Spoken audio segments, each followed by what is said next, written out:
The Sea of Monsters, Percy Jackson and the Olympians. Book 2. Rick Riordan. Scanned by Cluttered Mind 1. My best friend shops for a wedding dress. My nightmare started like this. I was standing on a deserted street in some little beach town. It was the middle of the night. A storm was blowing. Wind and rain ripped at the palm trees along the sidewalk. Pink and yellow stucco buildings lined the street, their windows boarded up.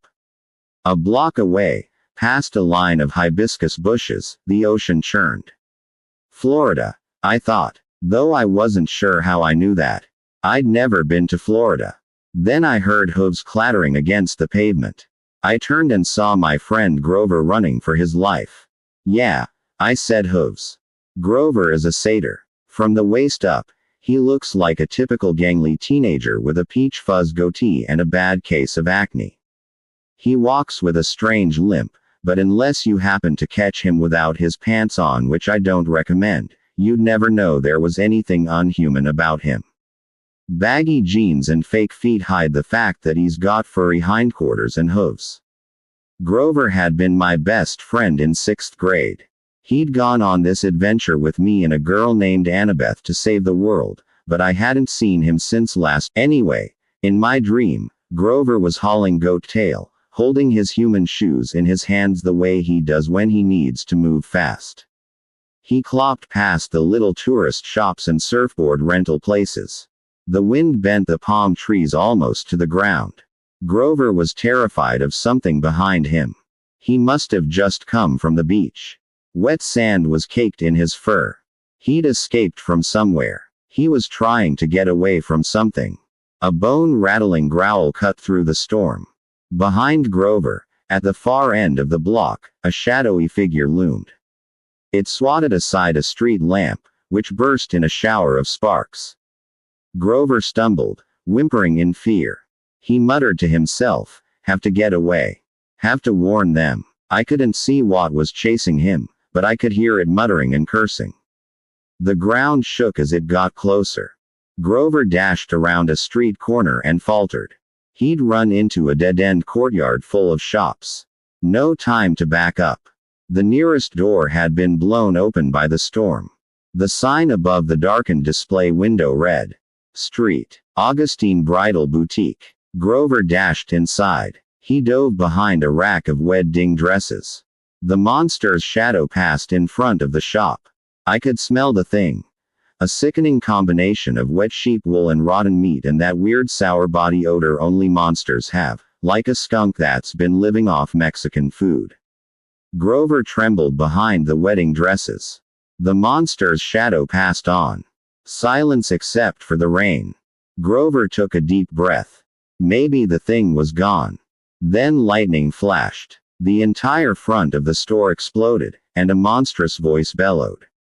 Me nay. I sat bolt upright, shivering in my bed.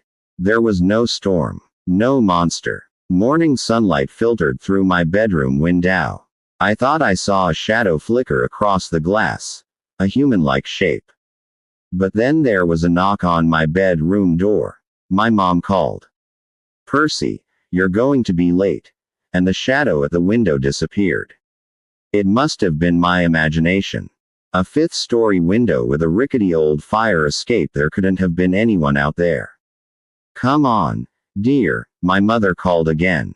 "Last day of school. You should be excited. You've almost made it." I felt under my pillow. My fingers closed reassuringly around the ballpoint pen I always slept with. I brought it out, studied the ancient Greek writing engraved on the side. Anaklusmos. Riptide. I thought about uncapping it, but something held me back. I hadn't used Riptide for so long.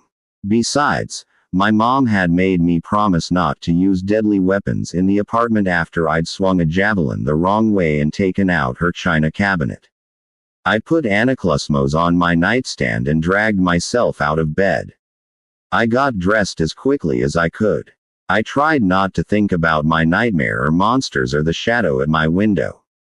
Have to get away. Have to warn them. What had Grover meant? I made a 3-fingered claw over my heart and pushed outward. An ancient gesture Grover had once taught me for warding off evil. The dream couldn't have been real. Last day of school. My mom was right. I should have been excited. For the first time in my life, I'd almost made it an entire year without getting expelled. No weird accidents. No fights in the classroom. No teachers turning into monsters and trying to kill me with poisoned cafeteria food or exploding homework. Tomorrow, I'd be on my way to my favorite place in the world. Camp Half-Blood. Only one more day to go. Surely even I couldn't mess that up. As usual, I didn't have a clue how wrong I was. My mom made blue waffles and blue eggs for breakfast. She's funny that way, celebrating special occasions with blue food. I think it's her way of saying anything is possible. Percy can pass 7th grade. Waffles can be blue. Little miracles like that. I ate at the kitchen table while my mom washed dishes. She was dressed in her work uniform. A starry blue skirt and a red and white striped blouse she wore to sell candy at Sweet on America. Her long brown hair was pulled back in a ponytail. The waffles tasted great, but I guess I wasn't digging in like I usually did. My mom looked over and frowned. "Percy, are you all right?" "Yeah, fine. I think Grover's in trouble," I said, and I told her about my dream. She pursed her lips. We didn't talk much about the other part of my life. We tried to live as normally as possible, but my mom knew all about Grover. "I wouldn't be too worried, dear," she said. "Grover is a big satyr now. If there were a problem, I'm sure we would have heard from camp." Her shoulders tensed as she said the word camp. "What is it?" I asked. "Nothing," she said. "I'll tell you what. This afternoon we'll celebrate the end of school. I'll take you and Tyson to Rockefeller Center. To that skateboard shop you like." Oh, man, that was tempting. We were always struggling with money. Between my mom's night classes and my private school tuition, we could never afford to do special stuff like shop for a skateboard. But something in her voice bothered me. "Wait a minute," I said. "I thought we were packing me up for camp tonight." She twisted her dish rag. "Ah, dear, about that I got a message from Kyron last night." My heart sank. Kyron was the activities director at Camp Half-Blood. He wouldn't contact us unless something serious was going on. What did he say? "He thinks it might not be safe for you to come to camp just yet. We might have to postpone." Postpone? Mom, how could it not be safe? I'm a half-blood. It's like the only safe place on earth for me. Usually, dear. But with the problems they're having. What problems? "Percy, I'm very, very sorry. I was hoping to talk to you about it this afternoon. I can't explain it all now. I'm not even sure Kyron can. Everything happened so suddenly. My mind was reeling. How could I not go to camp?" I wanted to ask a million questions, but just then the kitchen clock chimed the half hour. My mom looked almost relieved. 7:30, dear. You should go. Tyson will be waiting. "But, Percy, we'll talk this afternoon. Go on to school." I gathered up my stuff, but I stopped in the doorway. "Mom, this problem at camp. Could it have anything to do with my dream about Grover?" She wouldn't meet my eyes. "We'll talk this afternoon, dear. I'll explain as much as I can." Reluctantly, I told her goodbye. I jogged downstairs to catch the number 2 train. I didn't know it at the time, but my mom and I would never get to have our afternoon talk. In fact, I wouldn't be seeing home for a long, long time. As I stepped outside, I glanced at the brownstone building across the street. Just for a second I saw a dark shape in the morning sunlight. A human silhouette against the brick wall, a shadow that belonged to no one. Then it rippled and vanished. I play dodgeball with cannibals. My day started normal. As normal as it ever gets at Meriwether College Prep. See, it's this progressive school in downtown Manhattan, which means we sit on beanbag chairs instead of at desks, and we don't get grades, and the teachers wear jeans and rock concert t-shirts to work. That's all cool with me. I mean, I'm ADHD and dyslexic, like most half-bloods, so I'd never done that great in regular schools even before they kicked me out. The only bad thing about Merriweather was that the teachers always looked on the bright side of things, and the kids weren't always bright. Take my first class today.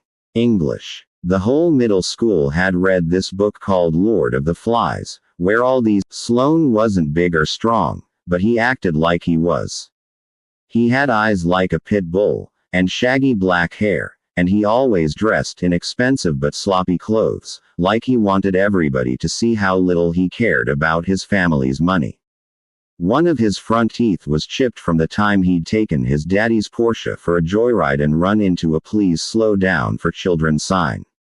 Anyway, Sloane was giving everybody wedgies until he made the mistake of trying it on my friend Tyson. Tyson was the only homeless kid at Merriweather College Prep.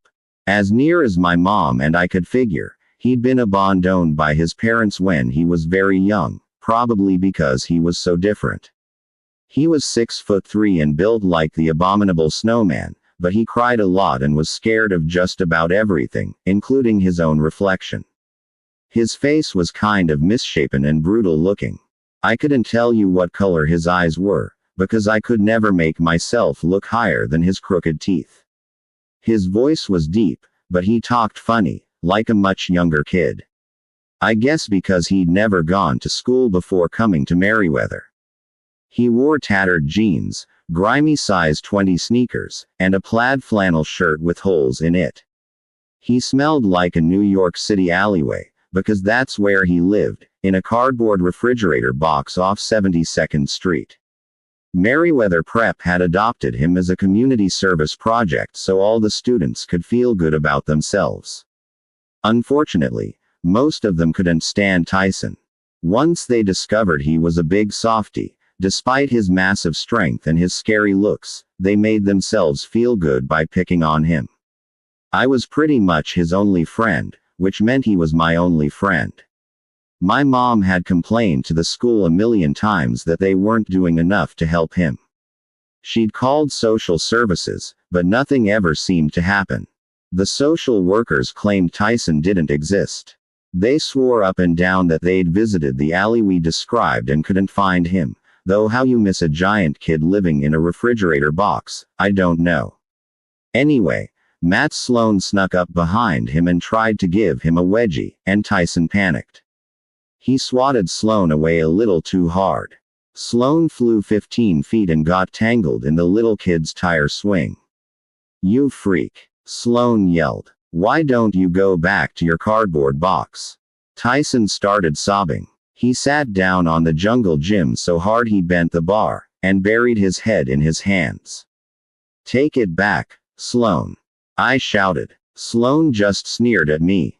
"Why do you even bother, Jackson? You might have friends if you weren't always sticking up for that freak." I balled my fists. I hoped my face wasn't as red as it felt. "He's not a freak. He's just..." I tried to think of the right thing to say, but Sloane wasn't listening. He and his big ugly friends were too busy laughing. I wondered if it were my imagination, or if Sloane had more. "Just wait till PE, Jackson," Sloane called. "You are so dead." When first period ended, our English teacher, Mr. DeMilo, came outside to inspect the carnage. He pronounced that we'd understood Lord of the Flies perfectly. We all passed his course, and we should never grow up to be violent people. Matt Sloane nodded earnestly, then gave me a chip-toothed grin. I had to promise to buy Tyson an extra peanut butter sandwich at lunch to get him to stop sobbing. I am a freak?" he asked me. "No," I promised, gritting my teeth. "Matt Sloane is the freak." Tyson sniffled. "You are a good friend. Miss you next year if I can't." His voice trembled. I realized he didn't know if he'd be invited back next year for the community service project. I wondered if the headmaster had even bothered talking to him about it. "Don't worry, big guy," I managed. "Everything's going to be fine." Tyson gave me such a grateful look I felt like a big liar. How could I promise a kid like him that anything would be fine? Our next exam was science. Mrs. Tesla told us that we had to mix chemicals until we succeeded in making something explode. Tyson was my lab partner. His hands were way too big for the tiny vials we were supposed to use. He accidentally knocked a tray of chemicals off the counter and made an orange mushroom cloud in the trash can. After Mrs. Tesla evacuated the lab and called the hazardous waste removal squad, she praised Tyson and me for being natural chemists. We were the first ones who'd ever aced her exam in under 30 seconds. I was glad the morning went fast, because it kept me from thinking too much about my problems. I couldn't stand the idea that something might be wrong at camp. Even worse, I couldn't shake the memory of my bad dream. I had a terrible feeling that Grover was in danger. In social studies, while we were drawing latitude-longitude maps, I opened my notebook and stared at the photo inside. My friend Annabeth on vacation in Washington, D.C. She was wearing jeans and a denim jacket over her orange Camp Half-Blood t-shirt. Her blonde hair was pulled back in a bandana. She was standing in front of the Lincoln Memorial with her arms crossed, looking extremely pleased with herself, like she'd personally designed the place. See, Annabeth wants to be an architect when she grows up, so she's always visiting famous monuments and stuff. She's weird that way. She'd emailed me the picture after spring break, and every once in a while I'd look at it just to remind myself she was. I wished Annabeth were here. She'd know what to make of my dream. I'd never admit it to her, but she was smarter than me, even if she was annoying sometimes. I was about to close my notebook when Matt Sloan reached over and ripped the photo out of the rings. Hey, I protested. Sloan checked out the picture and his eyes got wide. No way, Jackson. Who is that? She is not your. Give it back. My ears felt hot. Sloan handed the photo to his ugly buddies, who snickered and started ripping it up to make spit wads. They were new kids who must have been visiting, because they were all wearing those stupid "Hi. My name is" tags from the Admis Science office. They must have had a weird sense of humor, too, because they'd all filled in strange names like Marrow Sucker, Skull Eater, and Joe Bob. No human beings had names like that. These guys are moving here next year, Sloan bragged, like that was supposed to scare me. I bet they can pay the tuition, too, unlike your retard friend. He's not retarded. I had to try really hard not to punch Sloan in the face. You're such a loser, Jackson. Good thing I'm gonna put you out of your misery next period. His huge buddies chewed up my photo. I wanted to pulverize them, but I was under strict orders from Chiron never to take my anger out on regular mortals, no matter how obnoxious they were. I had to save my fighting for monsters. Still, part of me thought, if Sloan only knew who I really was. The bell rang. As Tyson and I were leaving class, a girl's voice whispered, "Percy." I looked around the locker area, but nobody was paying me any attention. Like any girl at Merriweather would ever be caught dead calling my name.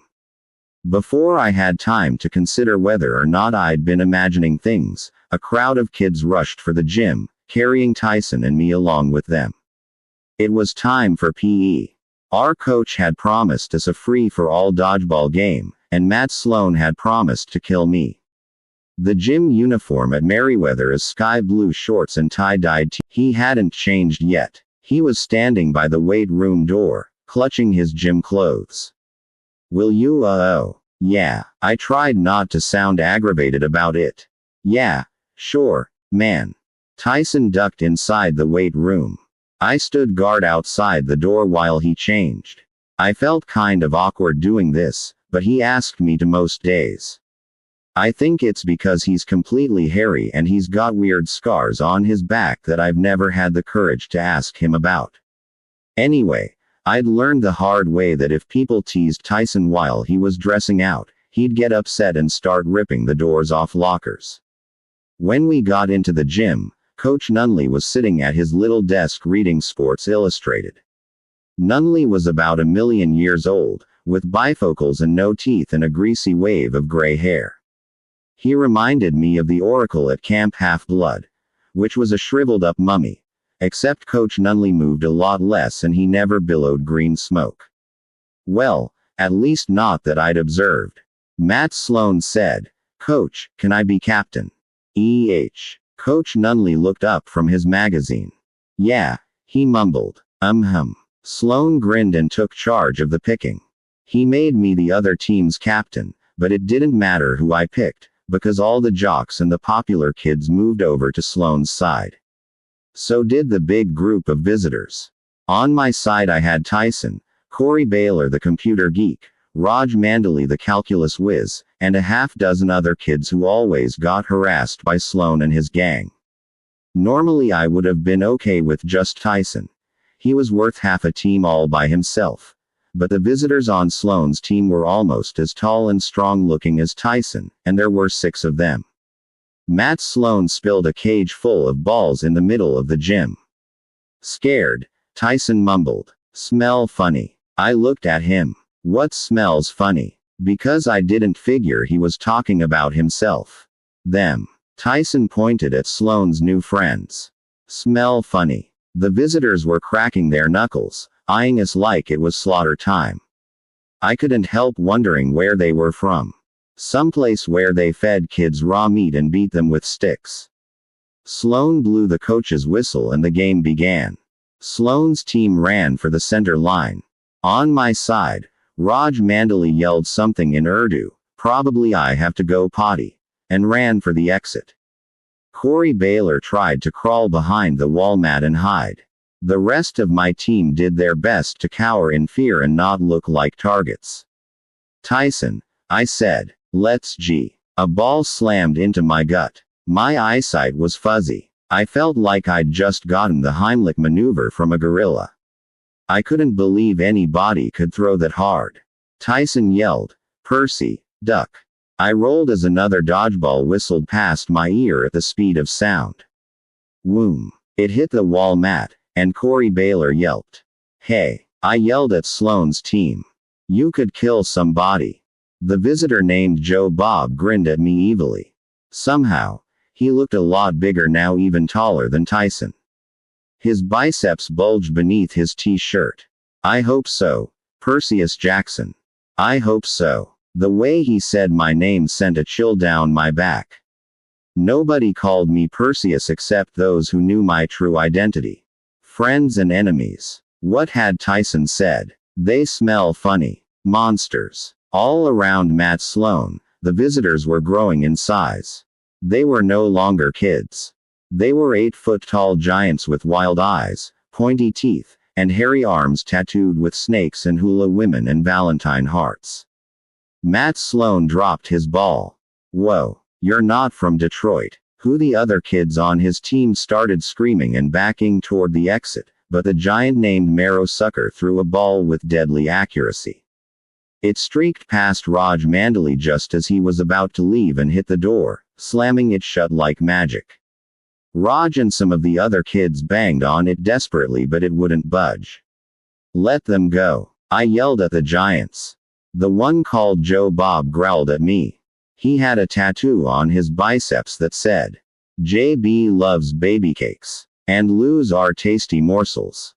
No, son of the sea god. We Laestrygonians aren't just playing for your death.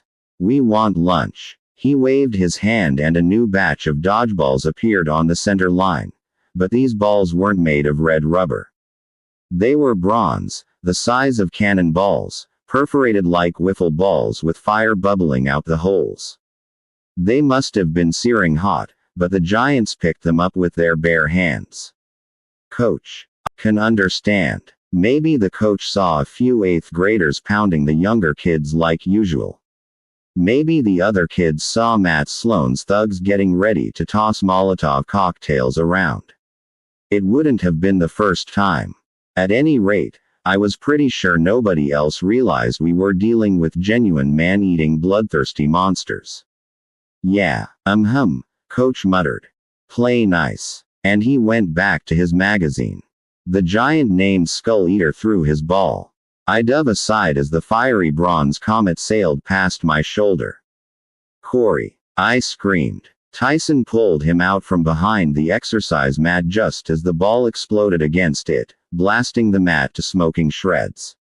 Run! I told my teammates. The other exit. They ran for the locker room, but with another wave of Joe Bob's hand, that door also slammed shut.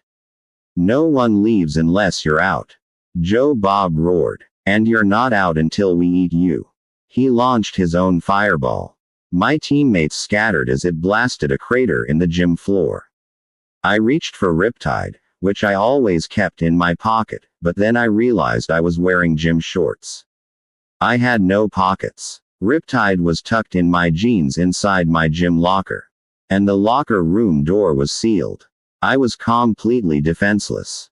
Another fireball came streaking toward me. Tyson pushed me out of the way, but the explosion still blew me head over heels.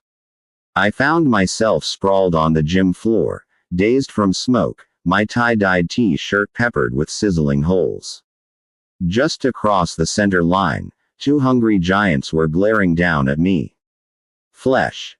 They bellowed. Hero flesh for lunch. They both took aim. Percy needs help, Tyson yelled, and he jumped in front of me just as they threw their balls. Tyson! I screamed, but it was too late. Both balls slammed into him, but no, he'd caught them.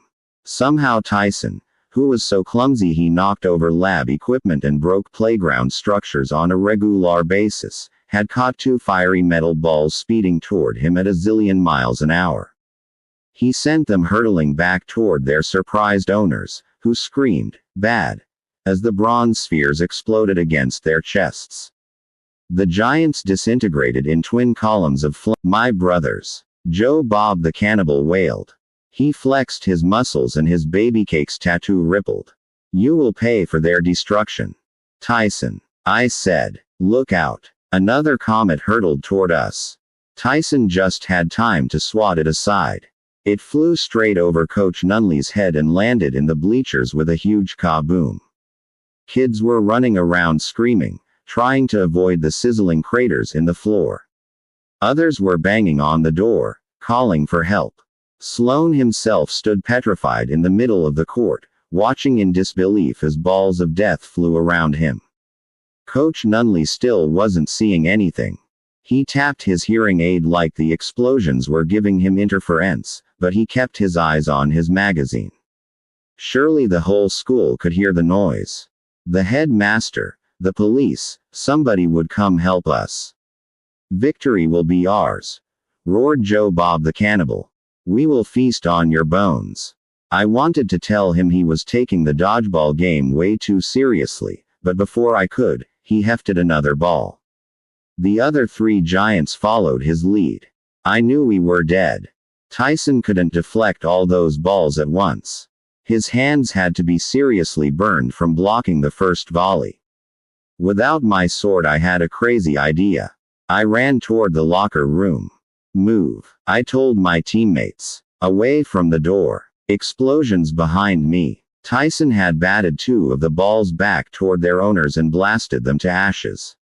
That left two giants still standing. A third ball hurtled straight at me. I forced myself to wait. 1 Mississippi, 2 Mississippi. Then dove aside as the fiery sphere demolished the locker room door.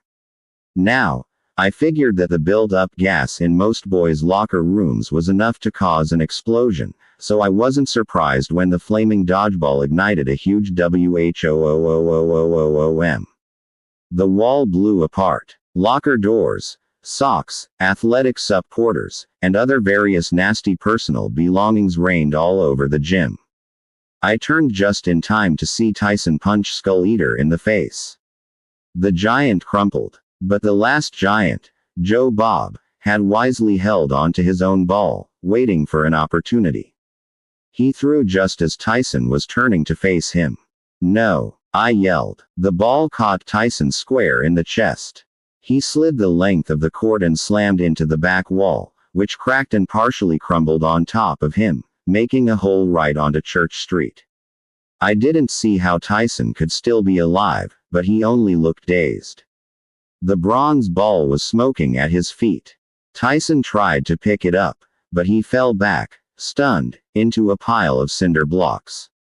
Well, Joe Bob gloated. I'm the last one standing. I'll have enough meat to bring baby cakes a doggy bag. He picked up another ball and aimed it at Tyson. Stop, I yelled. It's me you want. The giant grinned. You wish to die first, young hero. I had to do something. Riptide had to be around here somewhere. Then I spotted my jeans in a smoking heap of clothes right by the giant's feet. If I could only get there. I knew it was hopeless, but I charged. The giant laughed. My lunch approaches. He raised his arm to throw. I braced myself to die. Suddenly the giant's body went rigid. His expression changed from gloating to surprise. Right where his belly button should have been, his t-shirt ripped open and he grew something like a horn. No, not a horn. The glowing tip of a blade. The ball dropped out of his hand. The monster stared down at the knife that had just run him through from behind.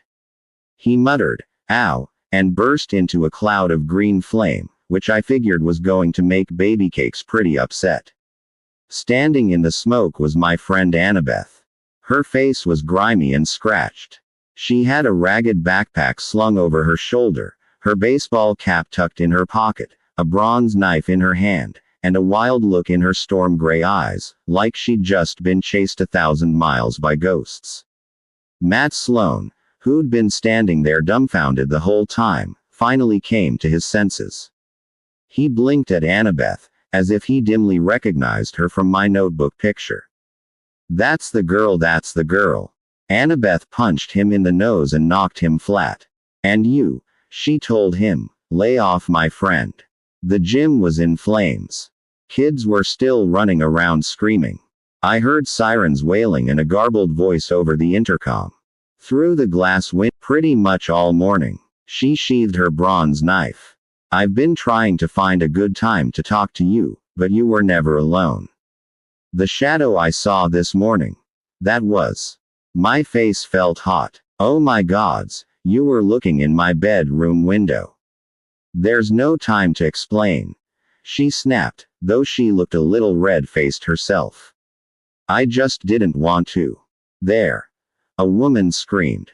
The doors burst open and the adults came pouring in. Meet me outside, Annabeth told me. And him. She pointed to Tyson, who was still sitting dazed against the wall. Annabeth gave him a look of distaste that I didn't quite understand. You'd better bring him. What? No time. She said. Hurry. She put on her Yankees baseball cap, which was a magic gift from her mom, and instantly vanished. That left me standing alone in the middle of the burning gymnasium when the headmaster came charging in with half the faculty and a couple of police officers. Percy Jackson. Mr. Bonsai said. What? How? Over by the broken wall, Tyson groaned and stood up from the pile of cinder blocks. Head hurts. Matt Sloan was coming around, too. He focused on me with a look of terror. Percy did it, Mr. Bonsai. He set the whole building on fire. Coach Nunley will tell you. He saw it all. Coach Nunley had been dutifully reading his magazine, but just my luck. He chose that moment to look up when Sloan said his name.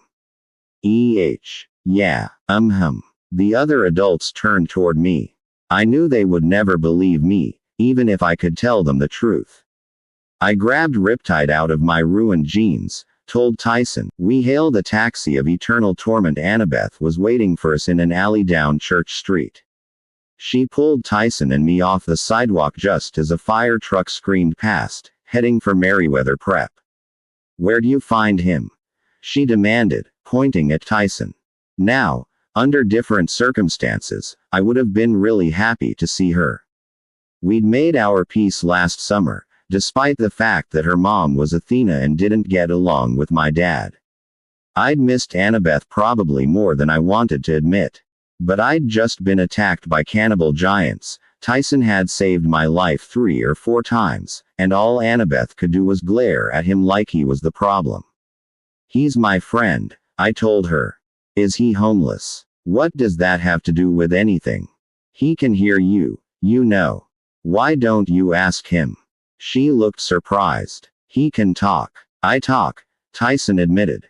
You are pretty. Ah, gross. Annabeth stepped away from him. I couldn't believe she was being so rude. I examined Tyson's hands, which I was sure must have been badly scorched by the flaming dodgeballs, but they looked fine. Grimy and scarred, with dirty fingernails the size of potato chips. But they always looked like that. Tyson, I said in disbelief. Your hands aren't even burned. Of course not, Annabeth muttered. I'm surprised the Laestrygonians had the guts to attack you with him around. Tyson seemed fascinated by Annabeth's blonde hair. He tried to touch it, but she smacked his hand away. Annabeth, I said, what are you talking about? Laestry what? Laestrygonians. The monsters in the gym. They're a race of giant cannibals who live in the far. The police'll be after me. That's the least of our problems, she said. Have you been having the dreams? The dreams about Grover. Her face turned pale. Grover. No. What about Grover? I told her my dream. Why? What were you dreaming about? Her eyes looked stormy, like her mind was racing a million miles an hour. Camp, she said at last. Big trouble at camp. My mom was saying the same thing. But what kind of trouble? I don't know exactly. Something's wrong. We have to get there right away. Monsters have been chasing me all the way from Virginia, trying to stop me. Have you had a lot of attacks? I shook my head. None all year until today. None. But how her eyes drifted to Tyson. Oh, what do you mean, oh? Tyson raised his hand like he was still in class. Canadians in the gym called Percy something son of the sea god. Annabeth and I exchanged looks. I didn't know how I could explain, but I figured Tyson deserved the truth after almost getting killed.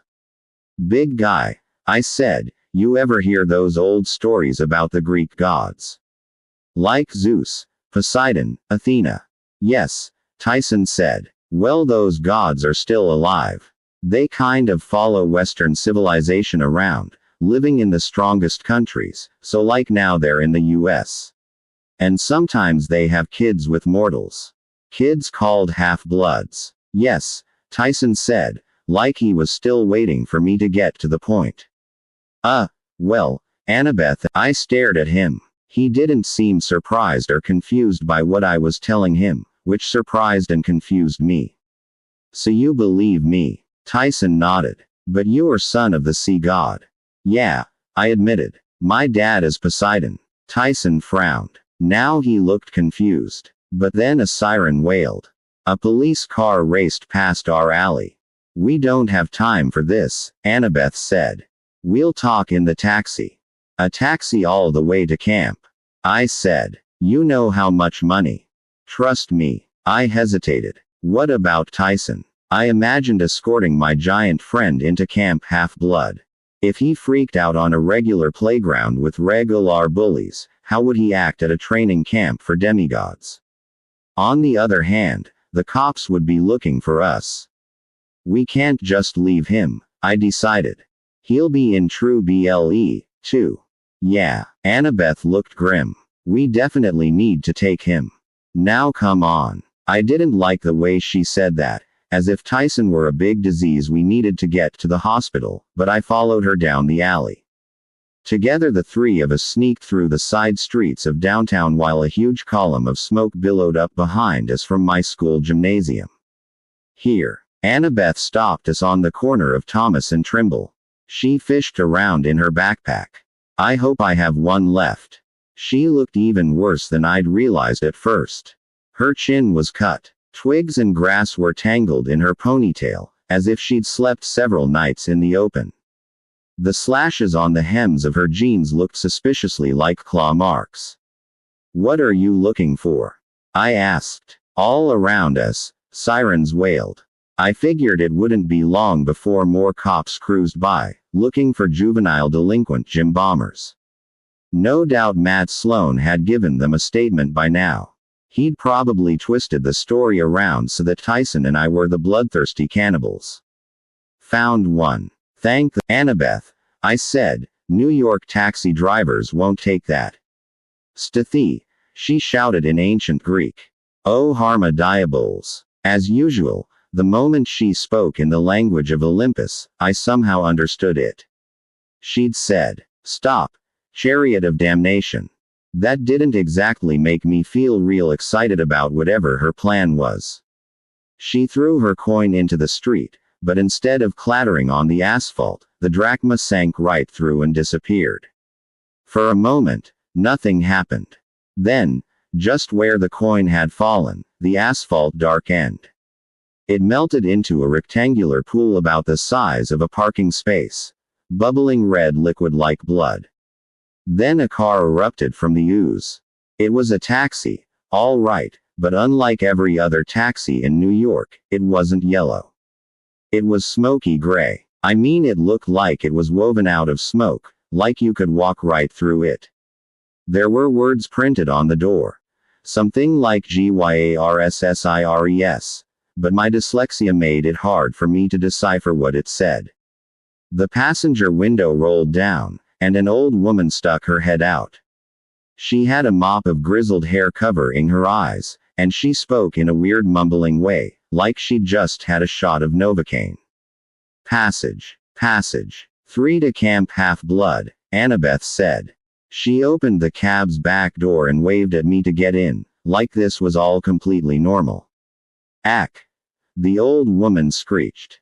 We don't take his kind. She pointed a bony finger at Tyson. What was it? Pick on big and ugly kids day. Extra pay, Annabeth promised. 3 more drachma on arrival. Done. The woman screamed. Reluctantly I got in the cab. Tyson squeezed in the middle. Annabeth crawled in last. The interior was also smoky gray, but it felt solid enough. The seat was cracked and lumpy. No different than most taxis. There was no plexiglass screen separating us from the old lady driving. Wait a minute. There wasn't just one old lady. There were 3, all crammed in the front seat, each with stringy hair covering her eyes, bony hands, and a charcoal-colored sackcloth dress. The one she floored the accelerator, and my head slammed against the backrest. A pre-recorded voice came on over the speaker. Hi, this is Ganymede, cup-bearer to Zeus, and when I'm out buying wine for the Lord of the Skies, I always buckle up. I looked down and found a large black chain instead of a seat belt. I decided I wasn't that desperate yet. The cab sped around the corner of West Broadway, and the gray lady sitting in the middle screeched, "Look out. Go left." Well, if you'd give me the eye, Tempest, I could see that. The driver complained. Wait a minute. Give her the eye. I didn't have time to ask questions because the driver swerved to avoid an oncoming delivery truck, ran over the curb with a jaw-rattling thump, and flew into the next block. Wasp. The third lady said to the driver. Give me the girl's coin. I want to bite it. You bit it last time. Anger. Said the driver, whose name must have been Wasp. It's my turn. Is not. Yelled the one called Anger. The middle one, Tempest, screamed, red light. Brake. Yelled Anger. Instead, Wasp floored the accelerator and rode up on the curb, screeching around another corner, and knocking over a newspaper box. She left my stomach somewhere back on Broome Street. Excuse me, I said. But can you see? No, screamed Wasp from behind the wheel. No, screamed Tempest from the middle. Of course.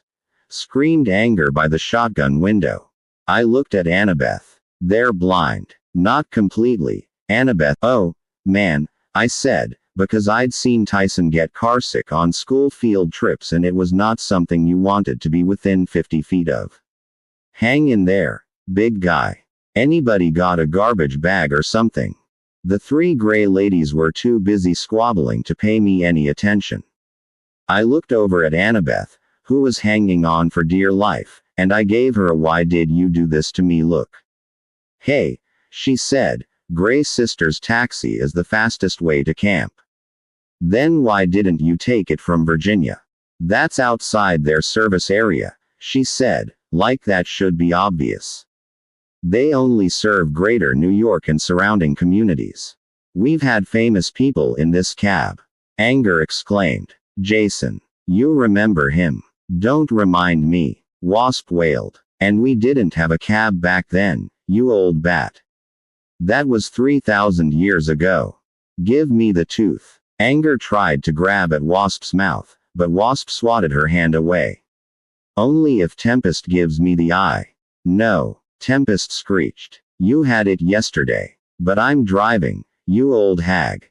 Excuses. Turn. That was your turn. Wasp swerved hard onto Delancey Street, squishing me between Tyson and the door. She punched the gas and we shot up the Williamsburg Bridge at 70 miles an hour.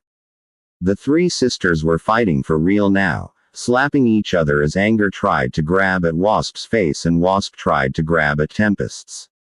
With their hair flying and their mouths open, screaming at each other, I realized that none of the sisters had any teeth except for Wasp, who had one mossy yellow incisor. Instead of eyes, they just had closed, sunken eyelids, except for Anger, who had one bloodshot green eye that stared at everything hungrily, as if it couldn't get enough of anything it saw.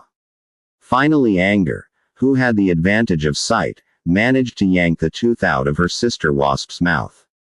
This made Wasp so mad she swerved toward the edge of the Williamsburg Bridge, yelling, "I've it back. I've it back." Tyson groaned and clutched his stomach. If anybody's interested, I said, we're going to die. Don't worry, Annabeth told me, sounding pretty worried. The Gray Sisters know what they're doing. They're really very wise. This coming from the daughter of Athena, but I wasn't exactly reassured. We were skimming along the edge of a bridge 130 feet above the East River. Yes, wise. Anger grinned in the rearview mirror, showing off her newly acquired tooth.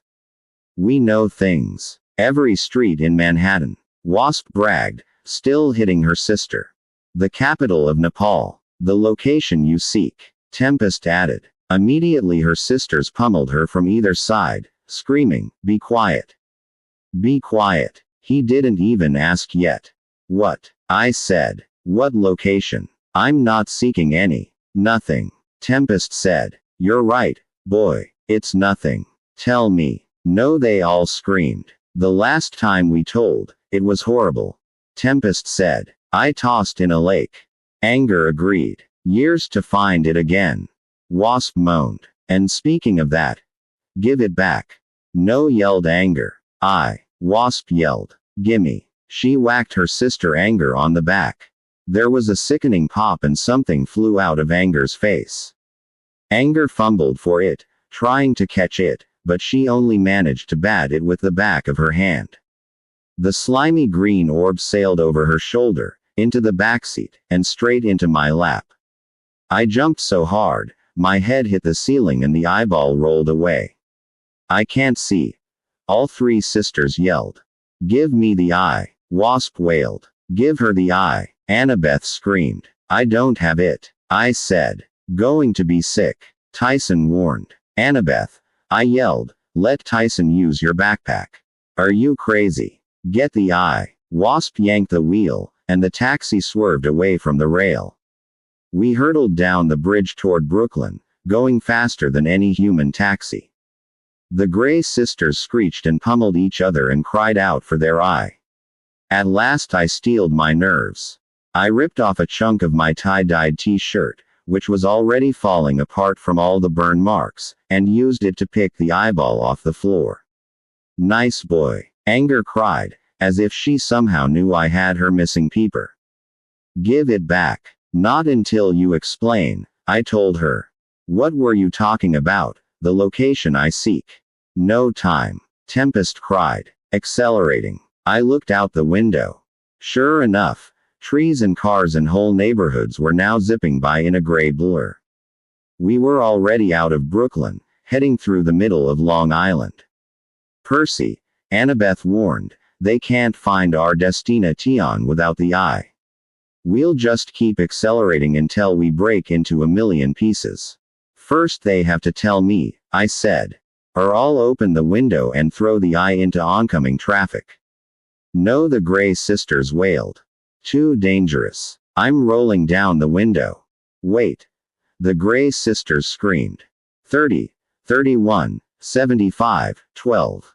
They belted it out like a quarterback calling a play. What do you mean? I said. That makes no sense. 30, 31, 75, 12. Anger wailed. That's all we can tell you. Now give us the eye. Almost to camp. We were off the highway now, zipping through the countryside of northern Long Island. I could see Half-Blood Hill ahead of us, with its giant pine tree at the crest. Talia's tree, which contained the life force or a fallen hero. The old lady snatched it up, pushed it into her eye socket like somebody putting in a contact lens, and blinked. Whoa. She slammed on the brakes. The taxi spun 4 or 5 times in a cloud of smoke and squealed to a halt in the middle of the farm road at the base of Half-Blood Hill. Tyson let loose a huge belch. Better now. All right, I told the Gray sisters.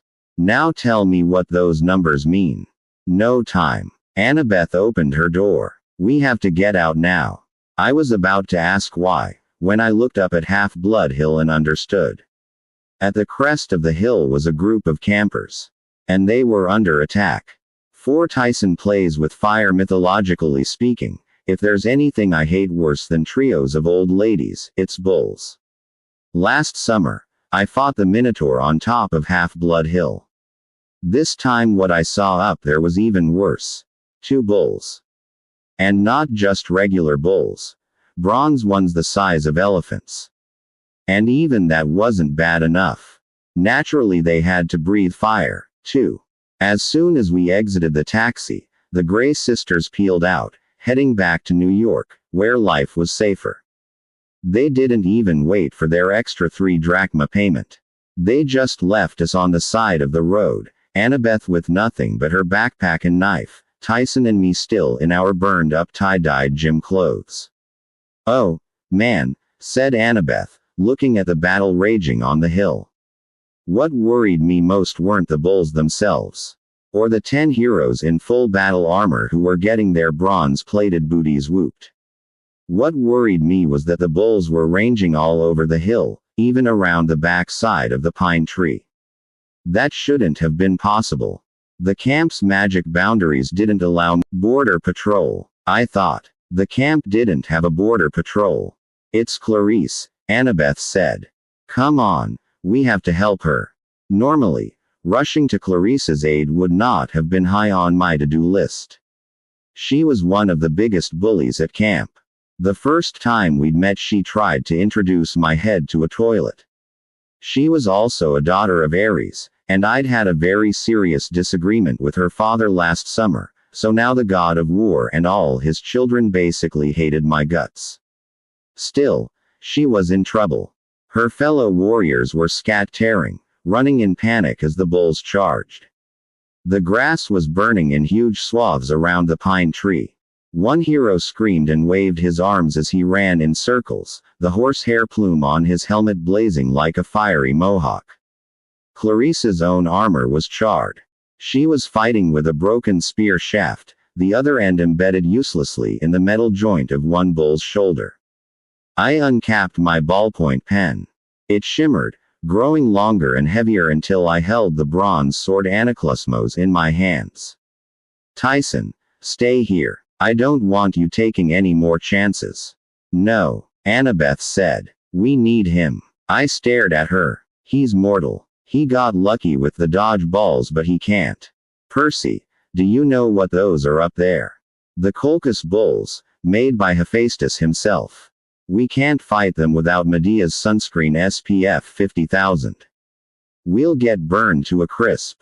Medea's what? Annabeth rummaged through her backpack and cursed. I had a jar of tropical coconut scent sitting on my nightstand at home. Why didn't I bring it? I'd learned a long time ago not to question Annabeth too much. It just made me more confused. Look, I don't know what you're talking about, but I'm not going to let Tyson get fried.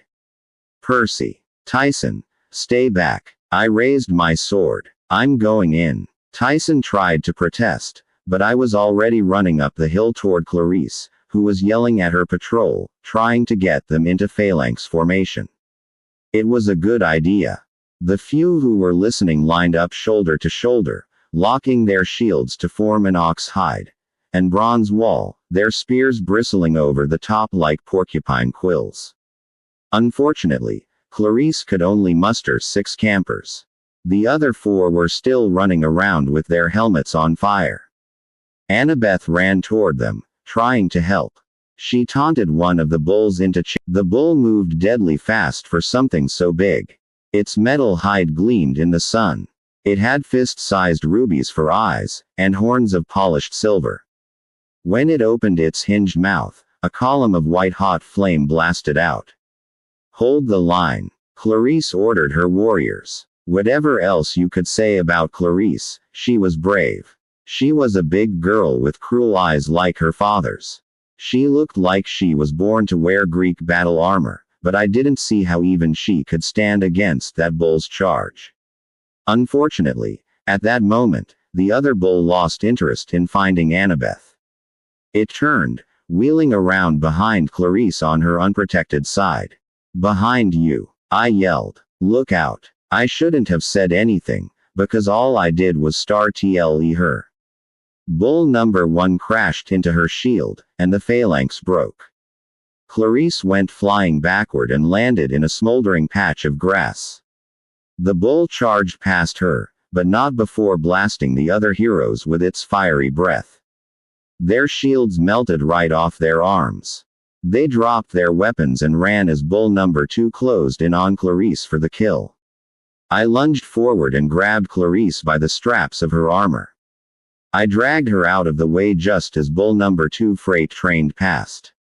I gave it a good swipe with Riptide and cut a huge gash in its flank, but the monster just creaked and groaned and kept on going. It hadn't touched me, but I could feel the heat of its metal skin. Its body temperature could have microwaved a frozen burrito. Let me go. Clarice pummeled my hand. Percy, curse you. I dropped her in a heap next to the pine tree and turned to face the bulls.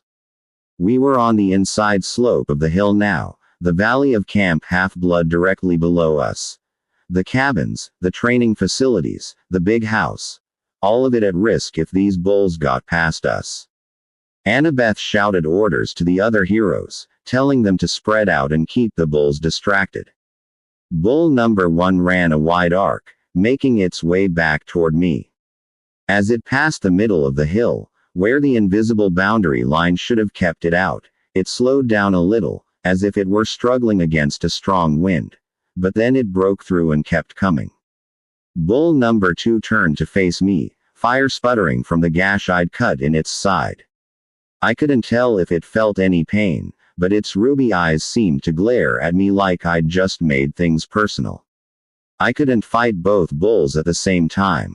I'd have to take down bull number 2 first, cut its head off before bull number 1 charged back into range. My arms already felt tired. I realized how long it had been since I'd worked out with Riptide, how out of practice I was. I lunged but bull number 2 blew flames at me. I rolled aside as the air turned to pure heat. All the oxygen was sucked out of my lungs. My foot caught on something. A tree root, maybe. And pain shot up my ankle. Still, I managed to slash with my sword and lop off part of the monster's snout. It galloped away, wild and disoriented. But before I could feel too good about that, I tried to stand, and my left leg buckled underneath me. My ankle was sprained, maybe broken. Bull number 1 charged straight toward me. No way could I crawl out of its path. Annabeth shouted. Tyson, help him. Somewhere near, toward the crest of the hill, Tyson wailed, can't get through. I, Annabeth Chase, give you permission to enter camp. Thunder shook the hillside. Suddenly Tyson was there, barreling toward me, yelling. Percy needs help. Before I could tell him no, he dove between me and the bull just as it unleashed a nuclear firestorm. Tyson! I yelled. The blast swirled around him like a red tornado. I could only see the black silhouette of his body. I knew with horrible certainty that my friend had just been turned into a column of ashes.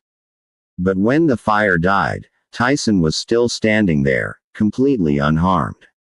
Not even his grungy clothes were scorched. The bull must have been as surprised as I was, because before it could unleash a second blast, Tyson balled his fists and slammed them into the bull's face. Bad cow. His fists made a crater where the bronze bull's snout used to be. 2 small columns of flame shot out of its ears. Tyson hit it again, and the bronze crumpled under his hands like aluminum foil. The bull's face now looked like a sock puppet pulled inside out. Down! Tyson yelled. The bull staggered and fell on its back. Its legs moved feebly in the air, steam coming out of its ruined head in odd places. Annabeth ran over to check on me. My ankle felt like it was filled with acid, but she gave me some Olympian nectar to drink from her canteen, and I immediately started to feel better. There was a burning smell that I later learned was me. The hair on my arms had been completely singed off. The other bull? I asked. Annabeth pointed down the hill. Clarice had taken care of bad cow number 2. She'd impaled it through the back leg with a celestial bronze spear. Clarice pulled off her helmet and marched toward us. A strand of her stringy brown hair was smoldering, but she didn't seem to notice. You ruin everything, she yelled at me.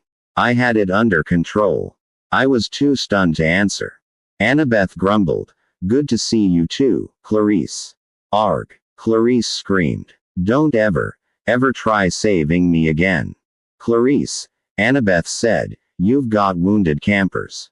That sobered her up. Even Clarice cared about the soldiers under her command. I'll be back, she growled, then trudged off to assess the damage. I stared at Tyson. You didn't die. Tyson looked down like he was embarrassed. I am sorry. Came to help. Disobeyed you. My fault, Annabeth said. I had no choice. I had to let Tyson cross the boundary line to save you. Otherwise, you would have died. Let him cross the boundary line.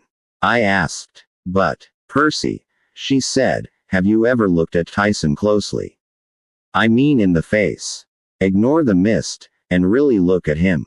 The mist makes humans see only what their brains can process. I knew it could fool demigods too, but I looked Tyson in the face. It wasn't easy. I'd always had trouble looking directly at him, though I'd never quite understood why. I'd thought it was just because he always had peanut butter in his crooked teeth. I forced myself to focus at his big lumpy nose, then a little higher at his eyes. No, not eyes. One eye. One large, calf brown eye, right in the middle of his forehead, with thick lashes and big tears trickling down his cheeks on either side. Tyson, I stammered. You're a cyclops, Annabeth offered. A baby, by the looks of him. Probably why he couldn't get past the boundary line as easily as the bulls. Tyson's one of the homeless orphans. One of the what? They're in almost all the big cities, Annabeth said distastefully. They're mistakes, Percy. Children of nature, spirits and God's way. But the fire. How? He's a cyclops. Annabeth paused, as if she were remembering something unpleasant. They work the forges of the gods. They have to be immune to fire. That's what I was trying to tell you. I was completely shocked. How had I never realized what Tyson was? But I didn't have much time to think about it just then. The whole side of the hill was burning. Wounded heroes needed attention, and there were still 2 banged-up bronze bulls to dispose of, which I didn't figure would fit in our normal recycling bins. Clarice came back over and wiped the soot off her forehead. Jackson, if you can stand, get up. We need to carry the wounded back to the big house. Let Tantalus know what's happened. Tantalus? I asked. The activities director, Clarice said impatiently. Chiron is the activities director. And where's Argus? He's head of security. He should be here. Clarice made a sour face. Argus got fired. You two have been gone too long. Things are changing. But Chiron, he's trained kids to fight monsters for over 3,000 years. He can't just be gone. What happened? That happened, Clarice snapped. She pointed to Talia's tree. Every camper knew the story behind the tree. 6 years ago, Grover, Annabeth, and 2 other demigods named Talia and Luke had come to Camp Half-Blood chased by an army of monsters. When they got cornered on top of this hill, Talia, a daughter of Zeus, had made her last stand here to give her friends time to reach safety. As she was dying, her father, Zeus, took pity on her and changed her into a pine tree.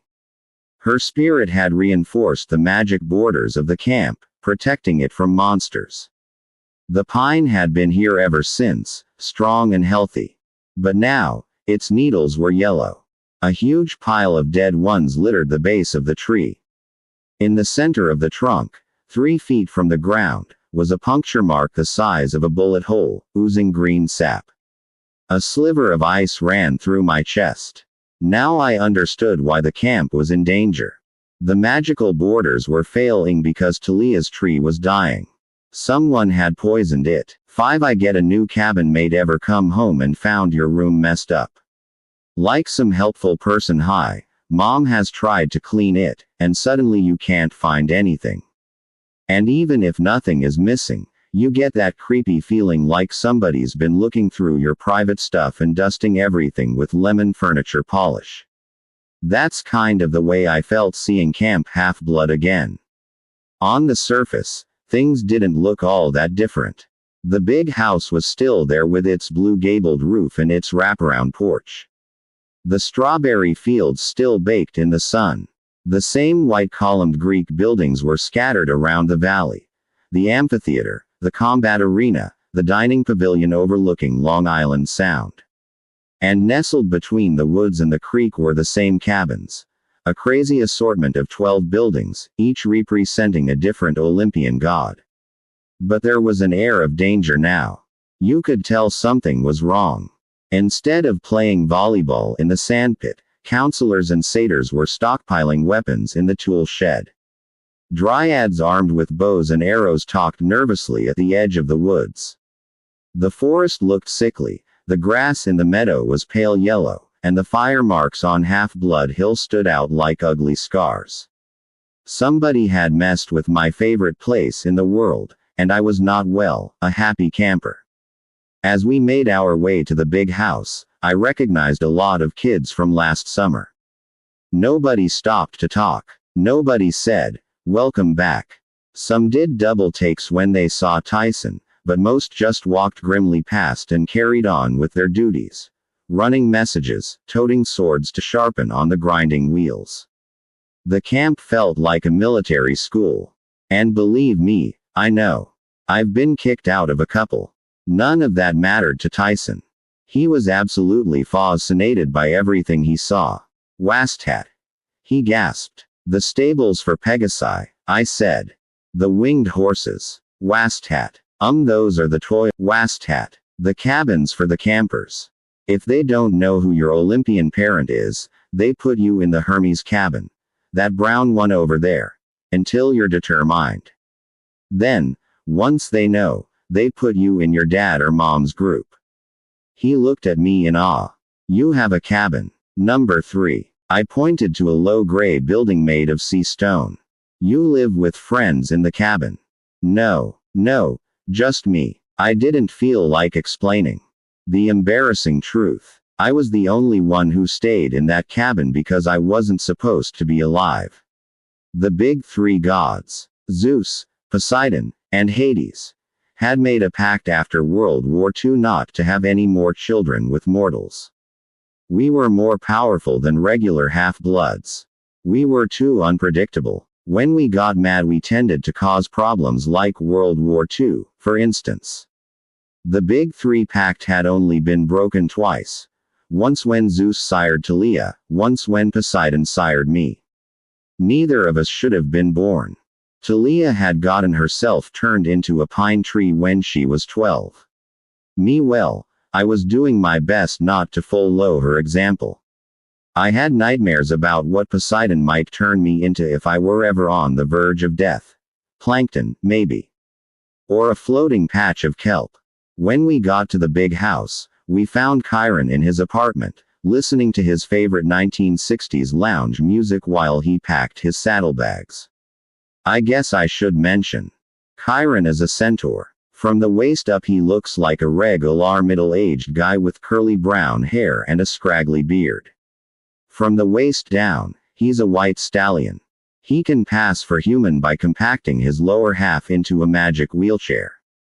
In fact, he'd passed himself off as my Latin teacher during my 6th grade year. But most of the time, if the ceilings are high enough, he prefers hanging out in full centaur form. As soon as we saw him, Tyson froze. "Pony!" he cried in total rapture. Chiron turned, looking offended. "I beg your pardon." Annabeth ran up and hugged him. "Chiron, what's happening? You're not leaving." Her voice was shaky. Chiron was like a second father to her. Chiron ruffled her hair and gave her a kindly smile. "Hello, child. And Percy, my goodness. You've grown over the year." I swallowed. "Clarice said you were fired." Chiron's eyes glinted with dark humor. "Ah, well, someone had to take the blame. Lord Zeus was most upset. The tree he'd created from the spirit of his daughter, poisoned. But this is crazy." Annabeth cried. "Chiron, you couldn't have had anything to do with poisoning Talia's tree." Nevertheless, Chiron sighed, "Some in Olympus do not trust me now, under the circumstances." "What circumstances?" I asked. Chiron's face darkened. He stuffed a Latin-English dictionary into his saddlebag while the Frank Sinatra music oozed from his boom box.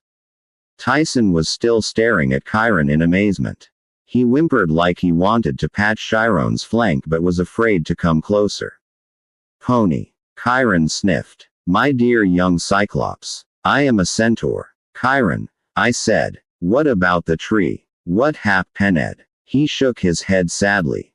"The poison used on Talia's pine is something from the underworld, Percy. Some venom even I have never seen. It must have come from a monster quite deep in the pits of Tartarus. Then we know who's responsible. Crow. Do not invoke the Titan Lord's name, Percy. Especially not here, not now. But last summer he tried to cause a civil war in Olympus. This has to be his idea. He'd get Luke to do it, that traitor." "Perhaps," Chiron said, "but I fear I am being held responsible because I did not prevent it and I cannot cure it.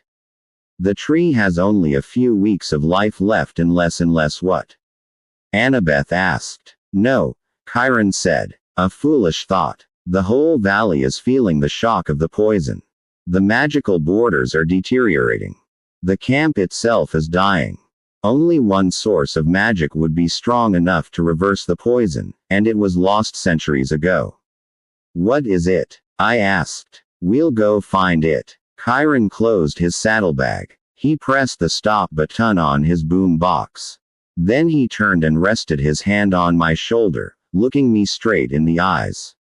"Percy, you must promise me that you will not act rashly. I told your mother I did not want you to come here at all this summer. It's much too dangerous. But now that you are here, stay here. Train hard. Learn to fight. But do not leave." "Why?" I asked. "I want to do something.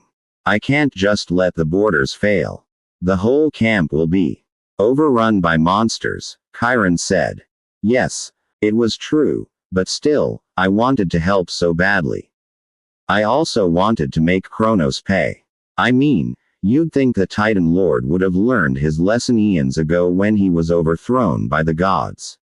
You'd think getting chopped into a million pieces and cast into the darkest part of the underworld would give him a subtle clue that nobody wanted him around. But no, because he was immortal, he was still alive down there in Tartarus, suffering in eternal pain, hungering to return and take revenge on Olympus. He couldn't act on his own, but he was great at twisting the minds of mortals and even gods to do his dirty work. The poisoning had to be his doing. Who else would be so low as to attack Talia's tree, the only thing left of a hero who'd given her life to save her friends? Annabeth was trying hard not to cry.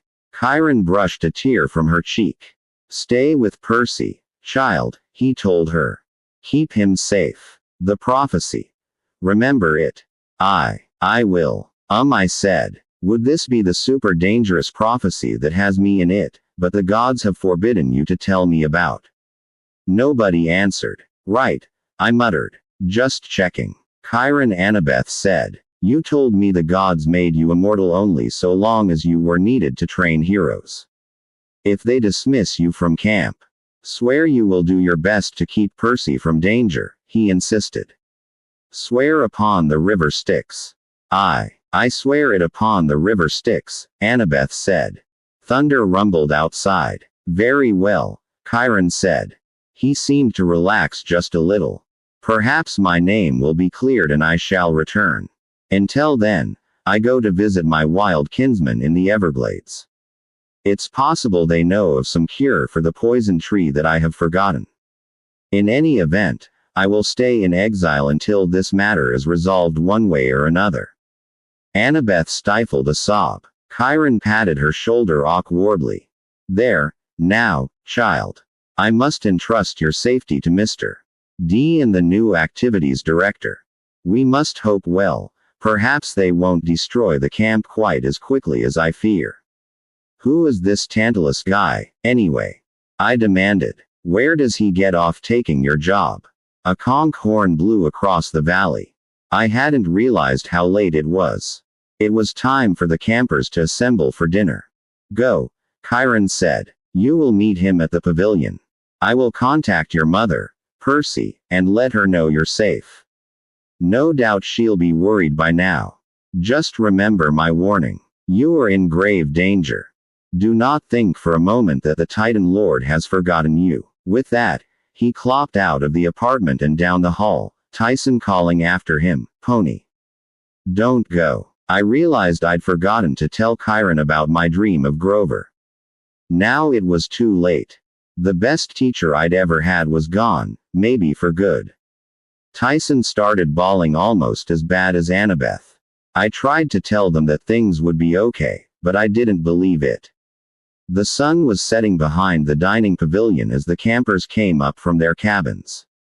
We stood in the shadow of a marble column and watched them file in. Annabeth was still pretty shaken up, but she promised she'd talk to us later. Then she went off to join her siblings from the Athena cabin. A dozen boys and girls with blonde hair and gray eyes like hers. Annabeth wasn't the oldest, but she'd been at camp more summers than just about anybody. You could tell that by looking at her camp necklace. 1 bead for every summer, and Annabeth had 6. No one questioned her right to lead the line. Next came Clarice, leading the Ares cabin.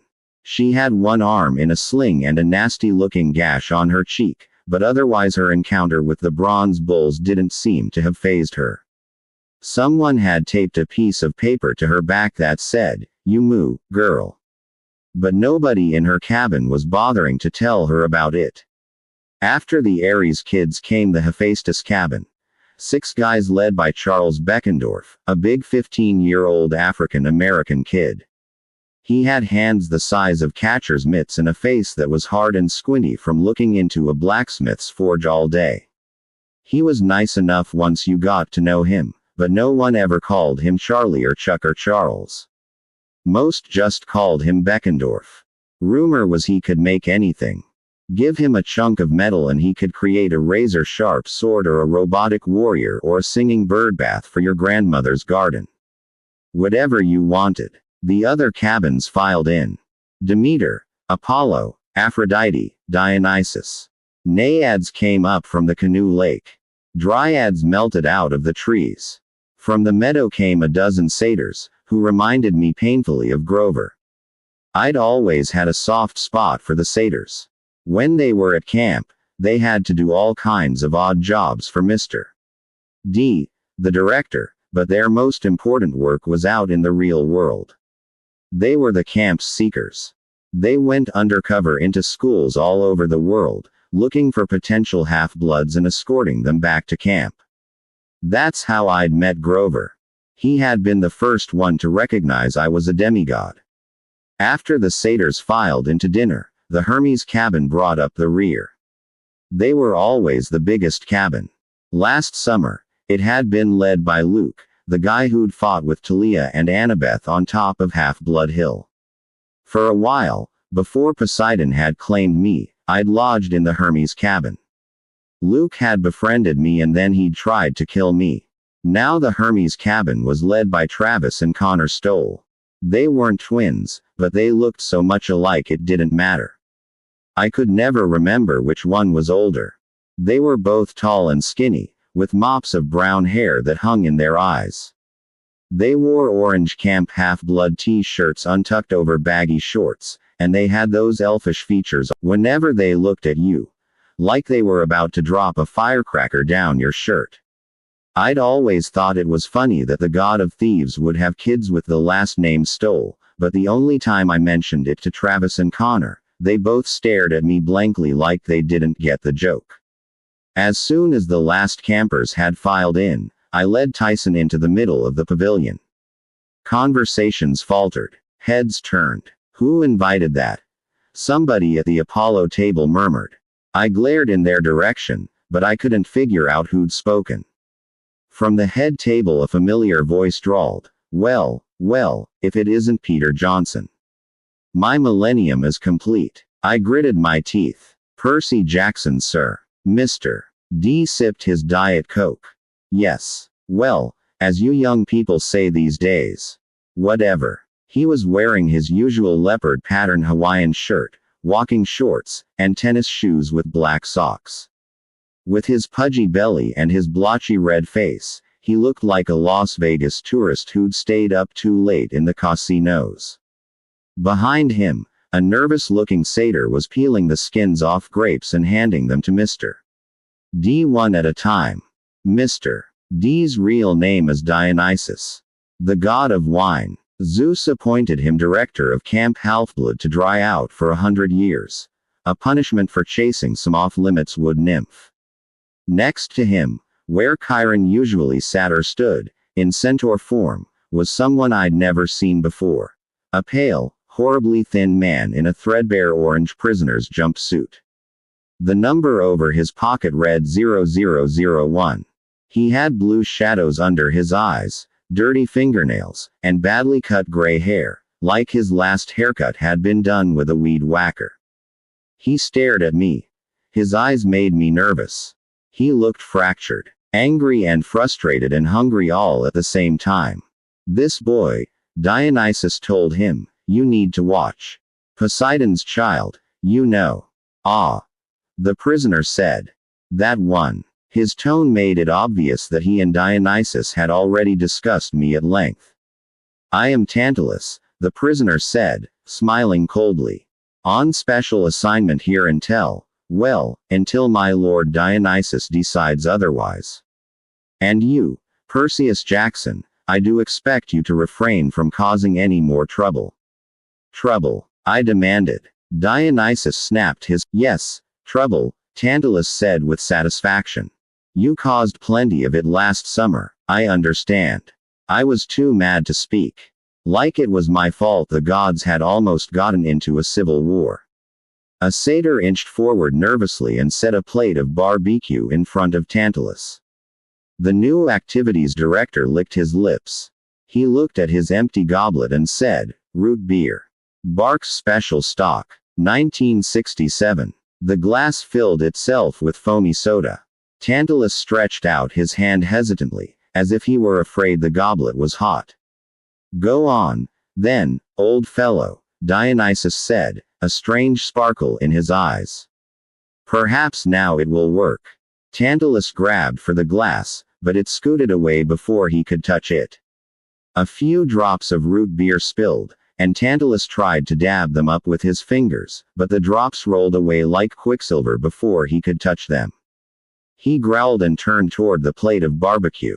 He picked up a fork and tried to stab a piece of brisket, but the plate skittered down the table and flew off the end, straight into the coals of the brazier. Blast! Tantalus muttered. Ah, well, Dionysus said, his voice dripping with false sympathy. Perhaps a few more days. Believe me, old chap, working at this camp will be torture enough. I'm sure your old curse will fade eventually. Eventually, muttered Tantalus, staring at Dionysus's Diet Coke. Do you have any idea how dry one's throat gets after 3,000 years? You're that spirit from the fields of punishment, I said. The one who stands in the lake with the fruit tree hanging over you, but you can't eat or drink. Tantalus sneered at me. A real scholar, aren't you, boy? You must have done something really horrible when you were alive, I said, mildly impressed. What was it? Tantalus's eyes narrowed. Behind him, the satyrs were shaking their heads vigorously, trying to warn me. I'll be watching you, Percy Jackson, Tantalus said. I don't want any problems at my camp. Your camp has problems already, sir. Oh, go sit down, Johnson, Dionysus sighed. I believe that table over there is yours. The one where no one else ever wants to sit.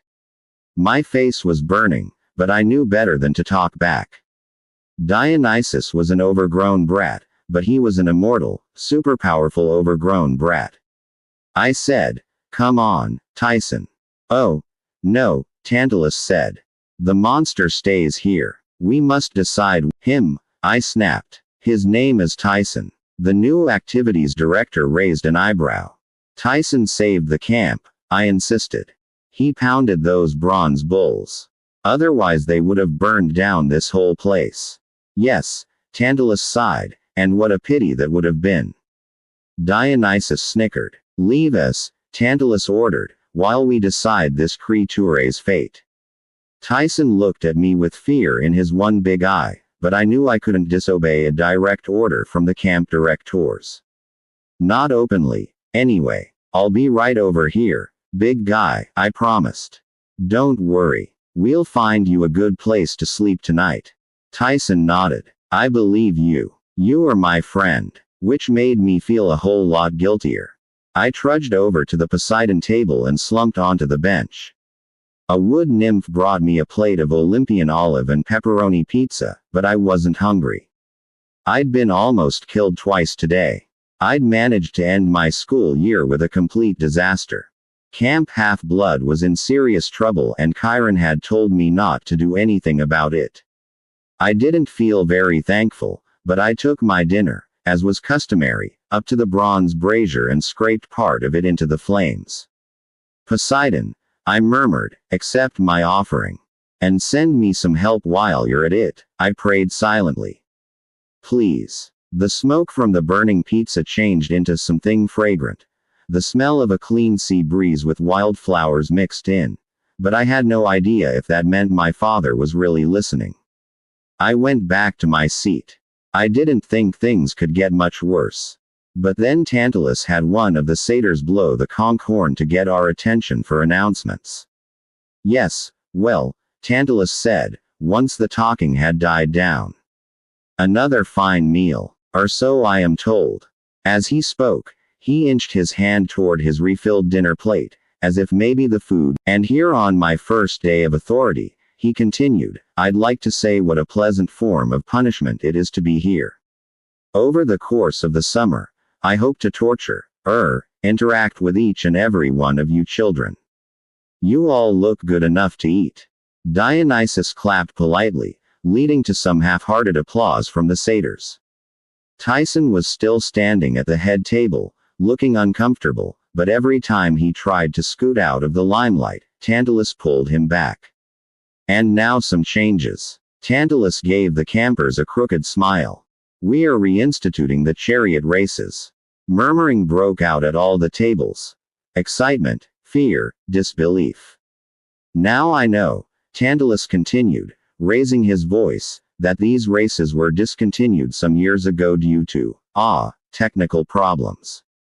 3 deaths and 26 mutilations, someone at the Apollo table called. Yes, Yes, Tantalus said. But I know that you will all join me in welcoming the return of this camp tradition. Golden laurels will go to the winning charioteers each month. Teams may register in the morning. The first race will be held in 3 days' time. We will release you from most of your regular activities to prepare your chariots and choose your horses. Oh, and did I mention, the victorious team's cabin will have no chores for the month in which they win. An explosion of excited conversation. No KP for a whole month. No stable cleaning. Was he serious? Then the last person I expected to object did so. But, sir, Clarice said. She looked nervous, but she stood up to speak from the Aries table. Some of the campers snickered when they saw the Yumu girl sign on her back. What about patrol duty? I mean, if we drop everything to ready our chariots. Ah, the hero of the day, Tantalus exclaimed. Brave Clarice, who single-handedly bested the bronze bulls. Clarice blinked, then blushed. I didn't. And modest, too. Tantalus grinned. Not to worry, my dear. This is a summer camp. We are here to enjoy ourselves, yes.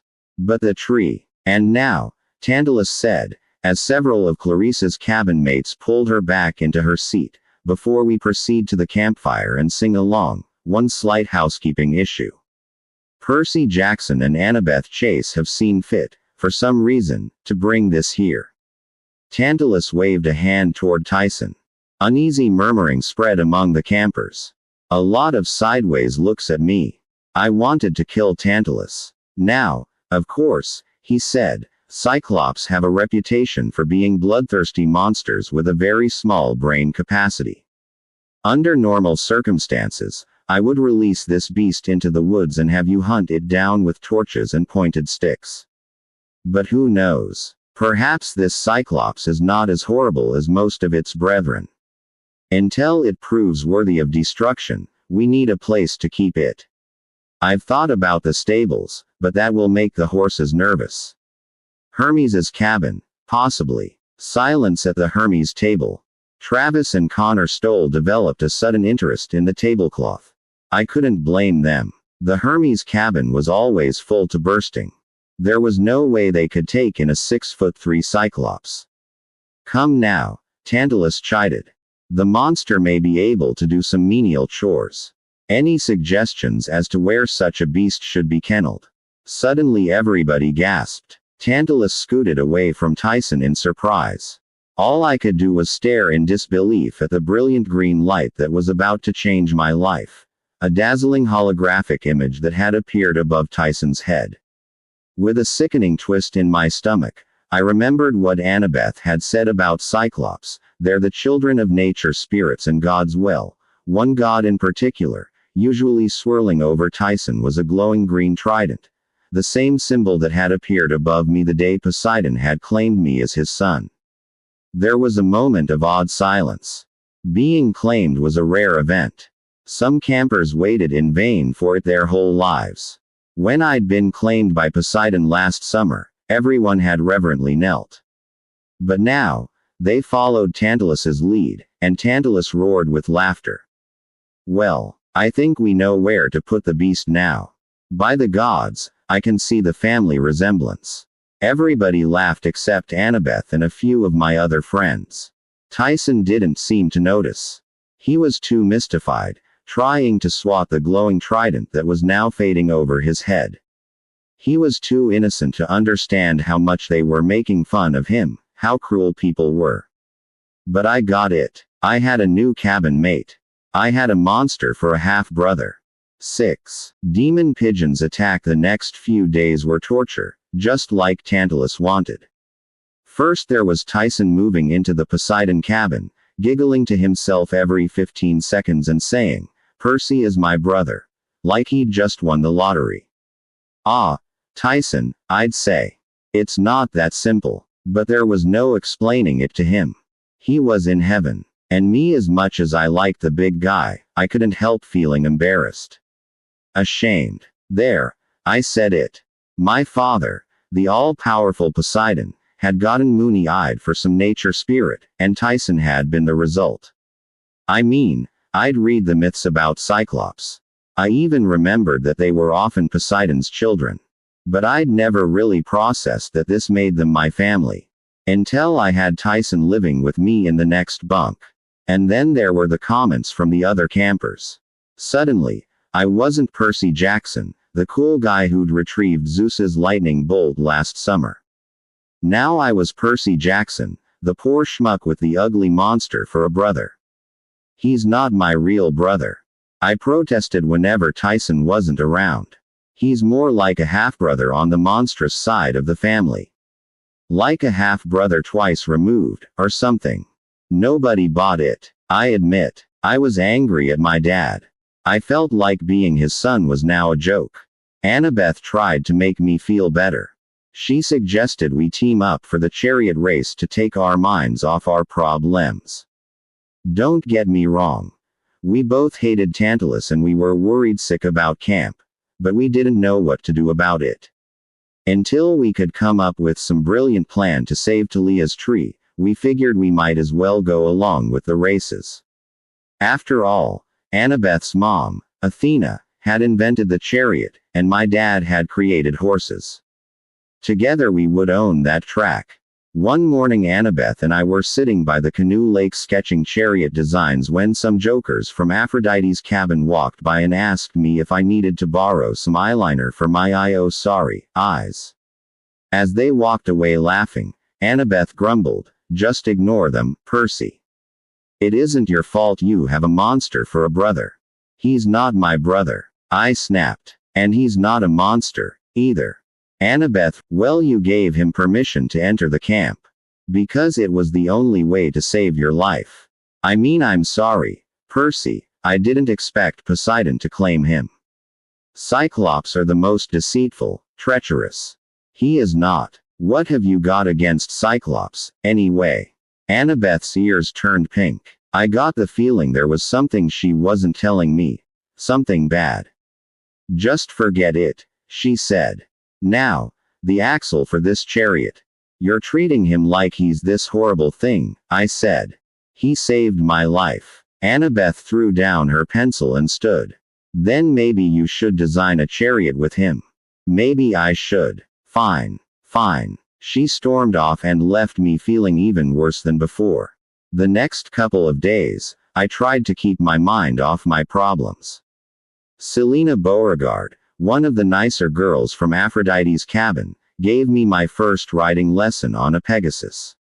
She explained that there was only one immortal winged horse named Pegasus, who still wandered free somewhere in the skies, but over the eons he'd sired a lot of children, none quite so fast or heroic, but all named after the first and greatest. Being the son of the sea god, I never liked going into the air. My dad had this rivalry with Zeus, so I tried to stay out of the Lord of the Skies domain as much as possible. But riding a winged horse felt different. It didn't make me nearly as nervous as being in an airplane. Maybe that was because my dad had created horses out of sea foam, so the Pegasi were sort of neutral territory. I could understand their thoughts. I wasn't surprised when my Pegasus went galloping over the treetops or chased a flock of seagulls into a cloud. The problem was that Tyson wanted to ride the chicken ponies, too, but the Pegasi got skittish whenever he approached. I told them telepathically that Tyson wouldn't hurt them, but they didn't seem to believe me. That made Tyson cry. The only person at camp who had no problem with Tyson was Beckendorf from the Hephaestus cabin. The blacksmith god had always worked with Cyclops in his forges, so Beckendorf, after lunch, I worked out in the arena with Apollo's cabin. Swordplay had always been my strength. People said I was better at it than any camper in the last 100 years, except maybe Luke. People always compared me to Luke. I thrashed the Apollo guys easily. I should have been testing myself against the Ares and Athena cabins, since they had the best sword fighters, but I didn't get along with Clarice and her siblings, and after my argument with Annabeth, I just didn't want to see her. I went to archery class, even though I was terrible at it, and it wasn't the same without Chiron teaching. In arts and crafts, I started a marble bust of Poseidon, but it started looking like Sylvester Stallone, so I ditched it. I scaled the climbing wall in full lava and earthquake mode. And in the evenings, I did border patrol. Even though Tantalus had insisted we forget trying to protect the camp, some of the campers had quietly kept it up, working out a schedule during our free times. I sat at the top of Half-Blood Hill and watched the dryads come and go, singing to the dying pine tree. Satyrs brought their reed pipes and played nature magic songs, and for a while the pine needles seemed to get fuller. The flowers on the hill smelled a little sweeter and the grass looked greener. But as soon as the music stopped, the sickness crept back into the air. The whole hill seemed to be infected, dying from the poison that had sunk into the tree's roots. The longer I sat there, the angrier I got.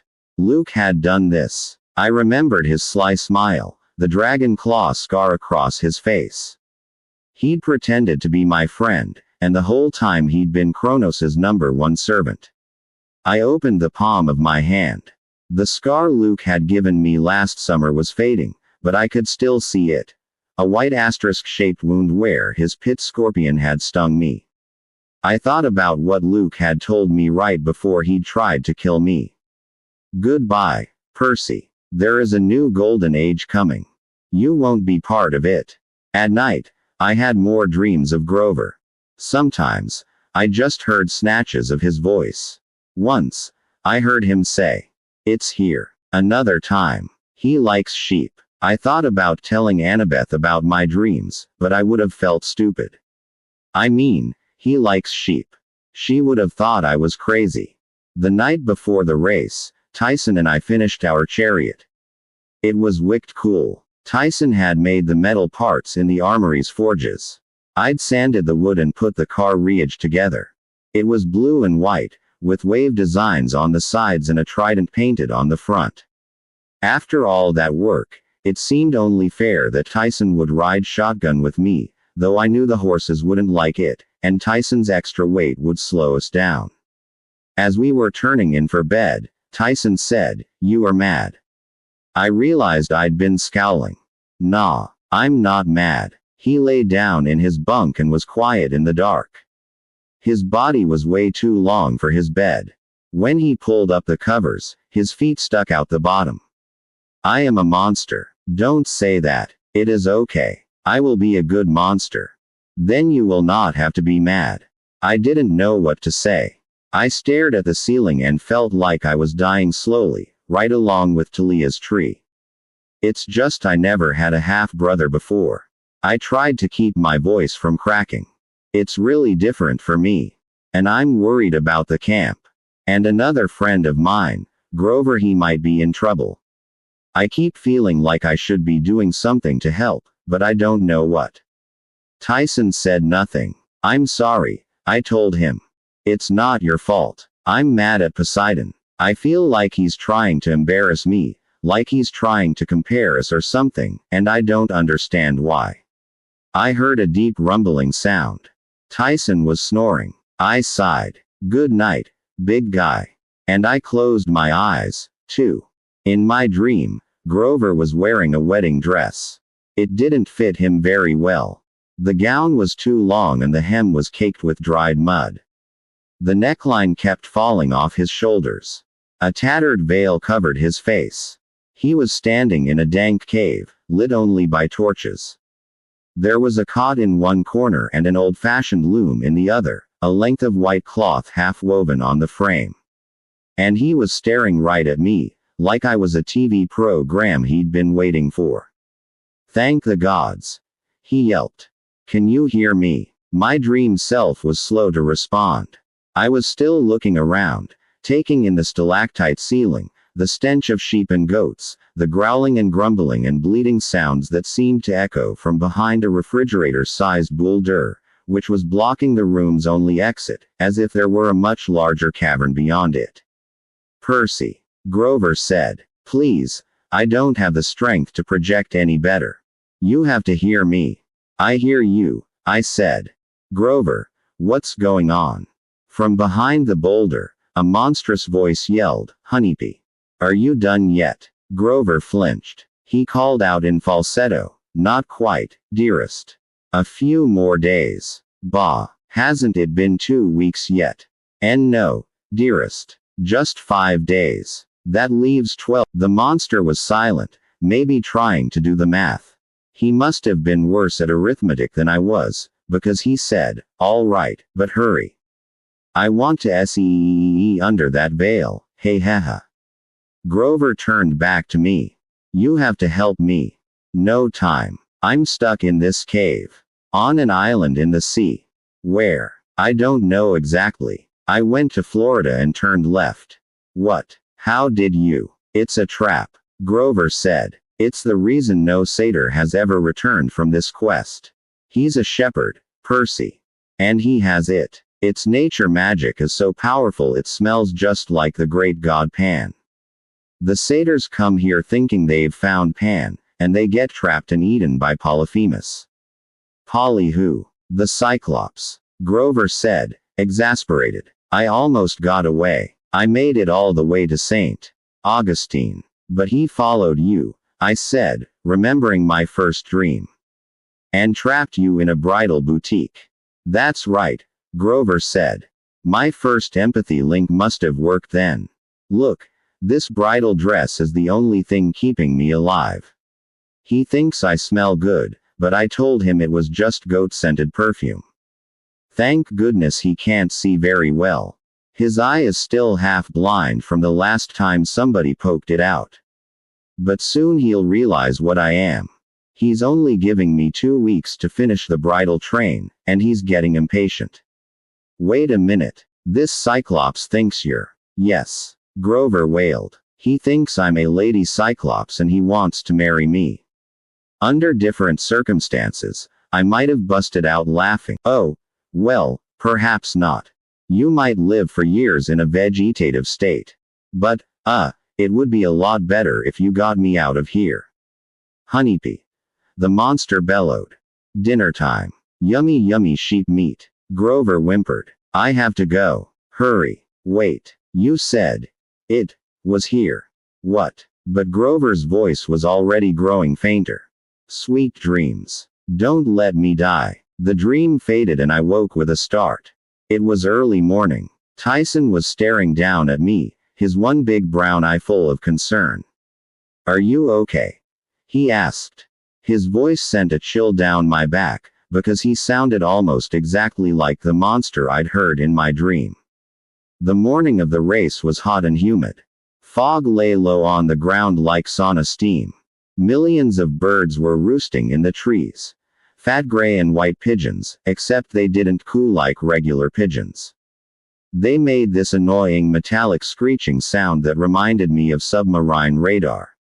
The racetrack had been built in a grassy field between the archery range and the woods. Hephaestus's cabin had used the bronze bulls, which were completely tamed since they'd had their heads smashed in, to plow an oval track in a matter of minutes. There were rows of stone steps for the spectators.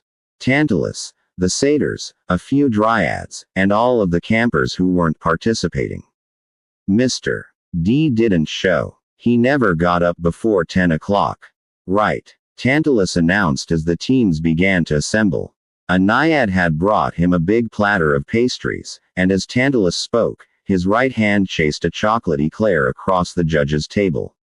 You all know the rules. A quarter-mile track. Twice a round to win. 2 horses per chariot. Each team will consist of a driver and a fighter. Weapons are allowed. Dirty tricks are expected. But try not to kill anybody. Tantalus smiled at us like we were all naughty children. Any killing will result in harsh punishment. No s'mores at the campfire for a week. Now ready your chariots. Beckendorf led the Hephaestus team onto the track. They had a sweet ride made of bronze and iron. Even the horses, which were magical automatons like the Colchis bulls.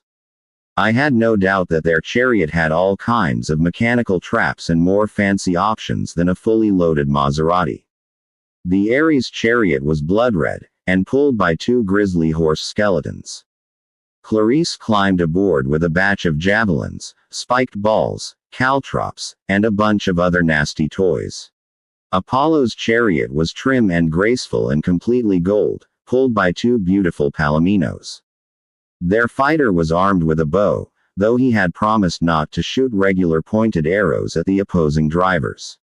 Hermes's chariot was green and kind of old-looking, as if it hadn't been out of the garage in years.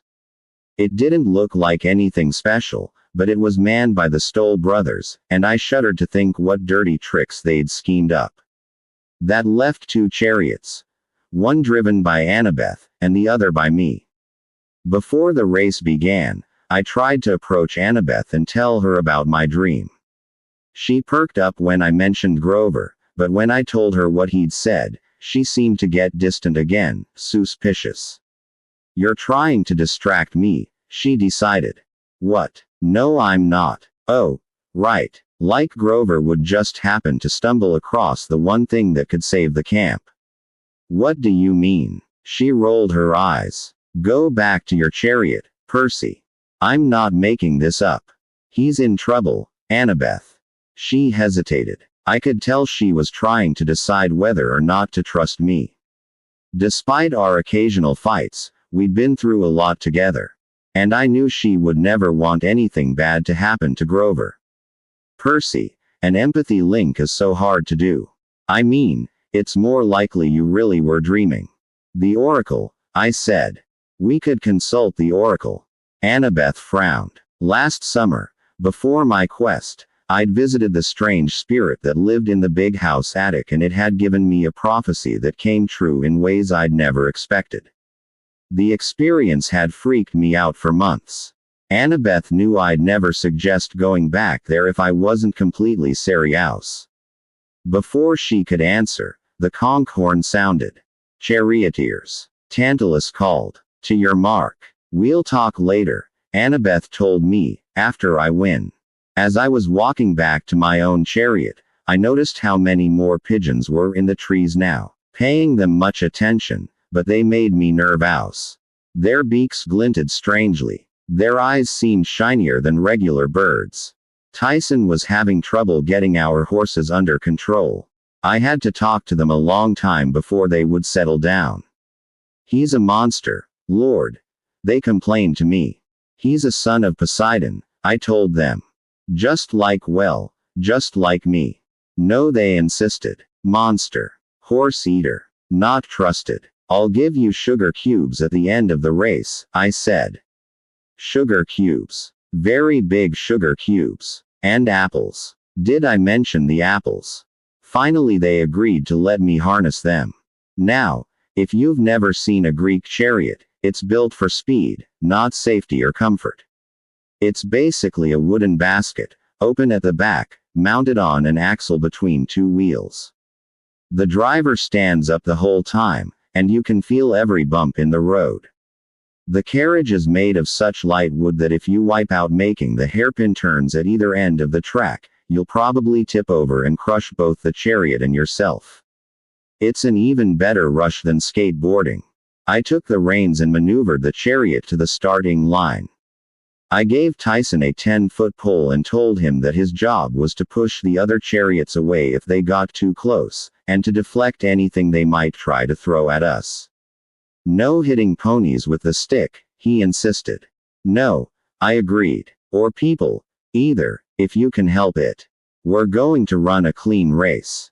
Just keep the distractions away and let me concentrate on driving. We will win." He beamed. "We're so going to lose," I thought to myself, but I bad to try. I wanted to show the others well, I wasn't sure what, exactly. That Tyson wasn't such a bad guy. That I wasn't ashamed of being seen with him in public. Maybe that they hadn't hurt me with all their jokes and name-calling. As the chariots lined up, more shiny-eyed pigeons gathered in the woods. They were screeching so loudly the campers in the stands were starting to take notice, glancing nervously at the trees, which shivered under the weight of the birds. Tantalus didn't look concerned, but he did have to speak up to be heard over the noise. "Charioteers," he shouted. Almost immediately there was a loud nasty crack. I looked back in time to see the Apollo chariot flip over. The Hermes chariot had rammed into it. Maybe by mistake, maybe not. The riders were thrown free, but their panicked horses dragged the golden chariot diagonally across the track. The Hermes team, Travis and Connor Stoll, were laughing at their good luck, but not for long. The Apollo horses crashed into theirs, and the Hermes chariot flipped too, leaving a pile of broken wood and 4 rearing horses in the dust. 2 chariots down in the first 20 feet. I loved this sport. I turned my attention back to the front. We were making good time, pulling ahead of Ares, but Annabeth's chariot was way ahead of us. She was already making her turn around the first post, her javelin man grinning and waving at us, shouting. See ya. The Hephaestus chariot was starting to gain on us, too. Beckendorf pressed a button, and a panel slid open on the side of his chariot. Sorry, Percy, he yelled. 3 sets of balls and chains shot straight toward our wheels. They would have wrecked us completely if Tyson hadn't whacked them aside with a quick swipe of his pole. He gave the Hephaestus chariot a good shove and sent them skittering sideways while we pulled ahead. Nice work, Tyson, I yelled. Birds, he cried. What? We were whipping along so fast it was hard to hear or see anything, but Tyson pointed toward the woods and I saw what he was worried about. The pigeons had risen from the trees. They were spiraling like a huge tornado, heading toward the track. No big deal, I told myself. They're just pigeons. I tried to concentrate on the race. We made our first turn, the wheels creaking under us, the chariot threatening to tip, but we were now only 10 feet behind Annabeth. If I could just get a little closer, Tyson could use his pole. Annabeth's fighter wasn't smiling now. He pulled a javelin from his collection and took aim at me. He was about to throw when we heard the screaming. The pigeons were swarming. Thousands of them dive-bombing the spectators in the stands, attacking the other chariots. Beckendorf was mobbed. His fighter tried to bat the birds away but he couldn't see anything. The chariot veered off course and plowed through the strawberry fields, the mechanical horses steaming. In the Ares chariot, Clarice barked an order to her fighter, who quickly threw, driving. Her skeletal horses seemed immune to the distraction. The pigeons pecked uselessly at their empty eye sockets and flew through their rib cages, but the stallions kept right on running. The spectators weren't so lucky. The birds were slashing at any bit of exposed flesh, driving everyone into a panic. Now that the birds were closer, it was clear they weren't normal pigeons. Their eyes were beady and evil-looking. Their beaks were made of bronze, and judging from the yelps of the campers, they must have been razor-sharp. Stymphalian birds, Annabeth yelled. She slowed down and pulled her chariot alongside mine. They'll strip everyone to bones if we don't drive them away. Tyson, I said, we're turning around. Going the wrong way? He asked. Always, I grumbled, but I steered the chariot toward the stands. Annabeth rode right next to me. She shouted, "Heroes, to arms." But I wasn't sure anyone could hear her over the screeching of the birds and the general chaos. I held my reins in one hand and managed to draw riptide as a wave of birds dived at my face, their metal beaks snapping. I slashed them out of the air and they exploded into dust and feathers, but there were still millions of them left. One nailed me in the back end and I almost jumped straight out of the chariot. Annabeth wasn't having much better luck. The closer we got to the stands, the thicker the cloud of birds became. Some of the spectators were trying to fight back. The Athena campers were calling for shields. The archers from Apollo's cabin brought out their bows and arrows, ready to slay the menace, but with so many campers mixed in with the birds, it wasn't safe to shoot. Too many. I yelled to Annabeth. How do you get rid of them? She stabbed at a pigeon with her knife. Hercules used noise. Brass bells. He scared them away with the most horrible sound he could. Her eyes got wide. Percy Chiron's collection. I understood instantly. You think it'll work? She handed her fighter the reins and leapt from her chariot into mine like it was the easiest thing in the world. To the big house. It's our only chance. Clarice has just pulled across the finish line, completely unopposed, and seemed to notice for the first. I urged our horses into a gallop. The chariot rumbled through the strawberry fields, across the volleyball pit, and lurched to a halt in front of the big house. Annabeth and I ran inside, tearing down the hallway to Chiron's apartment. His boom box was still on his nightstand. So were his favorite CDs. I grabbed the most repulsive one I could find. Annabeth snatched the boom box, and together we ran back outside. Down at the track, the chariots were in flames. Wounded campers ran in every direction, with birds shredding their clothes and pulling out their hair, while Tantalus chased breakfast pastries around the stands, every once in a while yelling, "Everything's under control." Not to worry. We pulled up to the finish line. Annabeth got the boom box ready. I prayed the batteries weren't dead. I pressed play and started up Chiron's favorite, the all-time greatest hits of Dean Martin. Suddenly the air was filled with violins and a bunch of guys moaning in Italian. The demon pigeons went nuts. They started flying in circles, running into each other like they wanted to bash their own brains out. Then they abandoned the track altogether and flew skyward in a huge dark wave. "Now!" shouted Annabeth. "Archers. With clear targets." Apollo's archers had flawless aim.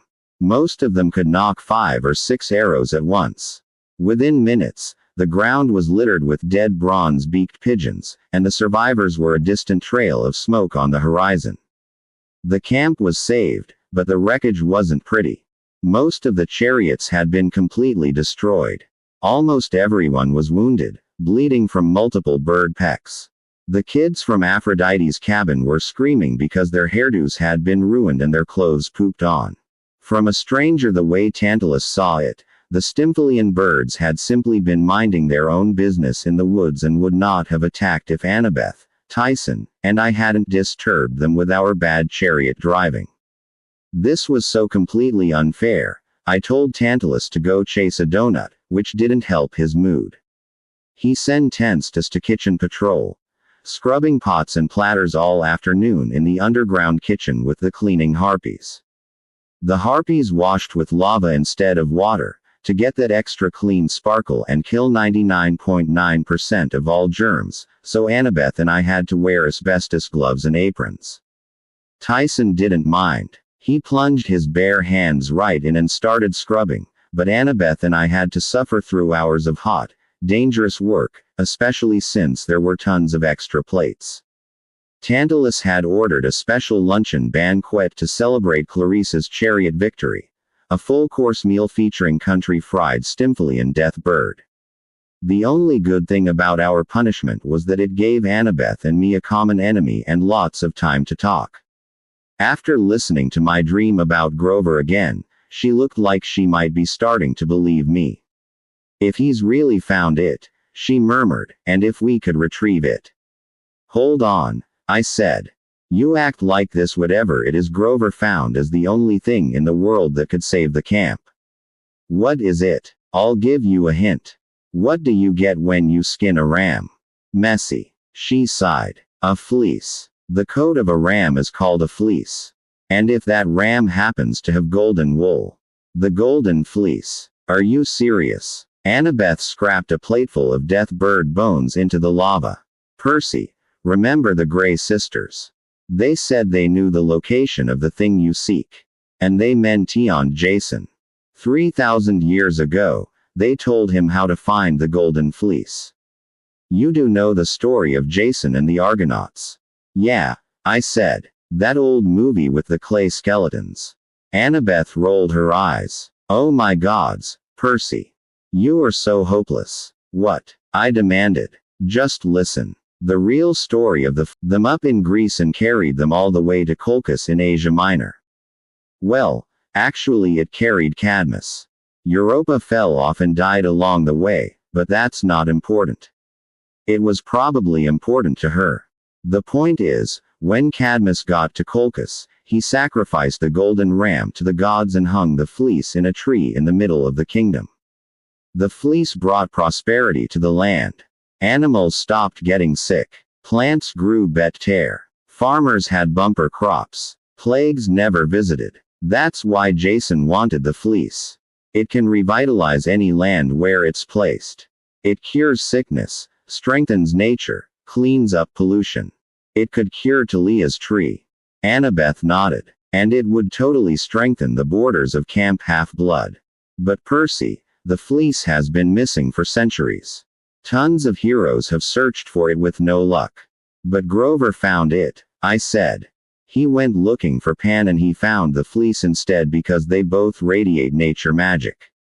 It makes sense, Annabeth. We can rescue him and save the camp at the same time. It's perfect. Annabeth hesitated. A little too perfect, don't you think?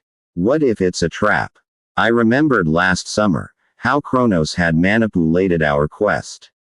He'd almost fooled us into helping him start a war that would have destroyed Western civilization. What choice do we have?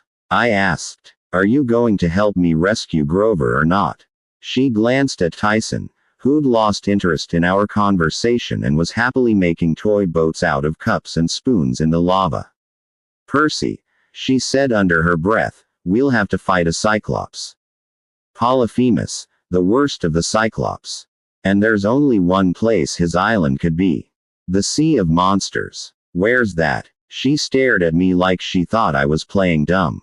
The Sea of Monsters. The same sea Odysseus sailed through, and Jason, and Aeneas, and all the others. You mean the Mediterranean? No. Well, yes but no. Another straight answer. Thanks. Look, Percy, the Sea of Monsters is the sea all right. But a whole sea full of monsters. How could you hide something like that? Wouldn't the mortals notice weird things happening like ships getting eaten and stuff? Of course they notice. They don't understand, but they know something is strange about that part of the ocean. The Sea of Monsters is off the east coast of the US now, just northeast of Florida. The mortals even have a name for it. The Bermuda Triangle. Exactly. I let that sink in. I guess it wasn't stranger than anything else I'd learned since coming to Camp Half-Blood. Okay, so at least we know where to look. It's still a huge area, Percy. Searching for one tiny island in monster-infested waters. Hey, I'm the son of the sea god. This is my home turf. How hard can it be? Annabeth knit her eyebrows. We'll have to talk to Tantalus, get approval for a quest. He'll say no. Not if we tell him tonight at the campfire in front of everybody. The whole camp will hear. They'll pressure him. He won't be able to refuse. Maybe. A little bit of hope crept into Annabeth's voice. We'd better get these dishes done. Hand me the lava spray gun, will you? That night at the campfire, Apollo's cabin led the sing-along. They tried to get everybody's spirits up, but it wasn't easy after that afternoon's bird attack. We all sat around a semicircle of stone steps, singing half-heartedly and watching the bonfire blaze while the Apollo guys strummed their guitars and picked their lyres. We did all the standard camp numbers. Down by the Aegean, I am my own great-great-great-great-grandpa, this land is Minos' land. The bonfire was enchanted, so the louder you sang, the higher it rose, chonging color and heat with the mood of the crowd. On a good night, I'd seen it 20 feet high, bright purple, and so hot the whole front row's marshmallows burst into the flames. Tonight, the fire was only 5 feet high, barely warm, and the flames were the color of lint. Dionysus left early. After suffering through a few songs, he muttered something about how even Pinnacle with Chiron had been more exciting than this. Then he gave Tantalus a distasteful look and headed back toward the big house. When the last song was over, Tantalus said, "Well, that was lovely." He came forward with a toasted marshmallow on a stick and tried to pluck it off, real casual-like. But before he could touch it, the marshmallow flew off the stick. Tantalus made a wild grab, but the marshmallow committed suicide, diving into the flames. Tantalus turned back toward us, smiling coldly. Now then, some announcements about tomorrow's schedule. Sir, I said. Tantalus's eye twitched. Our kitchen boy has something to say. Some of the Ares campers snickered, but I wasn't going to let anybody embarrass me into silence. I stood and looked at Annabeth. Thank the gods, she stood up with me.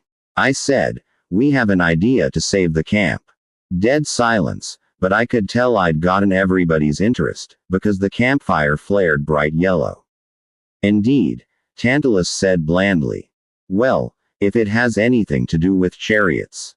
The Golden Fleece, I said. We know where it is. The flames burned orange. Before Tantalus could stop me, I blurted out my dream about Grover and Polyphemus's island. Annabeth stepped in and reminded everybody what the fleece could do.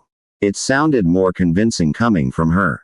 The fleece can save the camp, she concluded.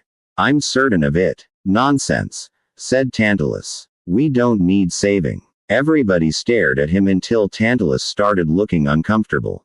Besides, he added quickly, the Sea of Monsters. That's hardly an exact location. You wouldn't even know where to look. Yes, I would, I said. Annabeth leaned toward me and whispered, you would. I nodded, because Annabeth had jogged something in my memory when she reminded me about our taxi drive with the Gray sisters. At the time, the information they'd given me made no sense. But now 30, 31, 75, 12, I said. Okay, Tantalus said. Thank you for sharing those meaningless numbers. They're sailing coordinates, I said. Latitude and longitude. I learned about it in social studies. Even Annabeth looked impressed. 30 degrees, 31 minutes north. Wait just a minute, Tantalus said. But the campers took up the chant. We need a quest. We need a quest. The flames rose higher. It isn't necessary, Tantalus insisted. We need a quest. We need a quest. Fine, Tantalus shouted, his eyes blazing with anger. You brats want me to assign a quest. Yes. Very well, he agreed. I shall authorize a champion to undertake this perilous journey, to retrieve the Golden Fleece and bring it back to camp. Or die trying. My heart filled with excitement. I wasn't going to let Tantalus scare me. This was what I needed to do. I was going to save Grover and the camp. Nothing would stop me. I will allow our champion to consult the oracle, Tantalus announced, and choose 2 companions for the journey. And I think the choice of champion is obvious. Tantalus looked at Annabeth and me as if he wanted to flay us alive. The champion should be one who has earned the camp's respect, who has proven resourceful in the chariot races and courageous in the defense of the camp. You shall lead this quest, Clarice. The fire flickered 1,000 different colors. The Ares cabin started stomping and cheering, Clarice. Clarice. Clarice stood up, looking stunned. Then she swallowed, and her chest swelled with pride. I accept the quest. Wait, I shouted. Grover is my friend. The dream came to me. Sit down, yelled one of the Ares campers. You had your chance last summer. Yeah, he just wants to be in the spotlight again, another said. Clarice glared at me. I accept the quest, she repeated. I, Clarice, daughter of Ares, will save the camp. The Ares campers cheered even louder. Annabeth protested, and the other Athena. I didn't know what he was up to, but we all moved reluctantly back to our seats. The evil aura radiating from Tantalus was as strong as any monster I'd ever faced. Once upon a time there was a mortal king who was beloved of the gods. Tantalus put his hand on his chest, and I got the feeling he was talking about himself. This king, he said, was even allowed to feast on Mount Olympus. But when he tried to take some ambrosia and nectar back to Earth to figure out the recipe, just one little doggy bag, mind you, the gods punished him. They banned him from their halls forever. His own people mocked him. His children scolded him. And, oh yes, campers, he had horrible children. Children. Just like you. He pointed a crooked finger at several people in the audience, including me. Do you know what he did to his ungrateful children? Tantalus asked softly. Do you know how he paid back the gods for their cruel punishment? He invited the Olympians to a feast at his palace, just to show there were no hard feelings. No one noticed that his children were missing. And when he served the gods dinner, my dear campers, can you guess what was in the stew? No one dared answer. The firelight glowed dark blue, reflecting evilly on Tantalus's crooked face. Oh, the gods punished him in the afterlife, Tantalus croaked. They did indeed. But he'd had his moment of satisfaction, hadn't he? His children never again spoke back to him or questioned his authority. And do you know what? Rumor has it that the king's spirit now dwells at this very camp, waiting for a chance to take revenge on ungrateful, rebellious children. And so are there any more complaints, before we send Clarice off on her quest? Silence. Tantalus nodded at Clarice. The oracle, my dear. Go on. She shifted uncomfortably, like even she didn't want glory at the price of being Tantalus's pet. Sir. Go. He snarled. She bowed awkwardly and hurried off toward the big house. What about you, Percy Jackson? Tantalus asked. No comments from our dishwasher. I didn't say anything. I wasn't going to give him the satisfaction of punishing me again. Good, Tantalus said. And let me remind everyone. No one leaves this camp without my permission. Anyone who tries well, if they survive the attempt, they will be I couldn't explain things to Tyson. He knew I was sad. He knew I wanted to go on a trip and Tantalus wouldn't let me. You will go anyway? He asked. I don't know, I admitted. It would be hard. Very hard. I will help. No, I couldn't ask you to do that, big guy. Too dangerous. Tyson looked down at the pieces of metal he was assembling in his lap. Springs and gears and tiny wires. Beckendorf had given him some tools and spare parts, and now Tyson spent every night tinkering, though I wasn't sure how his huge hands could handle such delicate little pieces. What are you building? I asked. Tyson didn't answer. Instead he made a whimpering sound in the back of his throat. Annabeth doesn't like Cyclops. You don't want me along. Oh, that's not it, I said half-heartedly. Annabeth likes you. Really. He had tears in the corners of his eye. I remembered that Grover, like all satyrs, could read human emotions. I wondered if Cyclops had the same ability. Tyson folded up his tinkering project in an oilcloth. He lay down on his bunk bed and hugged his bundle like a teddy bear.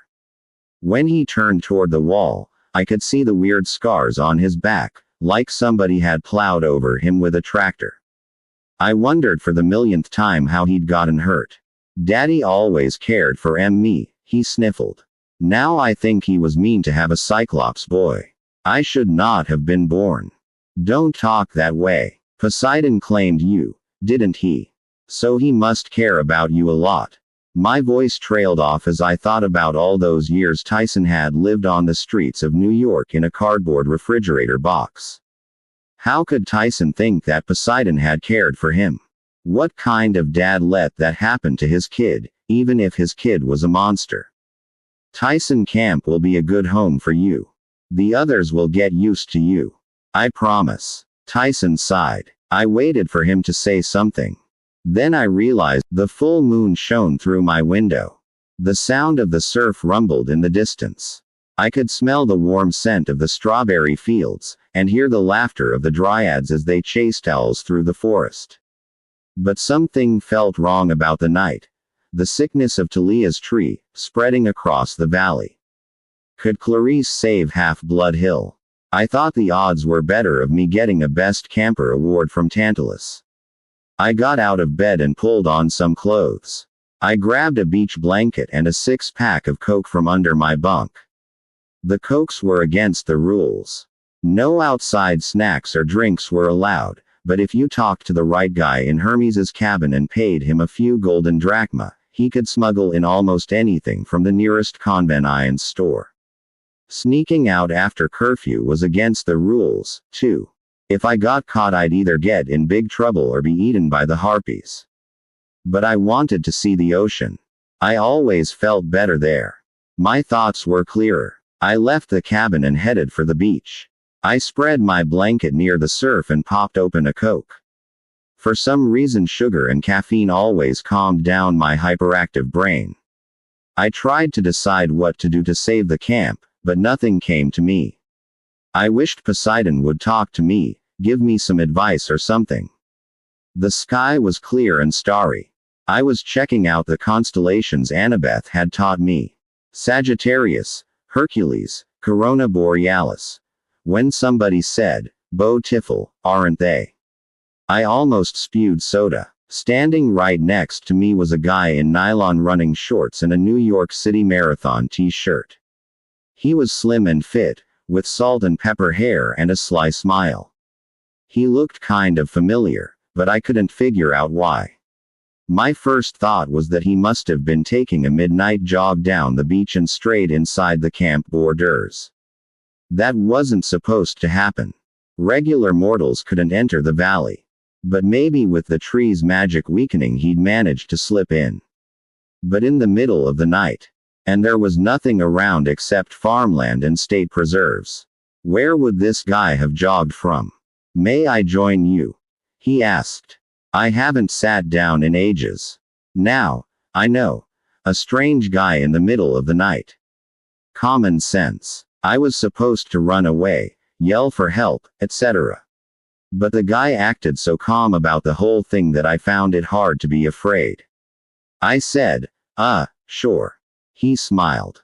He sat at the other end of the blanket, popped a soda and took a drink. That hits the spot. Peace and quiet at. A cell phone went off in his pocket.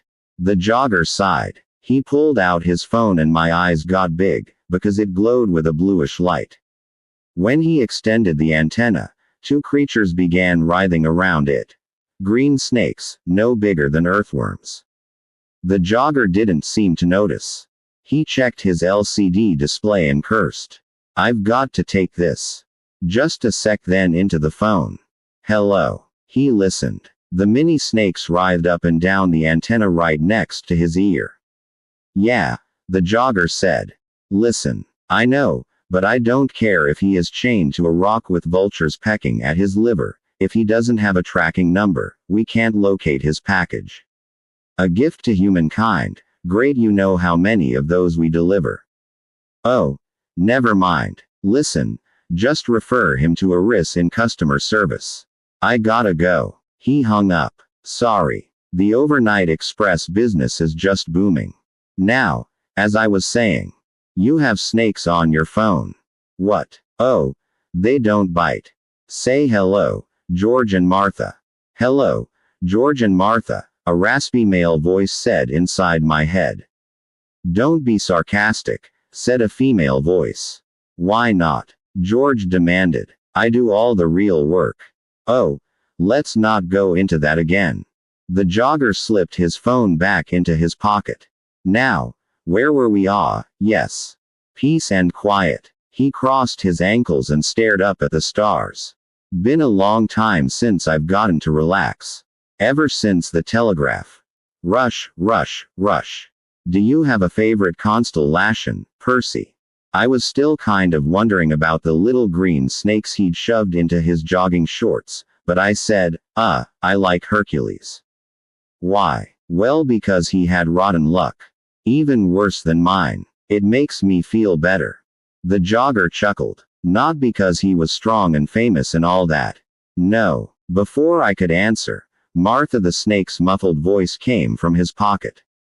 "I have Demeter on line too." "Not now," the jogger said.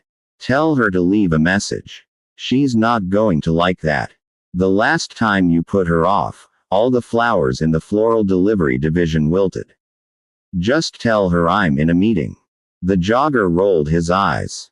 "Sorry again, Percy. You were saying who are you, exactly? Haven't you guessed by now? A smart boy like you. Show him. Martha pleaded. I haven't been full-size for months. Don't listen to her, George said. She just wants to show off. The man took out his phone again. Original form, please. The phone glowed a brilliant blue. It stretched into a 3-foot-long wooden staff with dove wings sprouting out the top. George and Martha, now full-sized green snakes, coiled together around the middle. It was a caduceus, the symbol of Cabin 11. My throat tightened. I realized who the jogger reminded me of with his elfish features, the mischievous twinkle in his eyes. You're Luke's father, I said. Hermes. The god pursed his lips. He stuck his caduceus in the sand like an umbrella pole. Luke's father. Normally, that's not the first way people introduce me. God of thieves, yes. God of messengers and travelers, if they wish to be kind. God of thieves works, George said. Oh, don't mind George. Martha flicked her tongue at me. He's just bitter because Hermes likes me best. He does not. Does too. Behave, you two, Hermes warned, or I'll turn you back into a cell phone and set you on vibrate. Now, Hermes smiled. I knew a boy once, younger than you by far. A mere baby, really. Here we go again, George said. Always talking about himself quiet. Martha snapped. Do you want to get set on vibrate? Hermes ignored them. One night, when this boy's mother wasn't watching, he sneaked out of their cave and stole some cattle that belonged to Apollo. Did he get blasted to tiny pieces? I asked. No. Actually, everything turned out quite well. To make up for his theft, the boy gave Apollo an instrument he'd invented. A lyre. Apollo was so enchanted with the music that he forgot all about being angry. So what's the moral? The moral? Hermes asked. Goodness, you act like it's a fable. It's a true story. Does truth have a moral? How about this? Stealing is not always bad. I don't think my mom would like that moral. Rats are delicious, suggested George. What does that have to do with the story? Martha demanded. Nothing, George said. But I'm hungry. I've got it, Hermes said. Young people don't always do what they're told, but if they can pull it off and do something wonderful, sometimes they escape punishment. How's that? You're saying I should go anyway, I said, even without permission. Hermes's eyes twinkled. Martha, may I have the first package, please? Martha opened her mouth and kept opening it until it was as wide as my arm. She belched out a stainless steel canister. An old-fashioned lunchbox thermos with a black plastic top. The sides of the thermos were enameled with red and yellow ancient Greek scenes. A hero killing a lion. A hero lifting up Cerberus, the three-headed dog. That's Hercules, I said. But how? Never question a gift, Hermes chided. This is a collector's item from Hercules busts heads.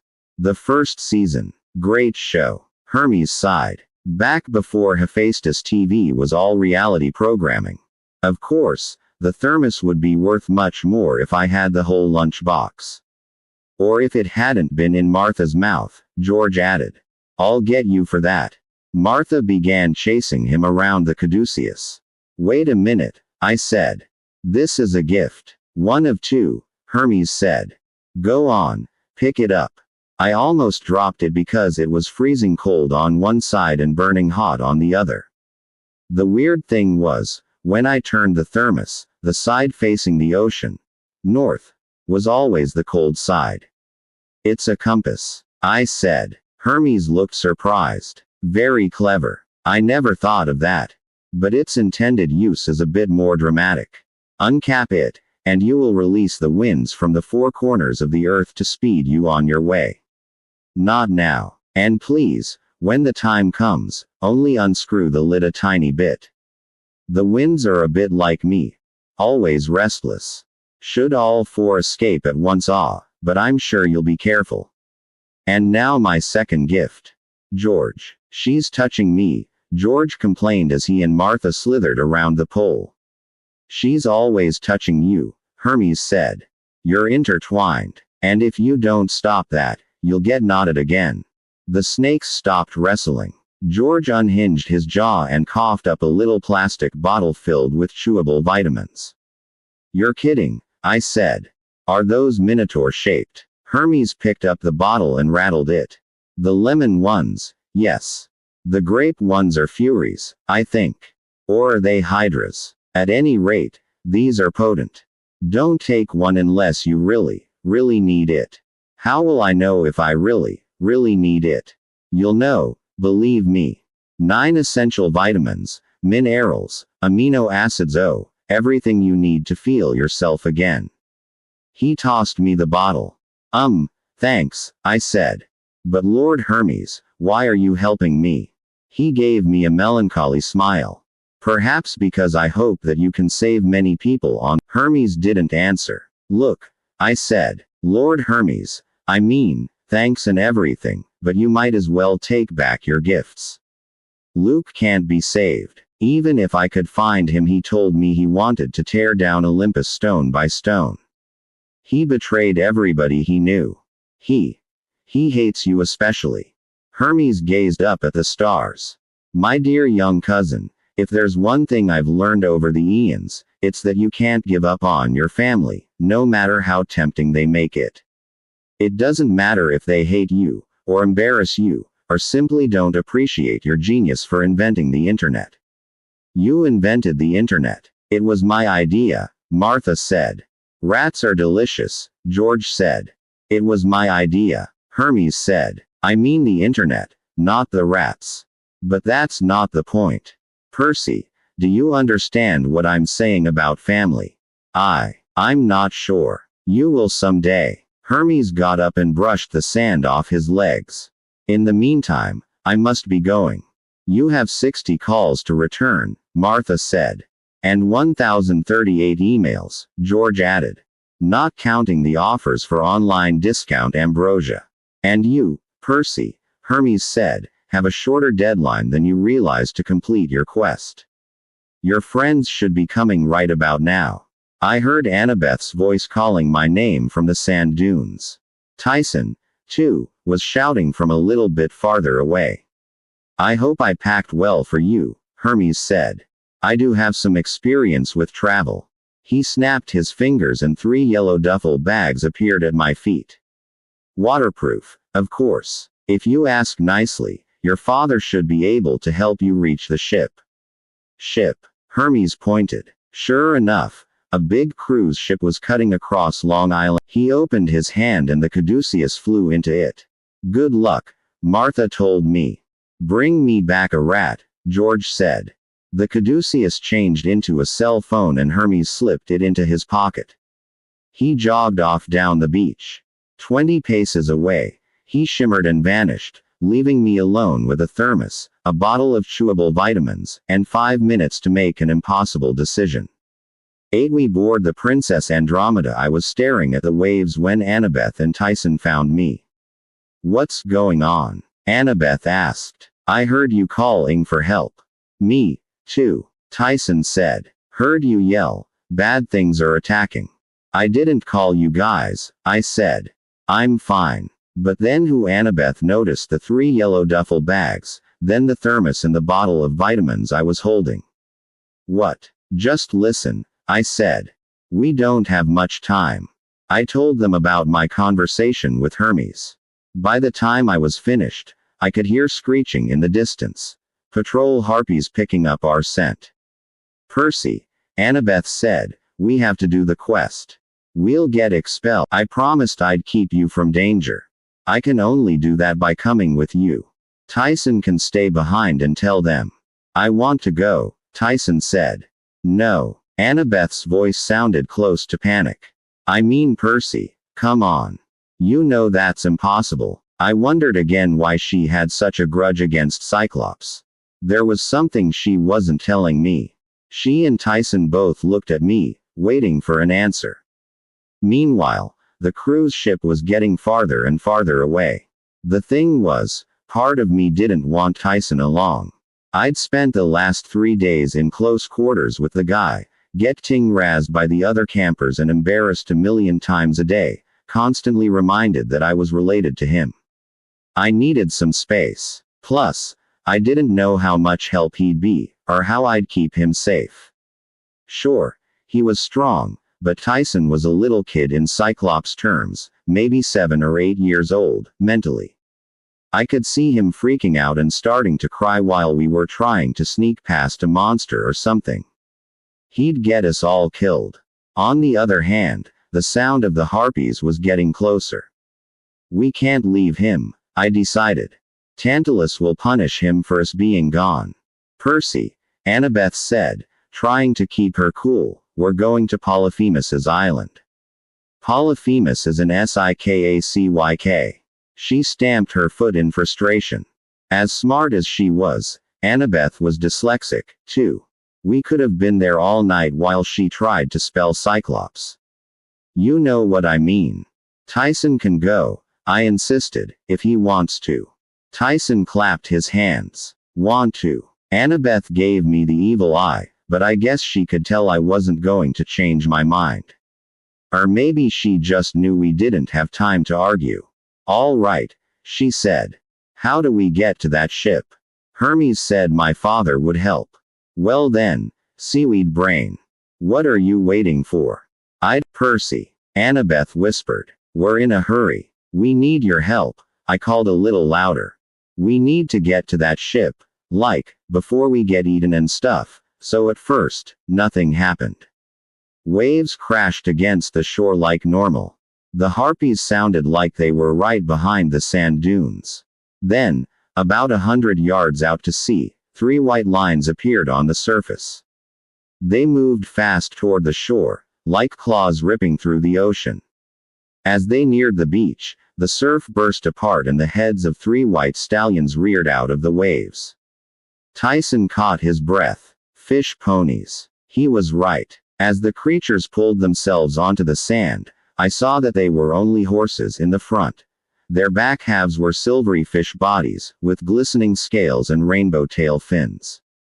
Hippocampi. Annabeth said. They're beautiful. The nearest one whinnied in appreciation and nuzzled Annabeth. We'll admire them later, I said. Come on. There. A voice screeched behind us. Bad children out of cabins. Snack time for lucky harpies. 5 of them were fluttering over the top of the dunes. Plump little hags with pinched faces and talons and feathery wings too small for their bodies. They reminded me of miniature cafeteria ladies who'd been crossbred with dodo birds. They weren't very fast, thank the gods, but they were vicious if they caught you. Tyson, I said, grab a duffel bag. He was still staring at the hippocampi with his mouth hanging open. Tyson. Come on. With Annabeth's help I got him moving. We gathered the bags and mounted our steeds. Poseidon must have known Tyson was one of the passengers, because one hippocampus was much larger than the other 2. Just right for carrying a cyclops. Giddy up, I said. My hippocampus turned and plunged into the waves. Annabeth's and Tyson's followed right behind. The harpies cursed at us, wailing for their snacks to come back, but the hippocampi raced over the water at the speed of jet skis. The harpies fell behind, and soon the shore of Camp Half-Blood was nothing but a dark smudge. I wondered if I'd ever see the place again. But right then I had other problems. The cruise ship was now looming in front of us. Our ride toward Florida and the Sea of Monsters.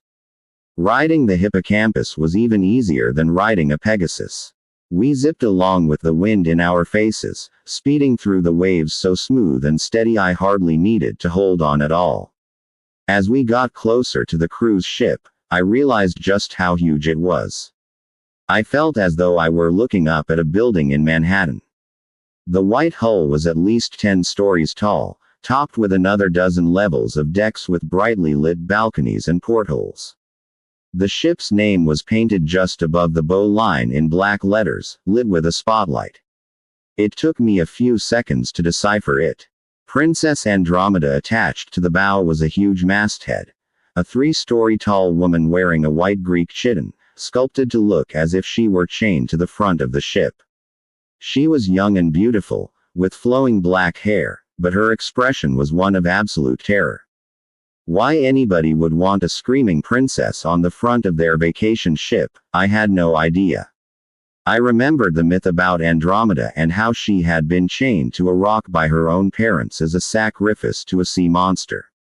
Maybe she'd gotten too many F's on her report card or something. Anyway, my namesake, Perseus, had saved her just in time and turned the sea monster to stone using the head of Medusa. That Perseus always won. That's why my mom had named me after him, even though he was a son of Zeus and I was a son of Poseidon. The original Perseus was one of the only heroes in the Greek myths who got a happy ending. The others died. Betrayed, mauled, mutilated, poisoned, or cursed by the gods. My mom hoped I would inherit Perseus's luck. Judging by how my life was going so far, I wasn't real optimistic. How do we get aboard? Annabeth shouted over the noise of the waves, but the hippocampi seemed to know what we needed. They skimmed along the starboard side of the ship, riding easily through its huge wake, and pulled up next to a service ladder riveted to the side of the hull. You first, I told Annabeth. She slung her duffel bag over her shoulder and grabbed the bottom rung. Once she'd hoisted herself onto the ladder, her hippocampus whinnied a farewell and dove underwater. Annabeth began to climb. I let her get a few rungs up, then followed her. Finally it was just Tyson in the water. His hippocampus, we have to go, I said. Rainbow, well, he can't climb ladders. Tyson sniffled. He buried his face in the hippocampus's mane. I will miss you, Rainbow. The hippocampus made a neighing sound I could have sworn was crying. Maybe we'll see him again sometime, I suggested. Oh, please, Tyson said, perking up immediately. Tomorrow. I didn't make any promises, but I finally convinced Tyson to say his farewells and grab hold of the ladder. With a final sad whinny, Rainbow the hippocampus did a backflip and dove into the sea. The ladder led to a maintenance deck stacked with yellow lifeboats. There was a set of locked double doors, which Annabeth managed to pry open with her knife and a fair amount of cursing in ancient Greek. I figured we'd have to sneak around, being stowaways and all, but after checking a few corridors and peering over a balcony into a huge central promenade lined with closed shops, I began to realize there was nobody to hide from. I mean, sure it was the middle of the night, but we walked half the length of the boat and met no one. We passed 40 or 50 cabin doors and heard no sound behind any of them. It's a ghost ship, I murmured. No, Tyson said, fiddling with the strap of his duffel bag. Bad smell. Annabeth frowned. I don't smell anything. Cyclops are like satyrs, I said. They can smell monsters. Isn't that right, Tyson? He nodded nervously. Now that we were away from Camp Half-Blood, the mist had distorted his face again. Unless I concentrated very hard, it seemed that he had two eyes instead of one. Okay, Annabeth said. So what exactly do you smell? Something bad, Tyson answered. Great, Annabeth grumbled. That clears it up. We came outside on the swimming pool level. There were rows of empty deck chairs and a bar closed off with a chain curtain. The water in the pool glowed eerily, sloshing back and forth from the motion of the ship. Above us fore and aft were more levels. A climbing wall, a putt-putt golf course, a revolving restaurant, but no sign of life. And yet I sensed something familiar. Something dangerous. I had the feeling that if I weren't so tired and burned out on adrenaline from our long night, I might be able to put a name to what was wrong. We need a hiding place, I said. Somewhere safe to sleep. Sleep, Annabeth agreed wearily. We explored a few more corridors until we found an empty suite on the 9th level. The door was open, which struck me as weird. There was a basket of chocolate goodies on the table, an iced-down bottle of sparkling cider on the nightstand, and a mint on the pillow with a handwritten note that said, "Enjoy your cruise." We opened our duffel bags for the first time and found that Hermes really had thought of everything. Extra clothes, toiletries, camp rations, a Ziploc bag full of cash, a leather pouch full of golden drachmas. He'd even managed to pack Tyson's oilcloth with his tools and metal bits, and Annabeth's cap of invisibility, which made them both feel a lot better. "I'll be next door," Annabeth said. "You guys don't drink or eat anything. You think this place is enchanted?" She frowned. "I don't know. Something isn't right. Just be careful." We locked our doors. Tyson crashed on the couch. He tinkered for a few minutes on his metalworking project, which he still wouldn't show me, but soon enough he was yawning. He wrapped up his oilcloth and passed out. I lay on the bed and stared out the porthole. I thought I heard voices out in the hallway, like whispering. I knew that couldn't be. We'd walked all over the ship and had seen nobody. But the voices kept me awake. They reminded me of my trip to the underworld, the way the spirits of the dead sounded as they drifted past. Finally my weariness got the best of me. I fell asleep and had my worst dream yet. I was standing in a cavern at the edge of an enormous pit. I knew the place too well. The entrance to Tartarus. And I recognized the cold laugh that echoed from the darkness below. If it isn't the young hero. The voice was like a knife blade scraping across stone. On his way to another great victory. I wanted to shout at Kronos to leave me alone. I wanted to draw Riptide and strike him down. But I couldn't move. And even if I could, how could I kill something that had already been destroyed, chopped to pieces and cast into eternal darkness? "Don't let me stop you," the Titan said. "Perhaps this time, when you fail, you'll wonder if it's worthwhile slaving for the gods. How exactly has your father shown his appreciation lately?" His laughter filled the cavern. Grover was sitting at the loom in his soiled wedding dress, madly unraveling the threads of the unfinished bridal train. "Honeybee!" The monster shouted from behind the boulder. Grover yelped and began weaving the threads back together. The room shook as the boulder was pushed aside. Looming in the doorway was a cyclops so huge he made Tyson look vertically challenged. He had jagged yellow teeth and gnarled hands as big as my whole body. He wore a faded purple t-shirt that said World Sheep Expo 2001. He must have been at least 15 feet tall, but the most startling thing was his enormous milky eye, scarred and webbed with cataracts.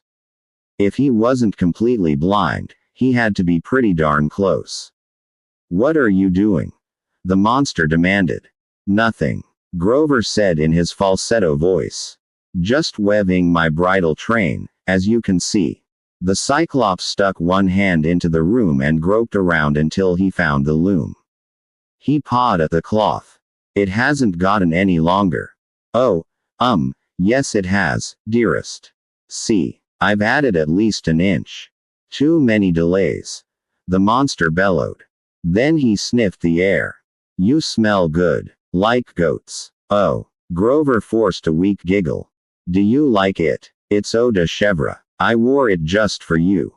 The Cyclops bared his pointed teeth. "Good enough to eat." "Oh, you're such a flirt. No more delays." "But dear, I'm not done. Tomorrow." No, 10 more days. 5. "Oh, well, 7 then. If you insist." 7. "That is less than 5, right?" "Certainly." Grover closed his eyes and took a shaky breath, trying to calm his nerves. "Hurry, Percy," he muttered. "Please, please, please." I woke to a ship's whistle and a voice on the intercom. Some guy with an Australian accent who sounded way too happy. "Good morning, passengers. We'll be at sea all day today. Excellent weather for the poolside mambo party. Don't forget $1 million bingo in the Kraken Lounge at 1 o'clock, and for our special guests, disemboweling practice on the promenade." I sat up in bed. "What did he say?" Tyson groaned, still half asleep. He was lying face down on the couch, his feet so far over the edge they were in the bathroom. The happy man said bowling practice. I hoped he was right, but then there was an urgent knock on the suite's interior door. Annabeth stuck her head in, her blonde hair in a rat's nest. Disemboweling practice. Once we were all dressed, we ventured out into the ship and were surprised to see other people. A dozen senior citizens were heading to breakfast. A dad was taking his kids to the pool for a morning swim. Crew members in crisp white uniforms strolled the deck, tipping their hats to the passengers. Nobody asked who we were. Nobody paid us much attention. But there was something wrong. As the family of swimmers passed us, the dad told his kids, "We are on a cruise. We are having fun." Yes, his 3 kids said in unison, their expressions blank. "We are having a blast. We will swim in the pool." They wandered off. "Good morning," a crew member told us, his eyes glazed. "We are all enjoying ourselves aboard the Princess Andromeda. Have a nice day." He drifted away. "Percy, this is weird," Annabeth whispered. "They're all in some kind of trance." Then we passed a cafeteria and saw our first monster. It was a hellhound. A black mastiff with its front paws up on the buffet line and its muzzle buried in the scrambled eggs. It must have been young, because it was small compared to most. No bigger than a grizzly bear. Still, my blood turned cold. I'd almost gotten killed by one of those before. The weird thing was, a middle-aged couple was standing in the buffet line. Before Annabeth or I could reply, a reptilian voice came from down the corridor. "SSSSIX more joined yesterday." Annabeth gestured frantically toward the nearest hiding place, the women's room, and all 3 of us ducked inside. I was so freaked out it didn't even occur to me to be embarrassed. Something, or more like 2 somethings, slithered past the bathroom door, making sounds like sandpaper against the carpet. "Yes," a second reptilian voice said. "He draws SSS them. SS is soon we will be SSS strong." The thing slithered into the cafeteria with a cold hissing that might have been snake laughter. Annabeth looked at me. "We have to get out of here. You think I want to be in the girls' restroom? I mean the ship, Percy. We have to get off the ship. Smells bad," Tyson agreed. "And dogs eat all the eggs." Annabeth is right. We must leave the restroom and ship. I shuddered. If Annabeth and Tyson were actually agreeing about something, I figured I'd better listen. Then I heard another voice outside. One that chilled me worse than any monsters. Only a matter of time. "Don't push me, Agrius." It was Luke, beyond a doubt. I could never forget his voice. "I'm not pushing you," another guy growled. His voice was deeper and even angrier than Luke's. "I'm just saying, if this gamble doesn't pay off, it'll pay off," Luke snapped.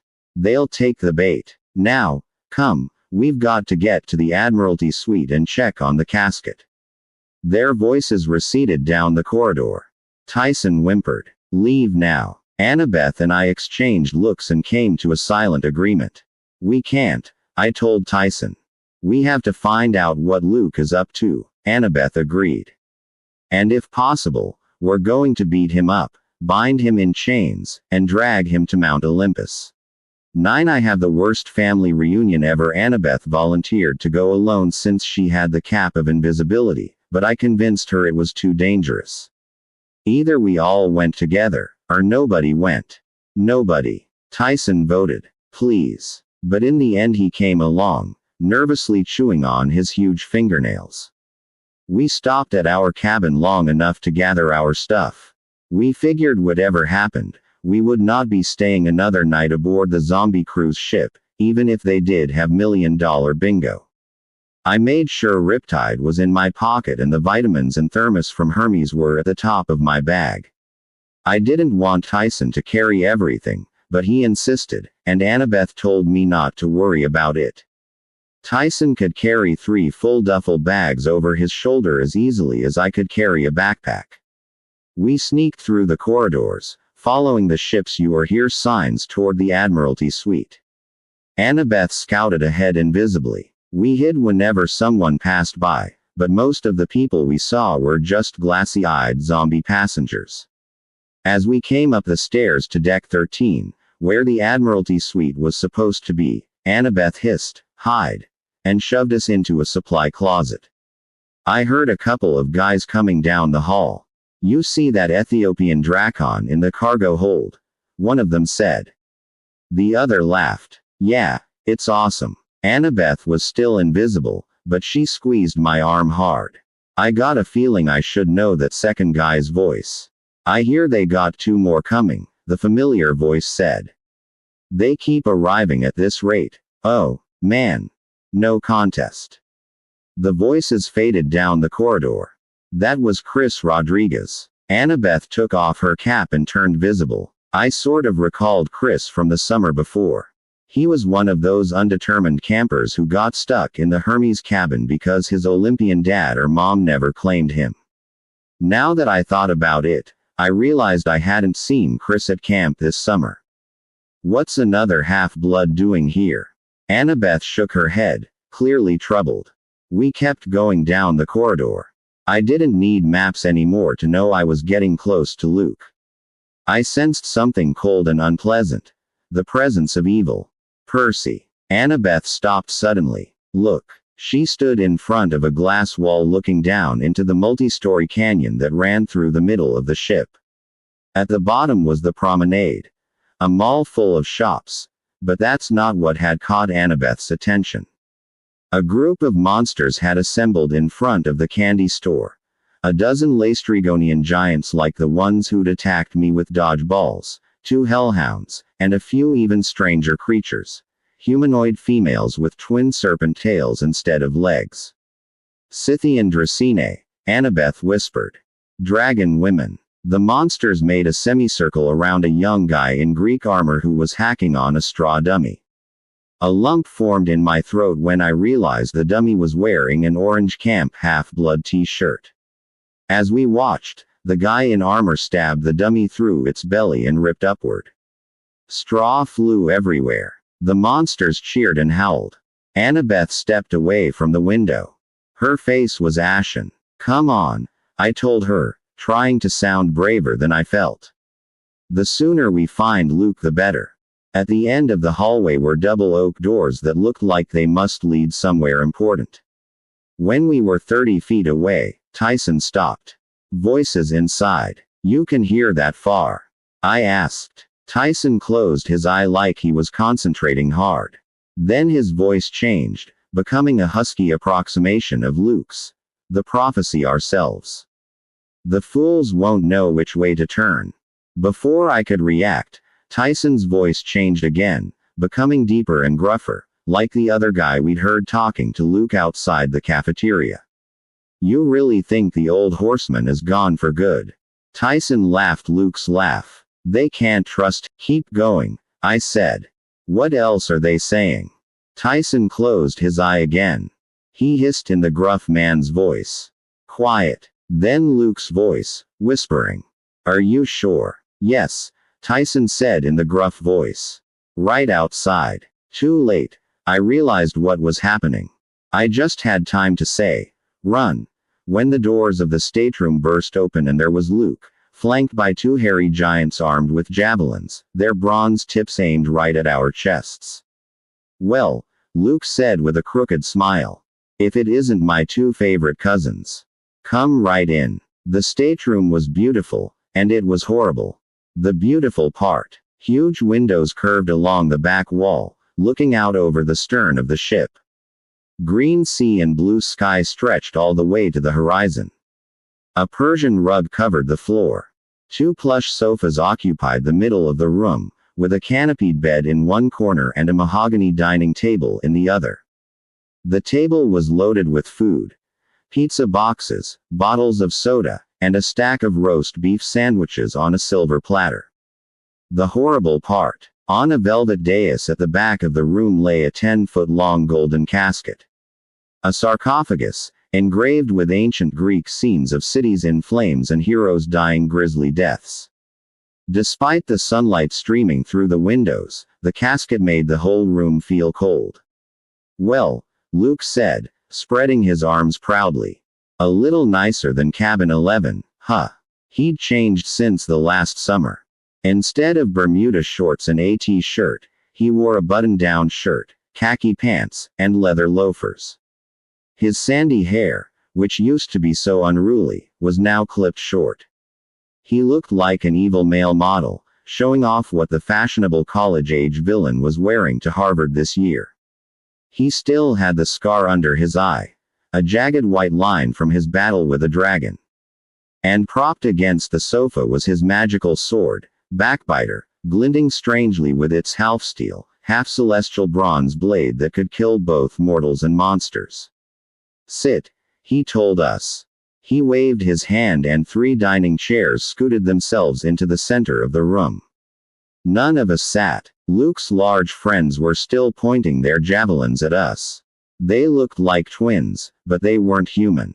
They stood about 8 feet tall, for one thing, and wore only blue jeans, probably because their enormous chests were already shag-carpeted with thick brown fur. They had claws for fingernails, feet like paws. Their noses were snout-like, and their teeth were all pointed canines. "Where are my manners?" Luke said smoothly. "These are my assistants, Agrias and Orias." I said nothing. Despite the javelins pointed at me, it wasn't the bear twins who scared me. I'd imagined meeting Luke again many times since he'd tried to kill me last summer. I'd pictured myself boldly standing up to him, challenging him to a duel. But now that we were face to face, I could barely stop my hands from shaking. "You don't know Agrias and Orias' story?" Luke asked. "Their mother, well, it's sad, really. Aphrodite ordered the young woman to fall in love. She refused and ran to Artemis for help. Artemis let her become one of her maiden huntresses, but Aphrodite got her revenge. She bewitched the young woman into falling in love with a bear. When Artemis found out, she abandoned the girl in disgust. Typical of the gods, wouldn't you say? They fight with one another and the poor humans get caught in the middle. The girl's twin sons here, Agrias and Orias, have no love for Olympus. They like half-bloods well enough, though for lunch, Agrias growled. His gruff voice was the one I'd heard talking with Luke earlier. Hee hee. His brother Orias laughed, licking his fur-lined lips. He kept laughing like he was having an asthmatic fit until Luke and Agrias both stared at him.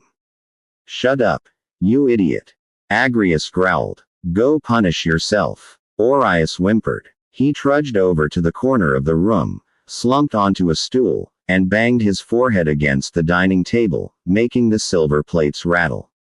Luke acted like this was perfectly normal behavior. He made himself comfortable on the sofa and propped his feet up on the coffee table. "Well, Percy, we let you survive another year.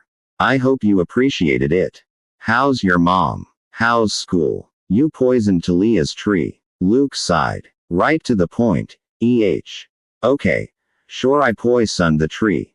So what? How could you?" Annabeth sounded so angry I thought she'd explode. "Talia saved your life. Our lives. How could you dishonor her?" "I didn't dishonor her," Luke snapped. "The gods dishonored her, Annabeth. If Talia were alive, she'd be on my side." "Liar. If you knew what was coming, you'd understand." "I understand you want to destroy the camp," she yelled. "You're a monster." Luke shook his head. "The gods have blinded you. Can't you imagine a world without them, Annabeth? What good is that ancient history you study? 3,000 years of baggage. The West is rotten to the core. It has to be destroyed. Join me. We can start the world anew. We could use your intelligence, Annabeth. Because you have none of your own." His eyes narrowed. "I know you, Annabeth. You deserve better than tagging along on some hopeless quest to save the camp. Half-Blood Hill will be overrun by monsters within the month. The heroes who survive will have no choice but to join us or be hunted to extinction. You really want to be on a losing team with company like this?" Luke pointed at Tyson. "Hey," I said. "Traveling with a Cyclops," Luke chided. "Talk about dishonoring Talia's memory. I'm surprised at you, Annabeth. You of all people. Stop it. She shouted. I didn't know what Luke was talking about, but Annabeth buried her head in her hands like she was about to cry. Leave her alone, I said. And leave Tyson out this. Luke laughed. Oh, yeah, I heard. Your father claimed him. I must have looked surprised, because Luke smiled. Yes, Percy, I know all about that. And about your plan to find the fleece. What were those coordinates? Again 30, 31, 75, 12. You see, I still have friends at camp who keep me posted. Spies, you mean? He shrugged. How many insults from your father can you stand, Percy? You think he's grateful to you. You think Poseidon cares for you any more than he cares for this monster. Tyson clenched his fists and made a rumbling sound down in his throat. Luke just chuckled. The gods are so using you, Percy. Do you have any idea what's in store for you if you reach your 16th birthday? Has Chiron even told you the prophecy? I wanted to get in Luke's face and tell him off, but as usual, he knew just how to throw me off balance. 16th birthday. I mean, I knew Chiron had received a prophecy from the oracle many years ago. I knew part of it was about me. But, if I reached my 16th birthday, I didn't like the sound of that. I know what I need to know, I managed. Like, who my enemies are. Then you're a fool. Tyson smashed the nearest dining chair to splinters. Percy is not a fool. Before I could stop him, he charged Luke. His fists came down toward Luke's. Too bad, Cyclops, Luke said. Looks like my grisly friends together are more than a match for your strength. Maybe I should let them. Luke, I cut in. Listen to me. Your father sent us. His face turned the color of pepperoni.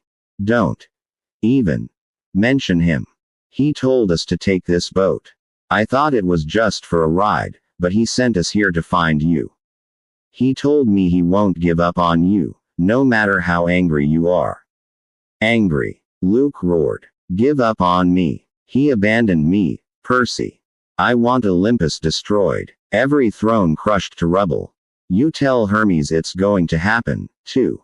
Each time a half-blood joins us, the Olympians grow weaker and we grow stronger.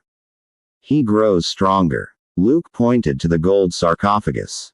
The box creeped me out, but I was determined not to show it. So, I demanded, what's so special then? It hit me, what might be inside the sarcophagus? The temperature in the room seemed to drop 20 degrees. Whoa, you don't mean. He is reforming, Luke said. Little by little, we're calling his life force out of the pit. With every recruit who pledges our cause, another small piece appears. That's disgusting, Annabeth said. Luke sneered at her. Your mother was born from Zeus's split skull, Annabeth. I wouldn't talk. Soon there will be enough of the Titan Lord so that we can make him whole again. We will piece together a new body for him, a work worthy of the forges of Hephaestus. You're insane, Annabeth said. Join us and you'll be rewarded. We have powerful friends, sponsors rich enough to buy this cruise ship and much more. Percy, your mother will never have to work again. You can buy her a mansion. You can have power, fame, whatever you want. Annabeth, you can realize your dream of being an architect. You can build a monument to last 1,000 years. A temple to the lords of the next age. Go to Tartarus, she said. Luke sighed. A shame. He picked up something that looked like a TV remote and pressed a red button. Within seconds the door of the stateroom opened and 2 uniformed crew members came in, armed with nightsticks. They had the same glassy eye. Luke turned to Orius. It's time to feed the Ethiopian Drakon. Take these fools below and show them how it's done.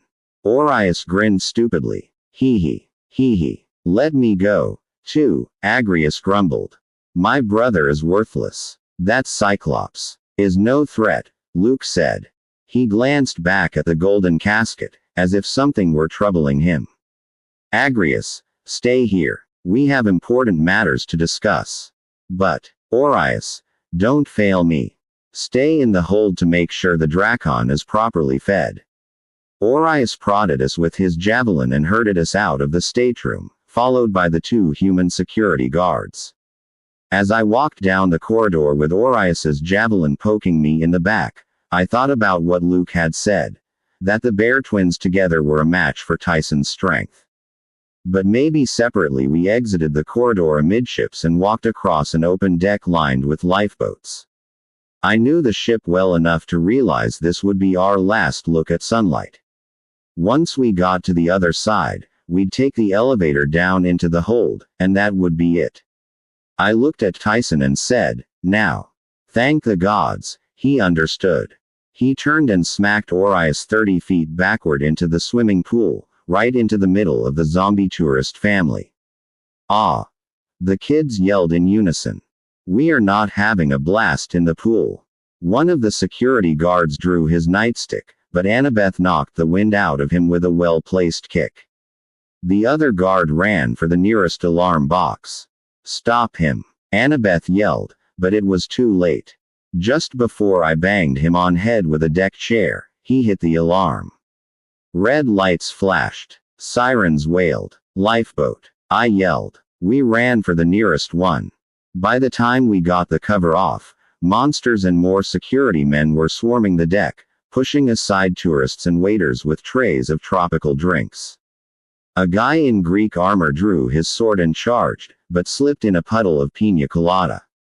Laestrygonian archers assembled on the deck above. A hellhound leapt at me, but Tyson slammed it aside with a fire extinguisher. "Get in!" I yelled. I uncapped Riptide and slashed the first volley of arrows out of the air. Any second we would be overwhelmed. The lifeboat was hanging over the side of the ship, high above the water. Annabeth and Tyson were having no luck with the release pulley. I jumped in beside them. "Hold on!" I yelled, and I cut the ropes. A shower of arrows whistled over our heads as we free fell toward the ocean. 10 We hitch a ride with dead Confederates thermos. I screamed as we hurtled toward the water. What? Annabeth must have thought I'd lost my mind. She was holding on to the boat straps for dear life, her hair flying straight up like a torch. But Tyson understood. He managed to open my duffel bag and take out Hermes's magical thermos without losing his grip on it or the boat. Arrows and javelins whistled past us. I grabbed the thermos and hoped I was doing the right thing. "Hang on." "I am hanging on," Annabeth yelled. "Tighter." I hooked my feet under the boat's inflatable bench, and as Tyson grabbed Annabeth and me by the backs of our shirts, I gave the thermos cap a quarter turn. Instantly, a white sheet of wind jetted out of the thermos and propelled us sideways, turning our downward plummet. The wind seemed to laugh as it shot from the thermos, like it was glad to be free. As we hit the ocean, we bumped once, twice, skipping like a stone, then we were whizzing along like a speedboat, salt spray in our faces and nothing but sea ahead. I heard a wail of outrage from the ship behind us, but we were already out of weapon range. The Princess Andromeda faded to the size of a white toy boat in the distance, and then it was gone. As we raced over the sea, Annabeth and I tried to send an Iris message to Chiron. We figured it was important we let somebody know what Luke was doing, and we didn't know who else to trust. The wind from the thermos stirred up a nice sea spray that made a rainbow in the sunlight. Perfect for an Iris message. But our connection was still poor. When Annabeth threw a gold drachma into the mist and prayed for the rainbow goddess to show us Chiron, his face appeared all right, but there was some kind of weird strobe light flashing in the background and rock music blaring, like he was at a dance club. We told him about sneaking away from camp, and Luke and the Princess Andromeda and the golden box for Kronos' remains, but between the noise on his end and the rushing wind and water on our end, I'm not sure how much he heard. "Percy," Chiron yelled, "you have to watch out for." His voice was drowned out by loud shouting behind him. A bunch of voices whooping it up like Comanche warriors. "What?" I yelled. "Curse my relatives." Chiron ducked as a plate flew over his head and shattered somewhere out of sight. "Annabeth, you shouldn't have let Percy leave camp." But if you do get the fleece. Yeah, baby. Somebody behind Kyron yelled. Woo-hoo. The music got cranked up, subwoofers so loud it made our boat vibrate. Miami, Kyron was yelling. I'll try to keep watch. Our misty screen smashed apart like someone on the other side had thrown a bottle at it, and Kyron was gone. An hour later we spotted land. A long stretch of beach lined with high-rise hotels. The water became crowded with fishing boats and tankers. A Coast Guard cruiser, that's Virginia Beach, Annabeth said as we approached the shoreline. Oh my gods, how did the Princess Andromeda travel so far overnight? That's like 530 nautical miles, I said. She stared at me. How did you know that? I'm not sure. Annabeth thought for a moment. Percy, what's our position? 36 degrees, 44 minutes north, 76 degrees, 2 minutes west, I said immediately. Then I shook my head. Whoa, how did I know that? Because of your dad, Annabeth guessed. When you're at sea, you have perfect bearings. That is so cool. I wasn't sure about that. I didn't want to be a human GPS unit. But before I could say anything, Tyson tapped my shoulder. Other boat is coming. I looked back. The Coast Guard vessel was definitely on our tail now. Its lights were flashing and it was gaining speed. We can't let them catch us, I said. They'll ask too many questions. Keep going into Chesapeake Bay, Annabeth said. I know a place we can hide. I didn't ask what she meant, or how she knew the area so well. I risked loosening the thermos cap a little more, and a fresh burst of wind sent us rocketing around the northern tip of Virginia Beach into Chesapeake Bay. The Coast Guard boat fell farther and farther behind. We didn't slow down until the shores of the bay narrowed on either side, and I realized we'd entered the mouth of a river. I could feel the change from salt water to fresh water. Suddenly I was tired and frazzled, like I was coming down off a sugar high. I didn't know where I was anymore, or which way to steer the boat. It was a good thing Annabeth was directing me. There, she said, past that sandbar. We veered into a swampy area choked with marsh grass. I beached the lifeboat at the foot of a giant cypress. Vine-covered trees loomed above us. Insects sheared in the woods. The air was muggy and hot, and steam curled off the river. Basically, it wasn't Manhattan, and I didn't like it. Come on, Annabeth said. After burying the lifeboat with branches, Tyson and I followed Annabeth along the shore, our feet sinking in red mud. A snake slithered past my shoe and disappeared into the grass. Not a good place, Tyson said. He swatted the mosquitoes that were forming a buffet line on his arm. After another few minutes, Annabeth said, Here. All I saw was a patch of brambles. Then Annabeth moved aside a woven circle of branches, like a door, and I realized I was looking into a camouflaged shelter. The inside was big enough for 3, even with Tyson being the third. The walls were woven from plant material, like a Native American hut, but they looked pretty waterproof. Stacked in the corner was everything you could want for a campout. Sleeping bags, blankets, an ice chest, and a kerosene lamp. There were demigod provisions, too. Bronze javelin tips, a quiver full of arrows, an extra sword, and a box of ambrosia. The place smelled musty, like it had been vacant for a long time. A half-blood hideout. I looked at Annabeth in awe. You made this place. Talia and I, she said quietly. And Luke. That shouldn't have bothered me. I mean, I knew Talia and Luke had taken care of Annabeth when she was little. I knew the 3 of them had been runaways together, hiding from monsters, surviving on their own before Grover found them and tried to get them to Halfblood Hill. But whenever Annabeth talked about the time she'd spent with them, I kind of felt uncomfortable. No, that's not the word. The word was jealous. So I said, You don't think Luke will look for us here? She shook her head. We made a dozen safe houses like this. I doubt Luke even remembers where they are. Our cares. She threw herself down on the blankets and started going through her duffel bag. Her body language made it pretty clear she didn't want to talk. Tyson, I said, would you mind scouting around outside? Like, look for a wilderness convenience store or something. It's not your fault. She unsheathed her knife and started cleaning the blade with a rag. He let us go too easily, I said. I hoped I'd been imagining it, but Annabeth nodded. I was thinking the same thing. What we overheard him say about a gamble, and, they'll take the bait. I think he was talking about us. The fleece is the bait. Grover. She studied the edge of her knife.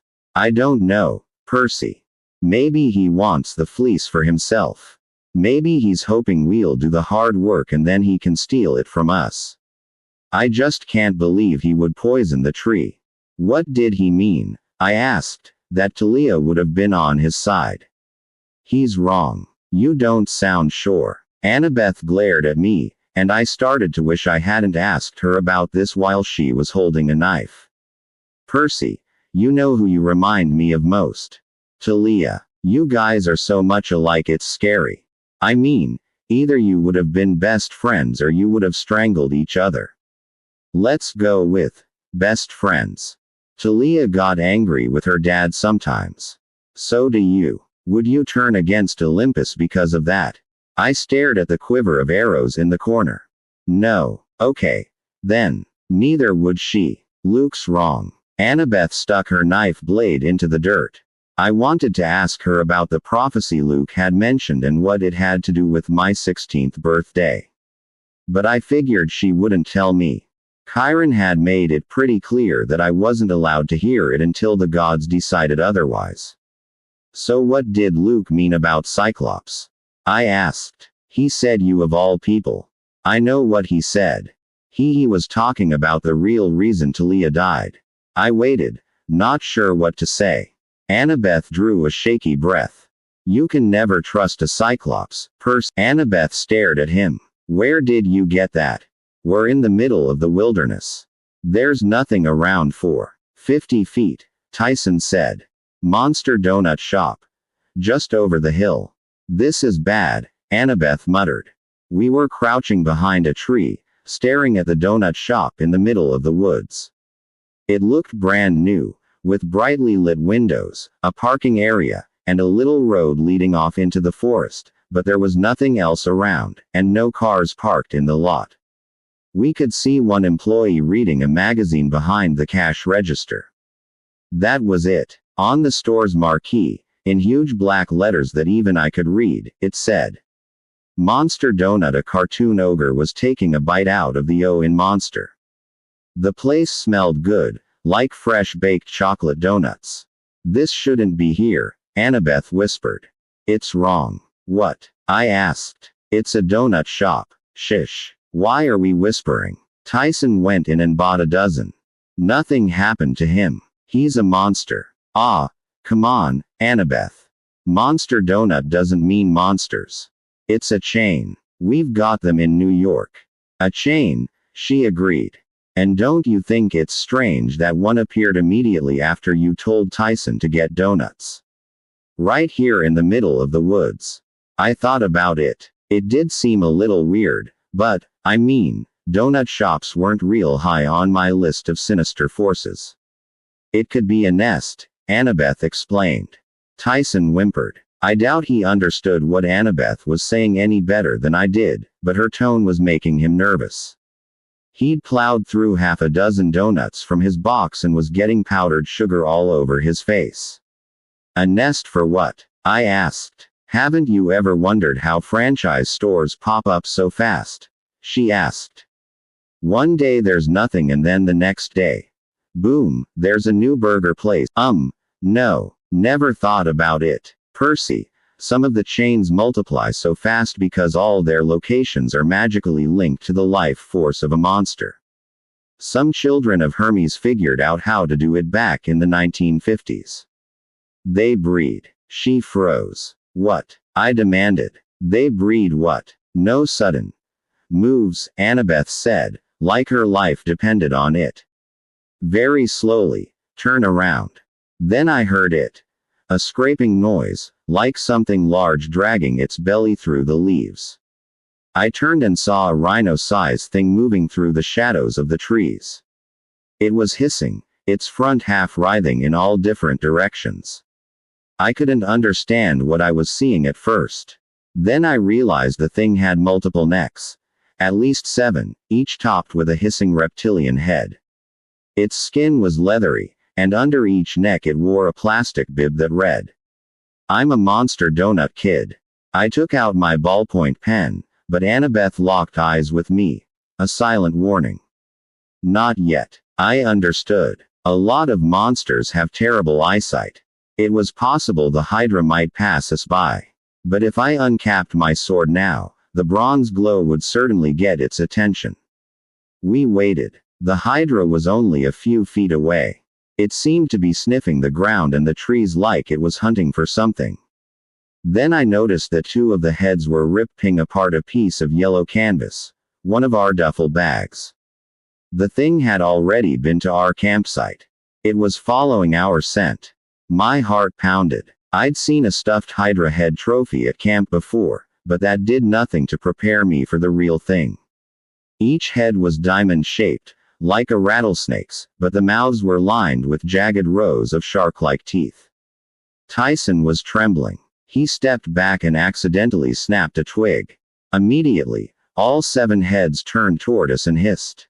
"Scatter!" Annabeth yelled. She dove to the right. I rolled to the left. One of the Hydra heads spat an arc of green liquid that shot past my shoulder and splashed against an elm.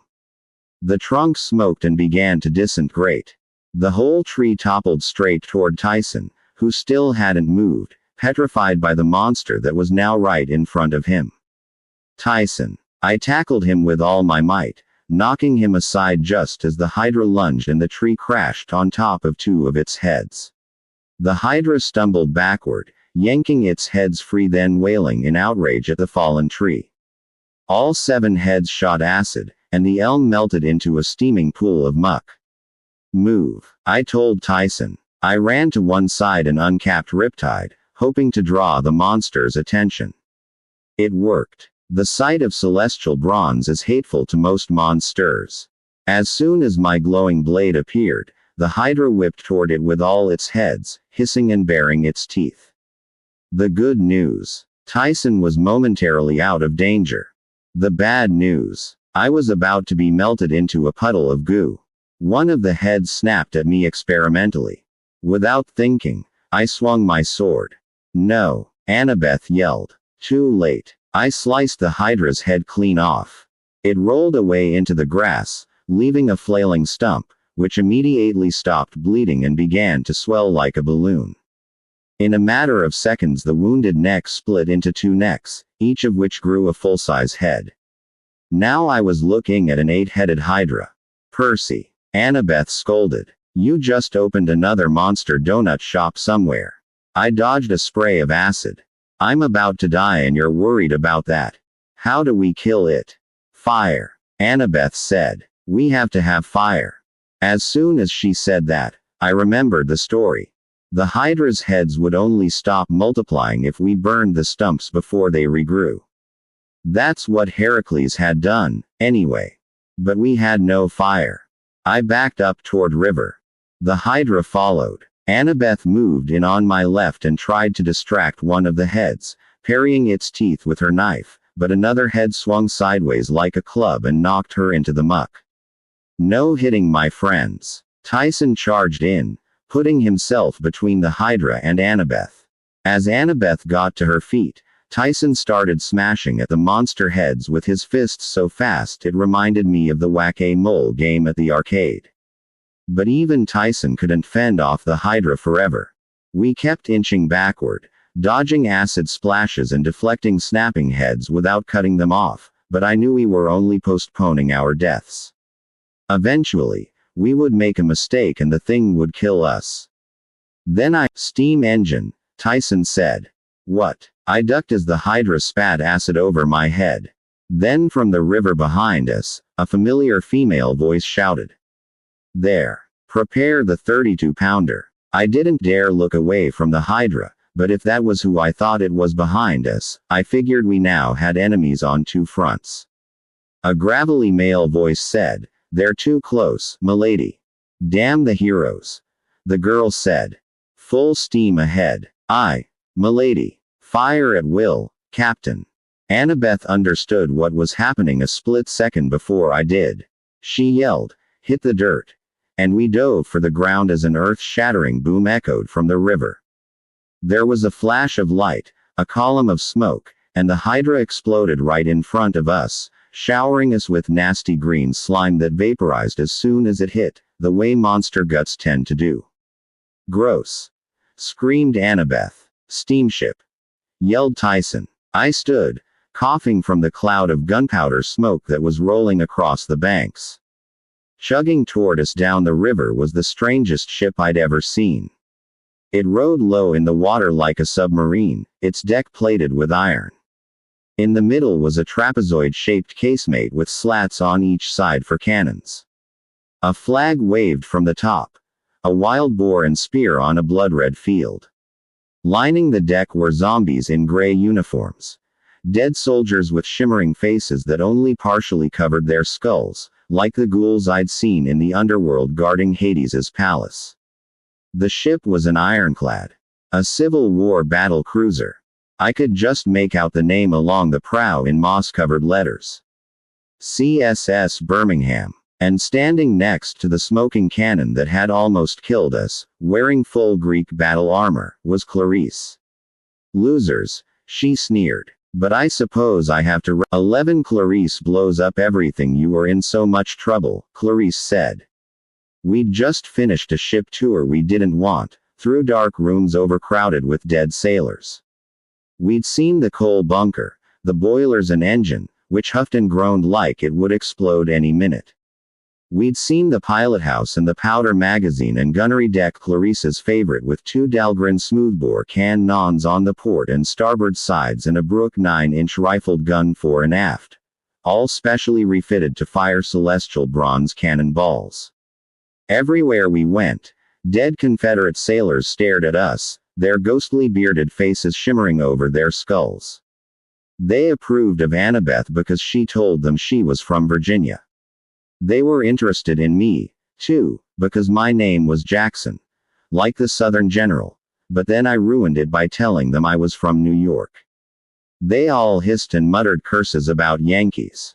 Tyson was terrified of them.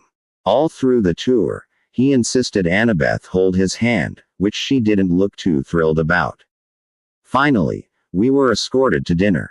The CSS Birmingham captain's quarters were about the size of a walk-in closet, but still much bigger than any other room on board. The table was set with white linen and china. Peanut butter and jelly sandwiches, potato chips, and Dr. Peppers were served by skeletal crewmen.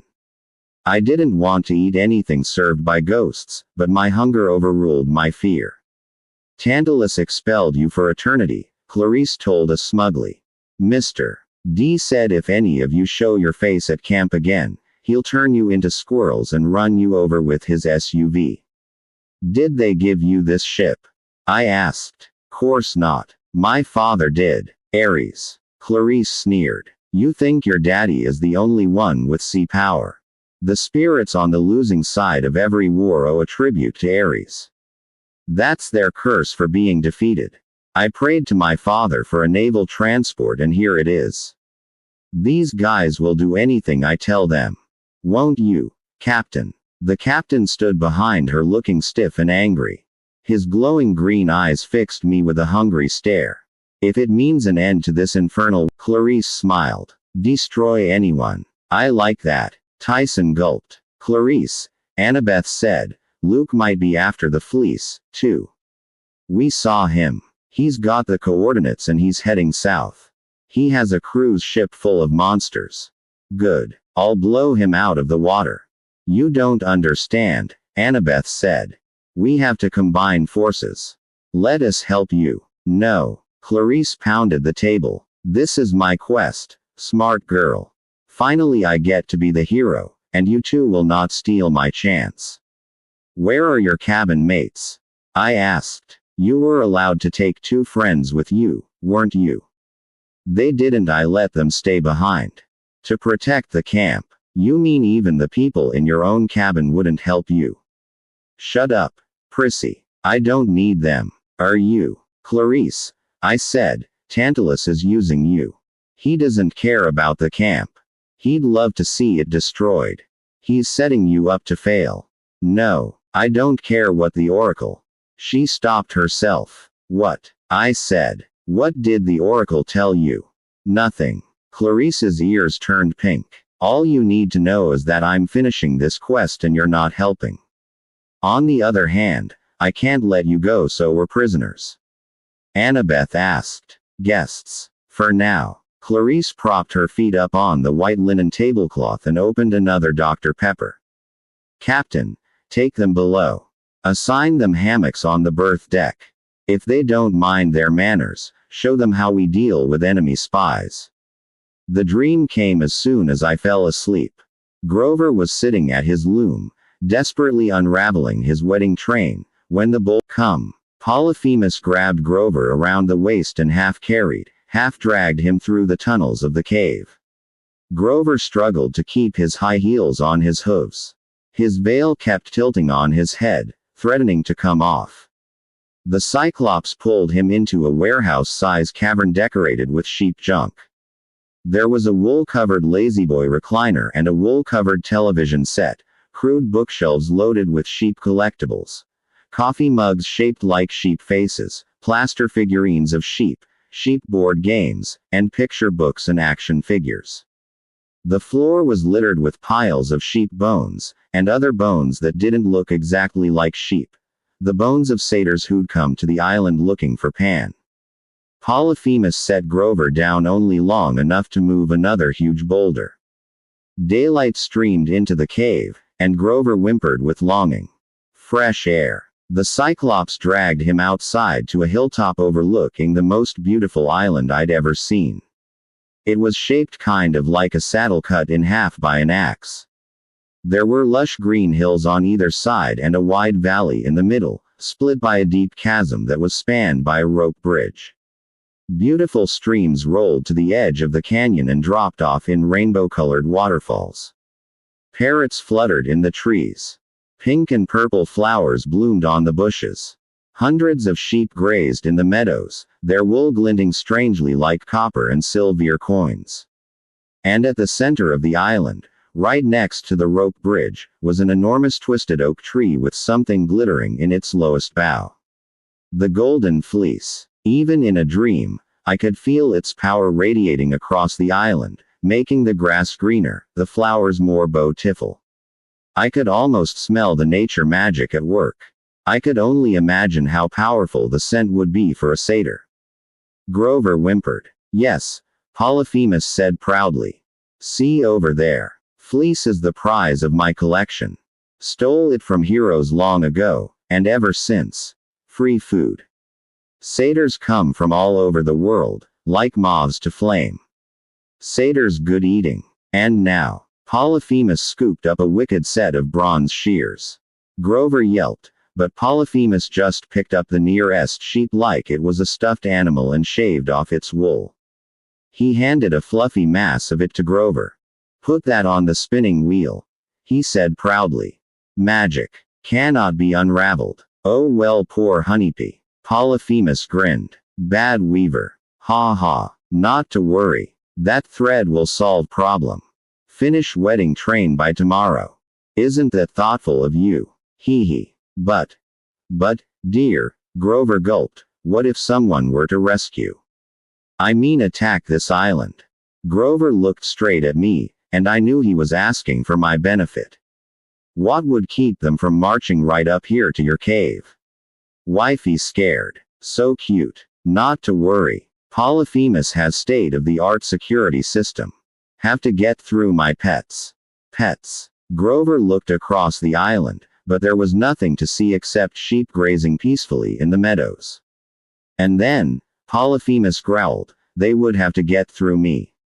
He pounded his fist against the nearest rock, which cracked and split in half. Now, come, he shouted. Back to the cave. Grover looked about ready to cry. So close to freedom, but so hopelessly far. Tears welled in his eyes as the boulder door rolled shut, sealing him once again in the stinky torch-lit dankness of the Cyclops' cave. I woke to alarm bells ringing throughout the ship. The captain's gravelly voice. All hands on deck. Find Lady Clarice. Where is that girl? Then his ghostly face appeared above me. Get up, Yankee. Your friends are already above. We are approaching the entrance. The entrance to what? He gave me a skeletal smile. The Sea of Monsters, of course. I stuffed my few belongings that had survived the Hydra into a sailor's canvas knapsack and slung it over my shoulder.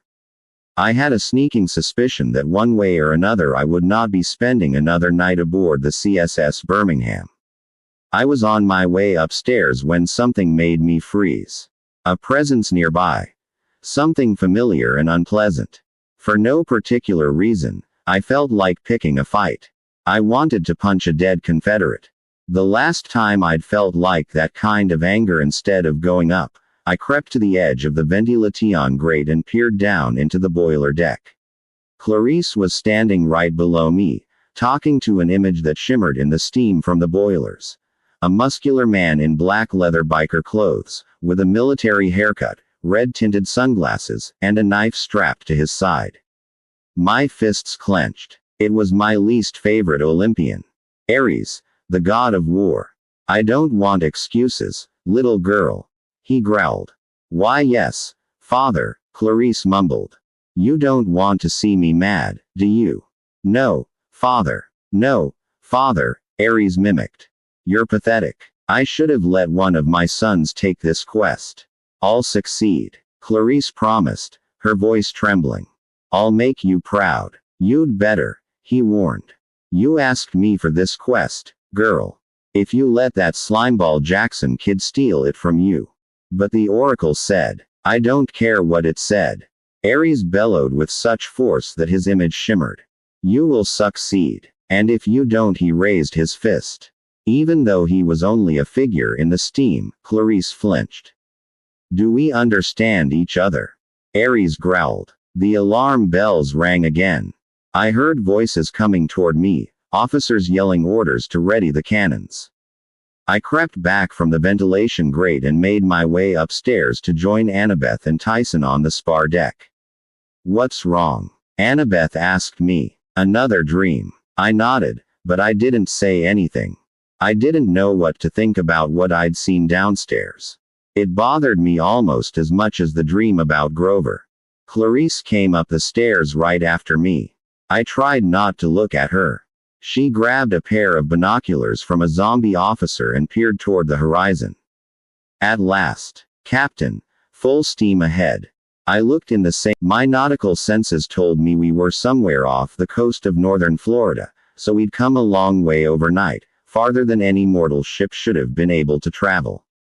The engine groaned as we increased speed. Tyson muttered nervously, too much strain on the Pi's tons. Not meant for deep water. I wasn't sure how he knew that, but it made me nervous. After a few more minutes, the dark splotches ahead of us came into focus. To the north, a huge mass of rock rose out of the sea. An island with cliffs at least 100 feet tall. About half a mile south of that, the other patch of darkness was a storm brewing. The sky and sea boiled together in a roaring mass. Hurricane? Annabeth asked. No, Clarice said. Charybdis. Annabeth paled. Are you crazy? Only way into the Sea of Monsters. Straight between Charybdis and her sister Skyla.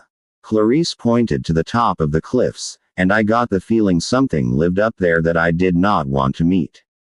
What do you mean the only way? I asked. The sea is wide open. Just sail around them. Clarice rolled her eyes. Don't you know anything? If I tried to sail around them, they would just appear in my path again. If you want to get into the Sea of Monsters, you have to sail through them. What about the clashing rocks? Annabeth said. That's another gateway. Jason used it. I can't blow apart rocks with my cannons, Clarice said. Monsters, On the other hand, you are crazy, Annabeth decided. Watch and learn, wise girl. Clarisse turned to the captain. Set course for Charybdis. Aye, milady. The engine groaned, the iron plating rattled, and the ship began to pick up speed. No, Clarisse insisted. If Skyla doesn't get her easy meat, she might pick up the whole ship. Besides, she's too high to make a good target. My cannons can't shoot straight up. Charybdis just sits there at the center of her whirlwind. We're going to steam straight toward her, train our guns on her, and blow her to Tartarus. She said it with such relish I almost wanted to believe her. The engine hummed. The boilers were heating up so much I could feel the deck getting warm beneath my feet. The smokestacks billowed. The red Ares flag whipped in the wind. As we got closer to the monsters, the sound of Charybdis got louder and louder. A horrible wet roar like the galaxy's biggest toilet being flushed. Every time Charybdis inhaled, the ship shuddered and lurched forward. Every time she exhaled, we rose in the water and were faded by 10-foot waves. I tried to time the whirlpool. As near as I could figure, it took Charybdis about 3 minutes to suck up and destroy everything within a half-mile radius. To avoid her, we would have to skirt right next to Skyla's cliffs. And as bad as Skyla might be, those cliffs were looking awfully good to me. Undead sailors calmly went about their business on the spar deck. I guess they'd fought a losing cause before, so this didn't bother them. Or maybe they didn't care about getting destroyed because they were already deceased. Neither thought made me feel any better. Annabeth stood next to me, gripping the rail. You still have your thermos full of wind. I nodded. But it's too dangerous to use with a whirlpool like that. More wind might just make things worse. What about controlling the water? She asked. You're Poseidon's son. You've done it before. She was right. I closed my eyes and tried to calm the sea, but I couldn't concentrate. Charybdis was too loud and powerful. The waves wouldn't respond. I can't, I said miserably.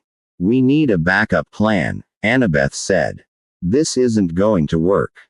Annabeth is right, Tyson said. Engine's no good. What do you mean? She asked. Pressure. Pistons need fixing. Before he could explain, the cosmic toilet flushed with a mighty roar. The ship lurched forward and I was thrown to the deck. We were in the whirlpool. Full reverse. Clarisse screamed above the noise. The sea churned around us, waves crashing over the deck. The iron plating was now so hot it steamed. Get us within firing range. Make ready starboard cannons. Dead Confederates rushed back and forth. The propeller grinded into reverse, trying to slow the ship, but we kept sliding toward the center of the vortex. A zombie sailor burst out of the hold and ran to Clarisse. His gray uniform was smoking. His beard was on fire. Boiler room overheating, ma'am. She's going to blow. Well, get down there and fix it. Can't. The sailor yelled. We're vaporizing in the heat. Clarisse pounded the side of the casemate. All I need is a few more minutes. Just enough to get in range. We're going in too fast, the captain said grimly. Prepare yourself for death. No, Tyson bellowed. I can fix it. Clarisse looked at him incredulously. He's a Cyclops, Annabeth said. He's immune to fire. And he knows mechanics. Go. Yelled Clarisse. Tyson. No. I grabbed his arm. It's too dangerous. He patted my hand. Only way, brother. His expression was determined. Confident, even. I'd never seen him look like this before. I will fix it. Be right back. As I watched him follow the smoldering sailor down the hatch, I had a terrible feeling. I wanted to run after him, but the ship lurched again. And then I saw Charybdis. She appeared only a few hundred yards away, through a swirl of mist and smoke and water. The first thing I noticed was the reef. A black crag of coral with a fig tree clinging to the top, an oddly peaceful thing in the middle of a maelstrom. All around it, water curved into a funnel, like light around a black hole. Then I saw the horrible thing anchored to the reef just below the waterline.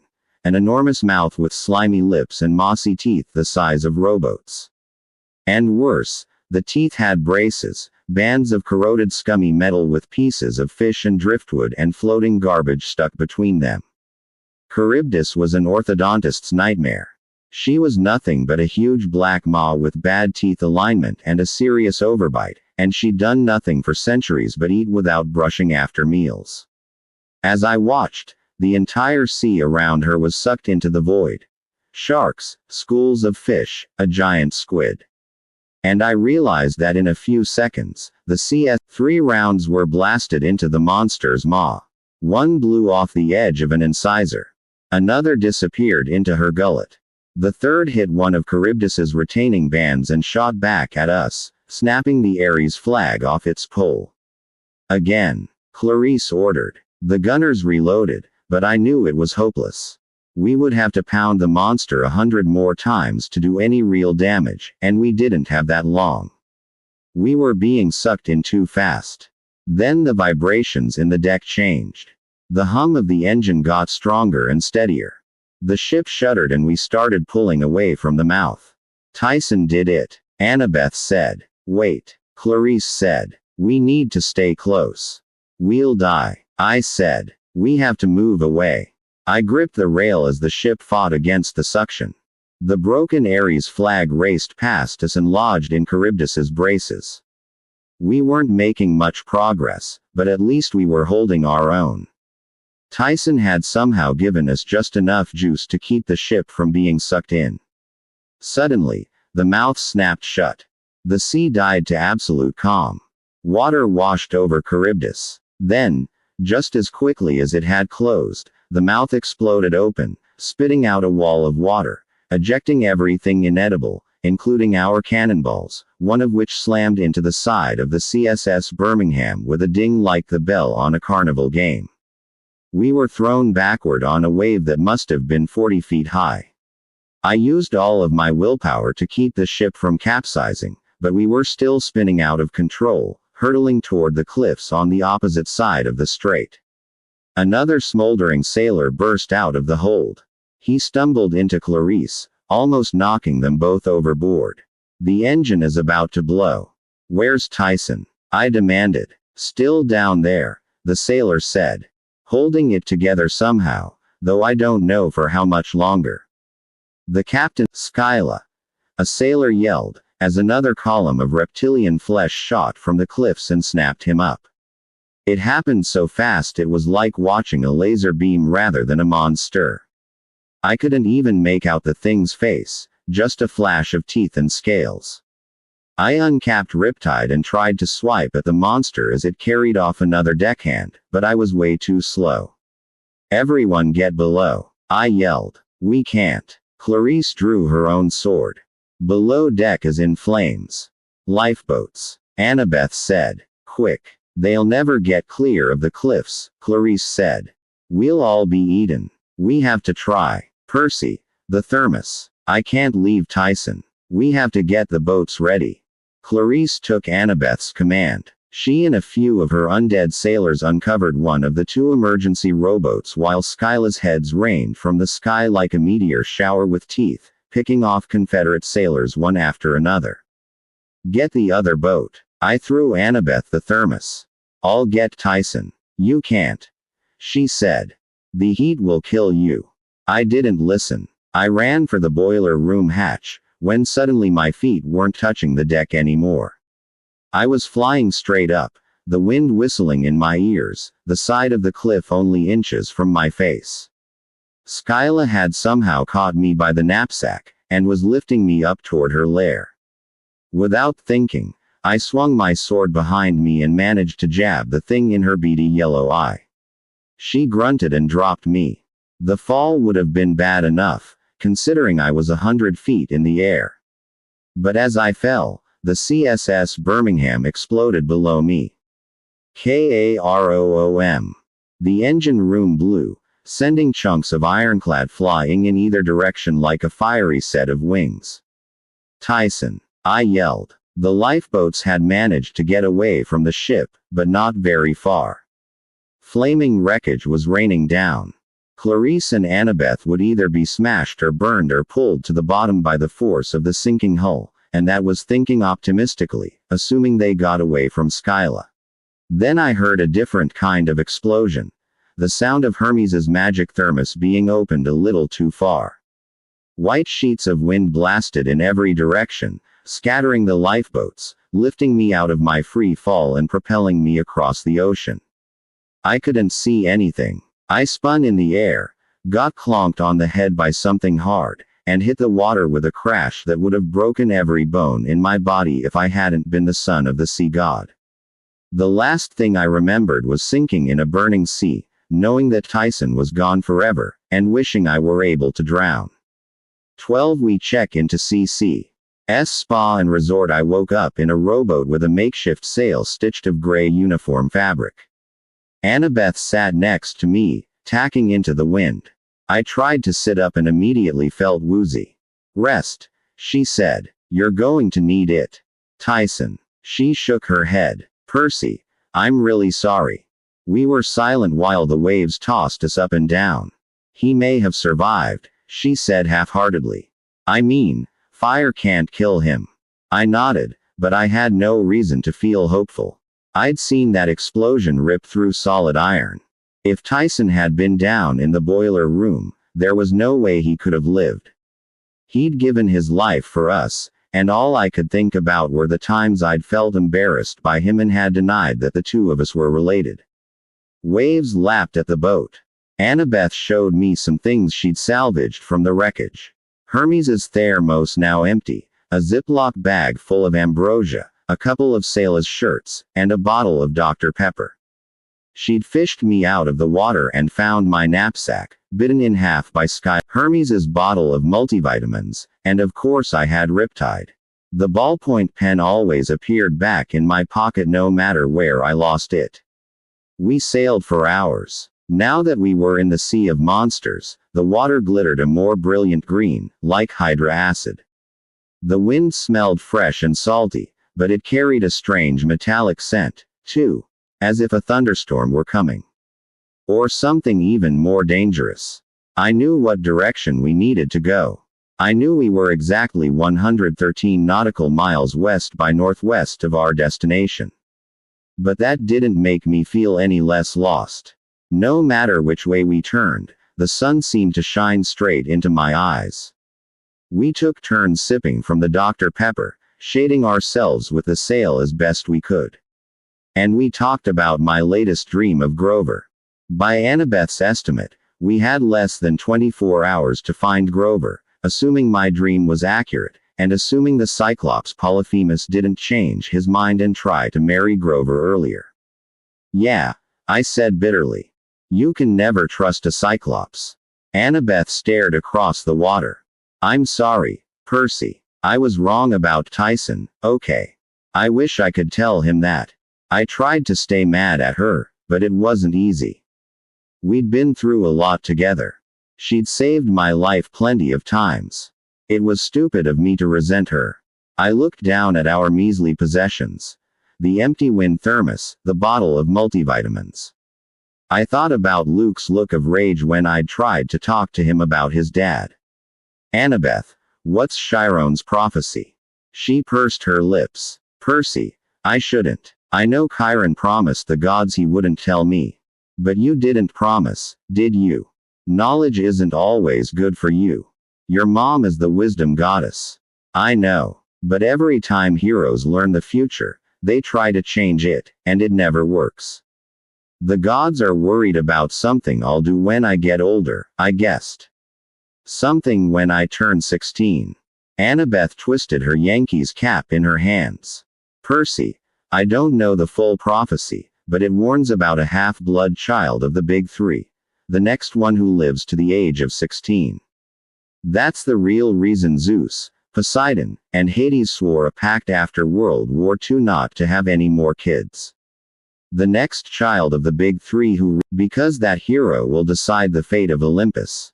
He or she will make a decision that either saves the age of the gods, or destroys it. I let that sink in. I don't get seasick, but suddenly I felt ill. That's why Kronos didn't kill me last summer. She nodded. You could be very useful to him. If he can get you on his side, the gods will be in serious trouble. But if it's me in the prophecy, we'll only know that if you survive 3 more years. That can be a long time for a half-blood. When Chiron first learned about Talia, he assumed she was the one in the prophecy. That's why he was so desperate to get her safely to camp.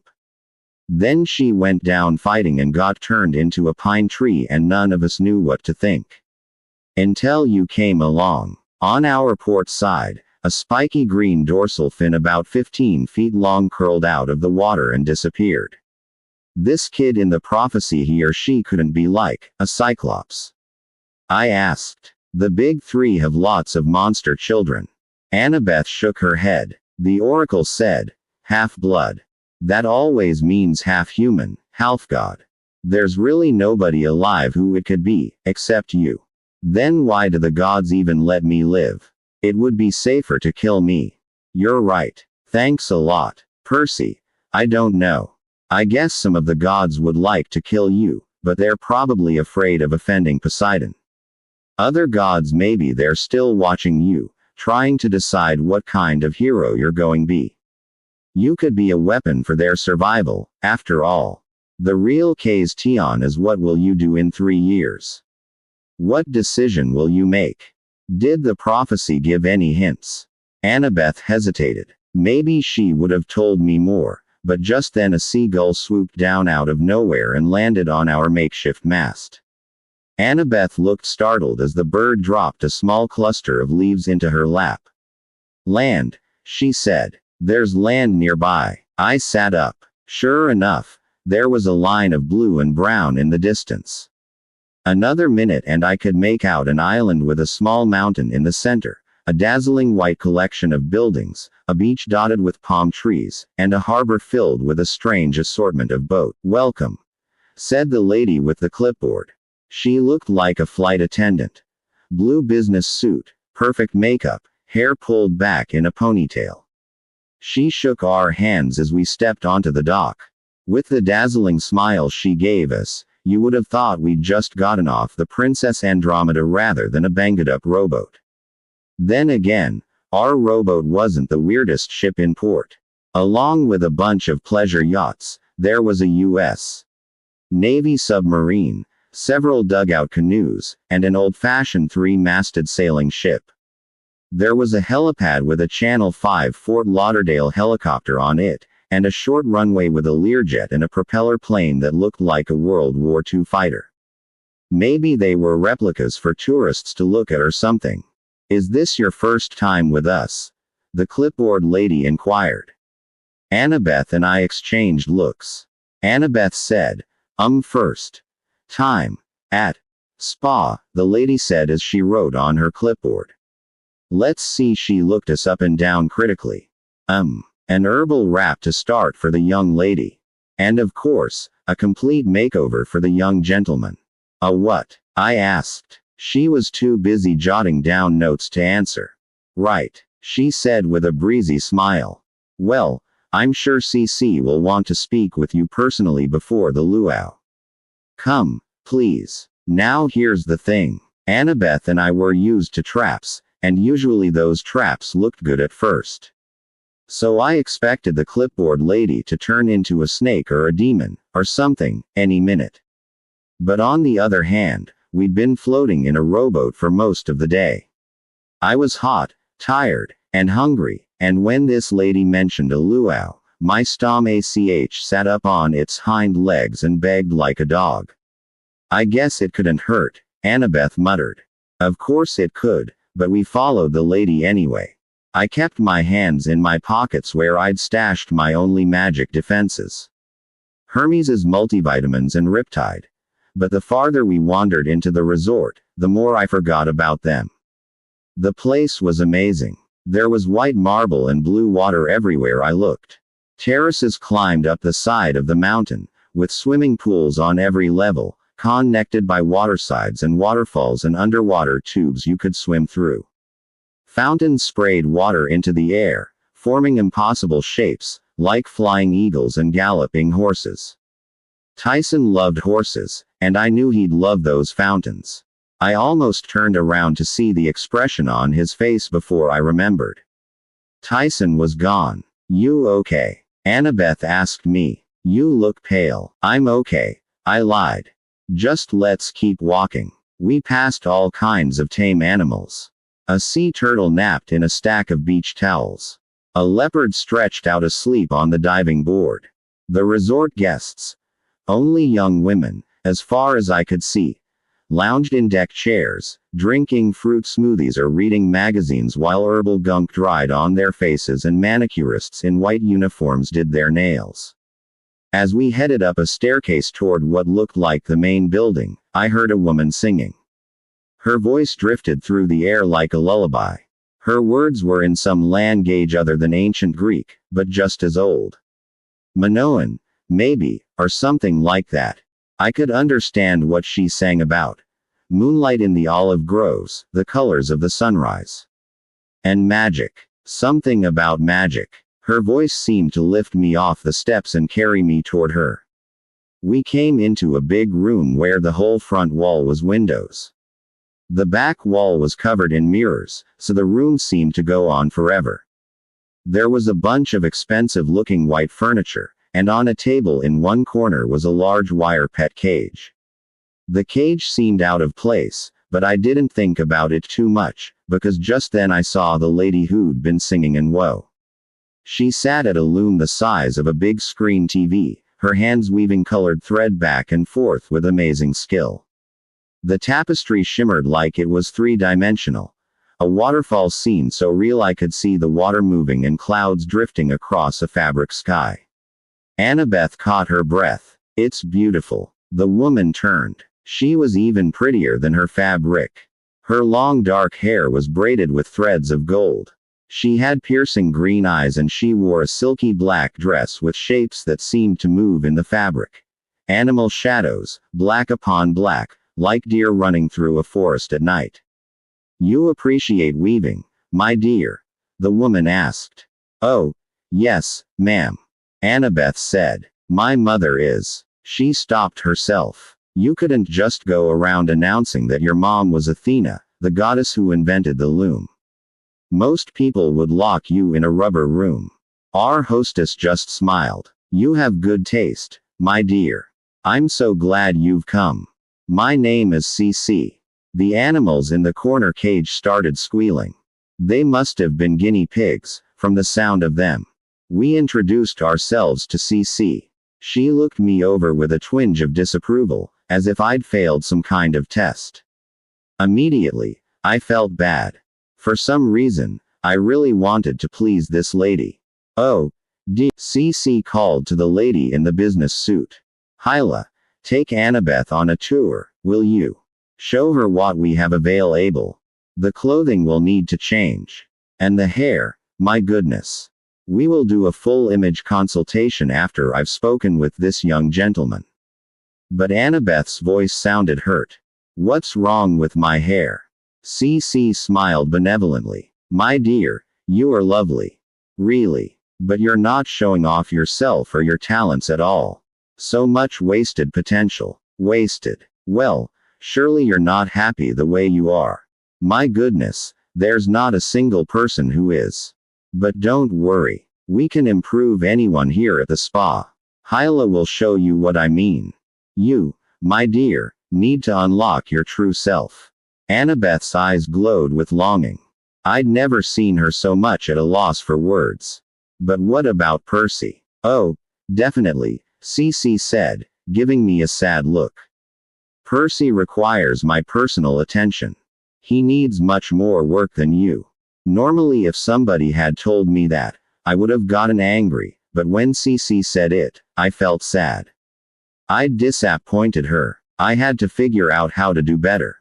The guinea pigs squealed like they were hungry. Well, Annabeth said. I suppose right this way, dear, Hyla said. And Annabeth allowed herself to be led away into the waterfall-laced gardens of the spa. CC took my arm and guided me toward the mirrored wall. You see, Percy, to unlock your potential, you'll need serious help. The first step is admitting that you're not happy the way you are. I fidgeted in the front of the mirror. I hated thinking about my appearance. Like the first zit that had cropped up on my nose at the beginning of the school year, or the fact that my 2 front teeth weren't perfectly even, or that my hair never stayed down straight. Cece's voice brought all of these things to mind, as if she were passing me under a microscope. And my clothes were not cool. I knew that. Who cares? Part of me thought. But standing in front of Cece's mirror, it was hard to see anything good in myself. There, I looked at the blue cloth, not sure what she meant. I don't. Then it changed colors. I saw myself. A reflection, but not a reflection. Shimmering there on the cloth was a cooler version of Percy Jackson. With just the right clothes, a confident smile on my face. My teeth were straight. No zits. A perfect tan. More athletic. Maybe a couple of inches taller. It was me, without the faults. Whoa, I managed. Do you want that? Cece asked. Or shall I try a different? No, I said. That's amazing. Can you really? I can give you a full makeover, Cece promised. What's the catch? I said. I have to eat a special diet. Oh, it's quite easy, Cece said. Plenty of fresh fruit, a mild exercise program, and of course this. She stepped over to her wet bar and filled a glass with water. Then she ripped open a drink mix packet and poured in some red powder. The mixture began to glow. When it faded, the drink looked just like a strawberry milkshake. One of these, substituted for a regular meal, Cece said. I guarantee you'll see results immediately. How is that possible? She laughed. Why question it? I mean, don't you want the perfect you right away? Something nagged at the back of my mind. Why are there no guys at this spa? Oh, but there are, Cece assured me. You'll meet them quite soon. Just try the mixture. You'll see. I looked at the blue tapestry, at the reflection of me, but not me. Now, Percy, Cece chided. The hardest part of the makeover process is giving up control. You have to decide. Do you want to trust your judgment about what you should be, or my judgment? My throat felt dry. I heard myself say, your judgment. Cece smiled and handed me the glass. I lifted it to my lips. It tasted just like it looked. Like a strawberry milkshake. Don't worry, Percy, Cece said.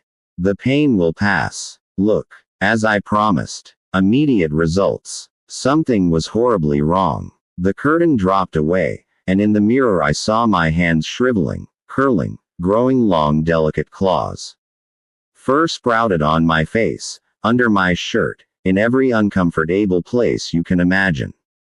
My teeth felt too heavy in my mouth. My clothes were getting too big, or Cece was getting too tall. No, I was shrinking. In one awful flash, I sank into a cavern of dark cloth. I was buried in my own shirt. I tried to run but hands grabbed me. Hands as big as I was. I tried to scream for help, but all that came out of my mouth was, reet, reet, reet. The giant hands squeezed me around the middle, lifting me into the air. I struggled and kicked with legs and arms that seemed much too stubby, and then I was staring, horrified, into the enormous face of Cece. Perfect. Her voice boomed. I squirmed in alarm, but she only tightened her grip around my furry belly. See, Percy, you've unlocked your true self. She held me up to the mirror, and what I saw made me scream in terror. Reet, reet, reet. There was Cece beautiful and smiling, holding a fluffy, buck-toothed creature with tiny claws and white and orange fur. When I twisted, so did the furry critter in the mirror. I was a guinea pig, Cece said. Lovely, aren't you? Men are pigs, Percy Jackson. I used to turn them into real pigs, but they were so smelly and large and difficult to keep. Not much different than they were before, really. Guinea pigs are much more convenient. Now come, and meet the other men. Reet, I protested, trying to scratch her, but Cece squeezed me so tight I almost blacked out. None of that, little one, she scolded, or I'll feed you to the owls.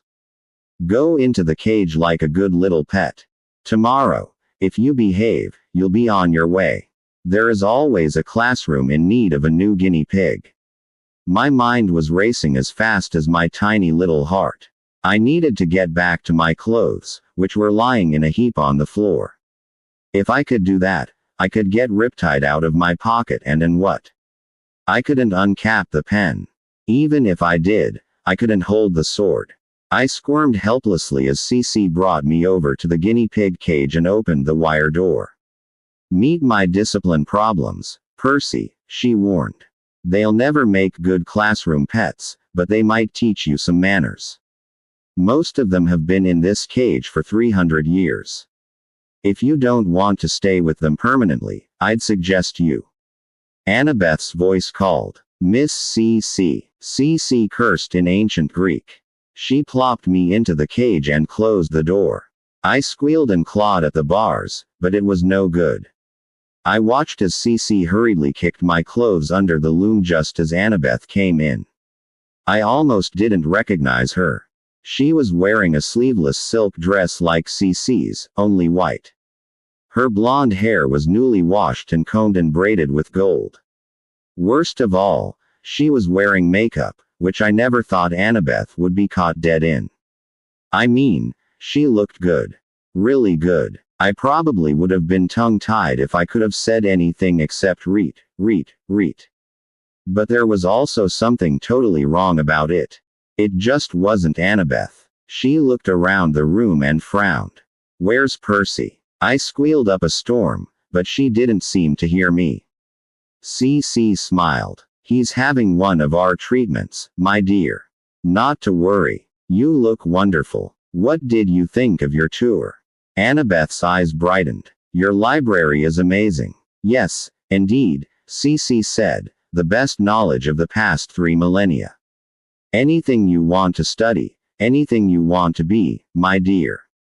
An architect. Pa, Cece said. You, my dear, have the makings of a sorceress. Like me. Annabeth took a step back. A sorceress. Yes, my dear. Cece held up her hand. A flame appeared in her palm and danced across her fingertips. My mother is Hecate, the goddess of magic. I know a daughter of Athena when I see one. We are not so different, you and I. We both seek knowledge. We both admire greatness. Neither of us needs to stand in the shadow of men. I don't understand. Again, I squealed my best, trying to get Annabeth's attention, but she either couldn't hear me or didn't think the noises were important. Meanwhile, the other guinea pigs were emerging from their hutch to check me out. I didn't think it was possible for guinea pigs to look mean, but these did. There were half a dozen, with dirty fur and cracked teeth and beady red eyes. They were covered with shavings and smelled like they really had been in here for 300 years, without getting their cage cleaned. Stay with me, Cece was telling Annabeth. Study with me. You can join our staff, become a sorceress, learn to bend others to your will. You will become immortal. But, bah, men get all the glory. Cece closed her fist and extinguished the magic flame. The only way to power for women is sorcery. Medea, Calypso, now there were powerful women. And me, of course. The greatest of all, UCC, Circe. Yes, my dear. Annabeth backed up, and Circe laughed. You need not worry. I mean you no harm. What have you done to Percy? Only helped him realize his true form. Annabeth scanned the room. Finally she saw the cage, and me scratching at the bars, all the other guinea pigs crowding around me. Her eyes went wide. Forget him, Circe said. Join me and learn the ways of sorcery. But, your friend will be well cared for. He'll be shipped to a wonderful new home on the mainland. The kindergartners will adore him. Meanwhile, you will be wise and powerful. You will have all you ever wanted. Annabeth was still staring at me, but she had a dreamy expression on her face. She looked the same way I had when Circe enchanted me into drinking the guinea pig milkshake. I squealed and scratched, trying to warn her to snap out of it, but I was absolutely powerless. "Let me think about it," Annabeth murmured. "Just give me a minute alone. To say goodbye." "Of course, my dear," Circe cooed. "1 minute. Oh, and so you have absolute privacy." She waved her hand and iron bars slammed down over the windows. She swept out of the room and I heard the locks on the door click shut behind her. The dreamy look melted off Annabeth's face. She rushed over to my cage. "All right, which one is you?" I squealed, but so did all the other guinea pigs. Annabeth looked desperate. She scanned the room and spotted the cuff of my jeans sticking out from under the loom. "Yes." She rushed over and rummaged through my pockets. But instead of bringing out Riptide, she found the bottle of Hermes multivitamins and started struggling with the cap. I wanted to scream at her that this wasn't the time for taking supplements. She had to draw the sword. She popped a lemon chewable in her mouth just as the door flew open and Circe came back in, flanked by 2 of her business-suited attendants. "Well," Circe sighed, "how fast a minute passes. What is your answer, my dear?" "This," Annabeth said, and she drew her bronze knife. The sorceress stepped back, but her surprise quickly passed. She sneered. "Really, little girl, a knife against my magic? Is that wise?" Circe looked back at her attendants, who smiled. They raised their hands as if preparing to cast a spell. "Run." I wanted to tell Annabeth, but all I could make were rodent noises. The other guinea pigs squealed in terror and scuttled around the cage. I had the urge to panic and hide, too, but I had to think of something. I couldn't stand to lose Annabeth the way I'd lost Tyson. "What will Annabeth's makeover be?" Circe mused. "Something small and ill-tempered. I know a shrew." Blue fire coiled from her fingers, curling like serpents around Annabeth. I watched, horror-struck, but nothing happened. Annabeth was still Annabeth, only angrier.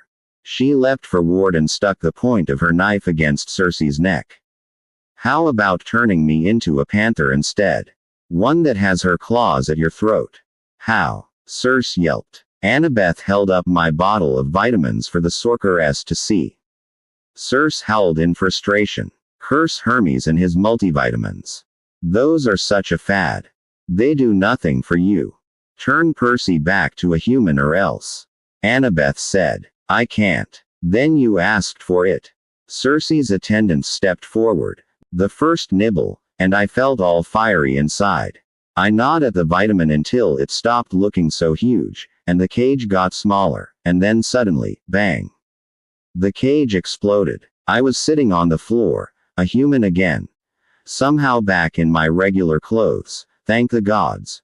With 6 other guys who all looked disoriented, blinking and shaking wood shavings out of their hair. "No," Circe screamed. "You don't understand. Those are the worst." One of the men stood up. A huge guy with a long tangled pitch black beard and teeth the same color.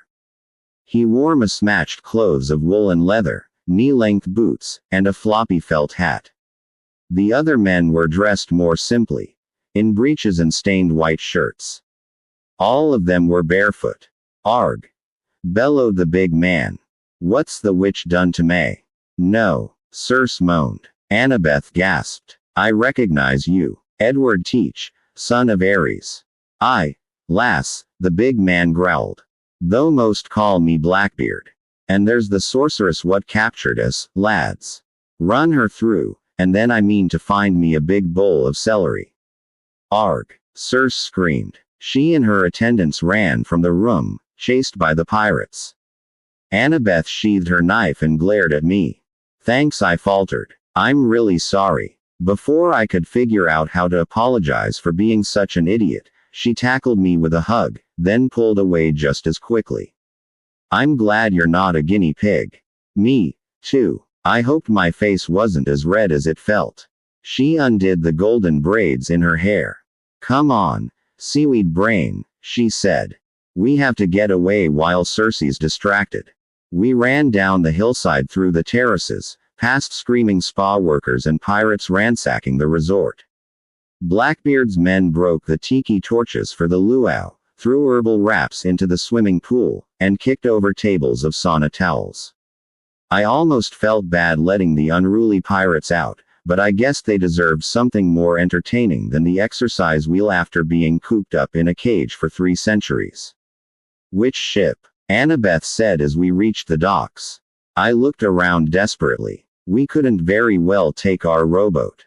We had to get off the island fast, but what else could we use? Annabeth blinked. But I can make it work. How? I couldn't explain. I just somehow knew an old sailing vessel was the best bet for me. I grabbed Annabeth's hand and pulled her toward the 3-mast ship. Painted on its prow was the name that I would only decipher later. Queen Anne's Revenge. Arg! Blackbeard yelled somewhere behind us. Those scalawags are boarding me vessel. Get 'em, lads. We'll never get going in time. Annabeth yelled as we climbed aboard. I looked around at the hopeless maze of sail and ropes. The ship was in great condition for a 300-year-old vessel, but it would still take a crew of 50 several hours to get underway. We didn't have several hours. I could see the pirates running down the stairs, waving tiki torches and sticks of celery. I closed my eyes and concentrated on the waves lapping against the hull, the ocean currents, the winds all around me. Suddenly, the right word appeared in my mind. Mizzenmast. I yelled. Annabeth looked at me like I was nuts, but in the next second, the air was filled with whistling sounds of ropes being snapped taut, canvases unfurling, and wooden pulleys creaking. Annabeth ducked as a cable flew over her head and wrapped itself around the bowsprit. Percy. How I didn't have an answer, but I could feel the ship responding to me as if it were part of my body. I willed the sails to rise as easily as if I were flexing my arm. I willed the rudder to turn. The Queen Anne's Revenge lurched away from the dock, and by the time the pirates arrived at the water's edge, we were already underway, sailing into the Sea of Monsters. 13 Annabeth tries to swim home. I'd finally found something I was really good at. The Queen Anne's Revenge responded to my every command. I knew which ropes to hoist, which sails to raise, which direction to steer. We plowed through the waves at what I figured was about 10 knots. I even understood how fast that was. For a sailing ship, pretty darn fast. It all felt perfect. The wind in my face, the waves breaking over the prow. But now that we were out of danger, all I could think about was how much I missed Tyson, and how worried I was about Grover. I couldn't get over how badly I'd messed up on Circe's Island. If it hadn't been for Annabeth, I'd still be a rodent, hiding in a hutch with a bunch of cute furry pirates. I thought about what Circe had said. See, Percy, you've unlocked your true self. I still felt changed, not just because I had a sudden desire to eat lettuce. I felt jumpy, like the instinct to be a scared little animal was now a part of me. Or maybe it had always been there. That's what really worried me. We sailed through the night. Annabeth tried to help me keep lookout, but sailing didn't agree with her. After a few hours rocking back and forth, her face turned the color of guacamole and she went below to lie in a hammock. I watched the horizon. More than once I spotted monsters. A plume of water as tall as a skyscraper spewed into the moonlight. A row of green spines slithered across the waves. Something maybe 100 feet long, reptilian. I didn't really want to know. Once I saw Nereids, the glowing lady spirits of the sea. I tried to wave at them, but they disappeared into the depths, leaving me unsure whether they'd seen me or not. Sometime after midnight, Annabeth came up on deck. We were just passing a smoking volcano island. The sea bubbled and steamed around the shore. One of the forges of Hephaestus, and I guess you deserve to know, she said finally. The night Grover was escorting us to camp, he got confused, took some wrong turns. You remember he told you that once? I nodded. Well, the worst wrong turn was into a Cyclops' lair in Brooklyn. They've got Cyclops in Brooklyn. I asked. You wouldn't believe how many, but that's not the point. This Cyclops, he tricked us. He managed to split us up inside this maze of corridors in an old house in Flatbush. And he could sound like anyone, Percy. Just the way Tyson did aboard the Princess Andromeda.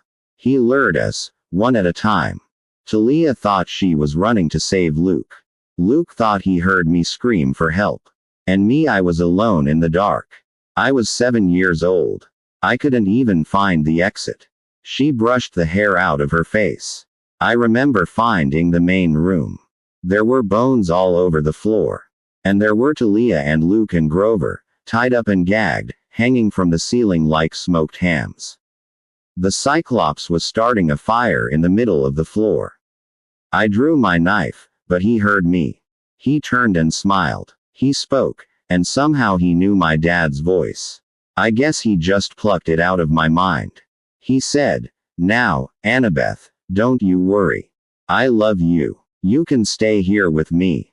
You can stay forever." I shivered. The way she told it, even now, 6 years later, freaked me out worse than any ghost story I'd ever heard. "What did you do?" "I stabbed him in the foot."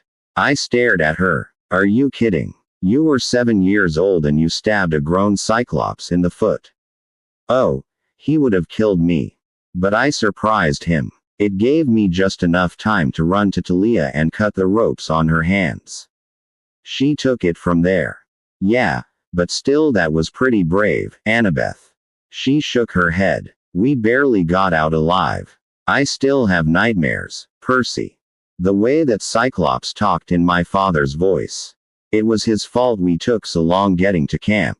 All the monsters who'd been chasing us had time to catch up. That's really why Talia died. If it hadn't been for that Cyclops, she'd still be alive today." We sat on the deck, watching the Hercules constellation rise in the night sky. Go below. I didn't dream about Grover. Instead, I found myself back in Luke's stateroom aboard the Princess Andromeda. The curtains were open. It was nighttime outside. The air swirled with shadows. Voices whispered all around me. Spirits of the dead. Beware, they whispered. Traps. Trickery. Kronos' golden sarcophagus glowed faintly, the only source of light in the room. A cold laugh startled me. It seemed to come from miles below the ship. "You don't have the courage, young one. You can't stop me." I knew what I had to do. I had to open that coffin. I uncapped Riptide. Ghosts whirled around me like a tornado. Beware. My heart pounded. I couldn't make my feet move, but I had to stop Kronos. I had to destroy whatever was in that box. Then a girl spoke right next to me. "Well, seaweed brain." I looked over, expecting to see Annabeth, but the girl wasn't Annabeth. She wore punk-style clothes with silver chains on her wrists. She had spiky black hair, dark eyeliner around her stormy blue eyes, and a spray of freckles across her nose. She looked familiar, but I wasn't sure why. "Well," she asked, "are we going to stop him or not?" I couldn't answer. I couldn't move. The girl rolled her eyes. "Fine. Leave it to me and Aegis." She tapped her wrist and her silver chains transformed, flattening and expanding into a huge shield. It was silver and bronze, with the monstrous face of Medusa protruding from the center. It looked like a death mask, as if the Gorgon's real head had been pressed into the metal. I didn't know if that was true, or if the shield could really petrify me, but I looked away. Just being near it made me cold with fear. I got a feeling that in a real fight, the bearer of that shield would be almost impossible to beat. Any sane enemy. "No." The girl's voice trembled. "It can't be." From the depths of the ocean, Kronos laughed so loudly the whole ship trembled. "No." The girl screamed as the sarcophagus engulfed her in a blast of a golden light. Ah! I sat bolt upright in my hammock. Annabeth was shaking me. "Percy, you were having a nightmare. You need to get up." "WH. What is it?" I rubbed my eyes. "What's wrong?" "Land." she said grimly. We're approaching the island of the sirens. I could barely make out the island ahead of us. Just a dark spot in the mist. I want you to do me a favor, Annabeth said. The sirens will be in range of their singing soon. I remembered stories about the sirens. They sang so sweetly their voices enchanted sailors and lured them to their death. No problem, I assured her. We can just stop up our ears. There's a big tub of candle wax below deck. I want to hear them. I blinked. Why? They say the sirens sing the truth about what you desire. They tell you things about yourself you didn't even realize. That's what's so enchanting. If you survive, you become wiser. I want to hear them. How often will I get that chance? Coming from most people, this would have made no sense. But Annabeth, being who she was, well, if she could struggle through ancient Greek architecture books and enjoy documentaries on the History Channel, I guess the sirens would appeal to her, too. She told me her plan. Reluctantly, I helped her get ready. As soon as the rocky coastline of the island came into view, I ordered one of the ropes to wrap around Annabeth's waist, tying her to the foremast. Don't untie me, she said, no matter what happens or how much I plead. I'll want to go straight over the edge and drown myself. Are you trying to tempt me? Ha, I promised I'd keep her secure. Then I took 2 large wads of candle wax, kneaded them into earplugs, and stuffed my ears. Annabeth nodded sarcastically, letting me know the earplugs were a real fashion statement. I made a face at her and turned to the pilot's wheel.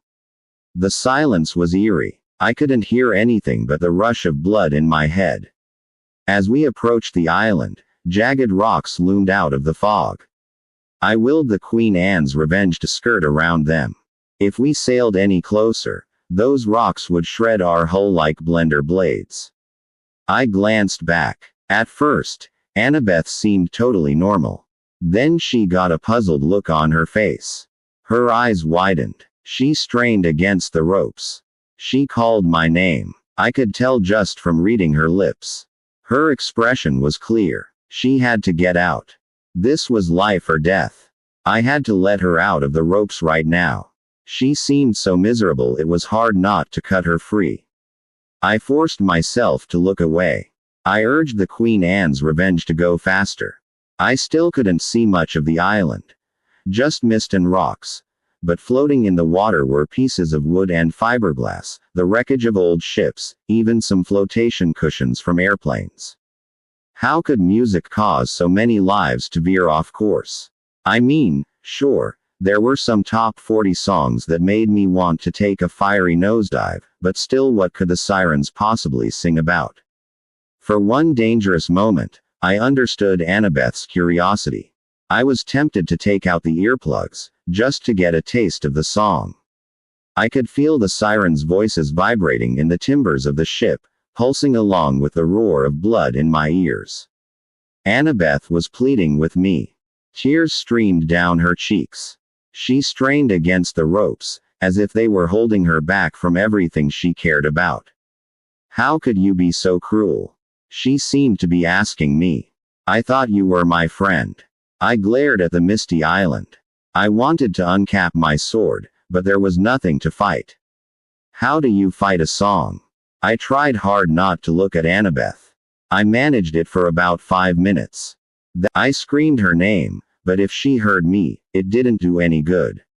She was entranced, swimming toward her death. I looked back at the pilot's wheel and yelled, "Stay." Then I jumped over the side. I sliced into the water and willed the currents to bend around me, making a jet stream that shot me forward.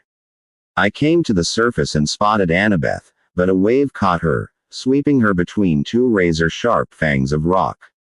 I had no choice. I plunged after her. I dove under the wrecked hull of a yacht, wove through a collection of floating metal balls on chains that I realized afterward were mines.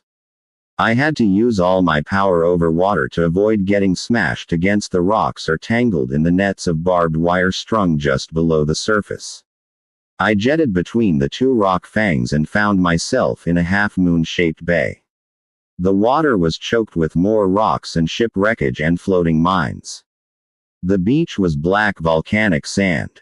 I looked around desperately for Annabeth. There she was. Luckily or unluckily, she was a strong swimmer. She'd made it past the mines and the rocks.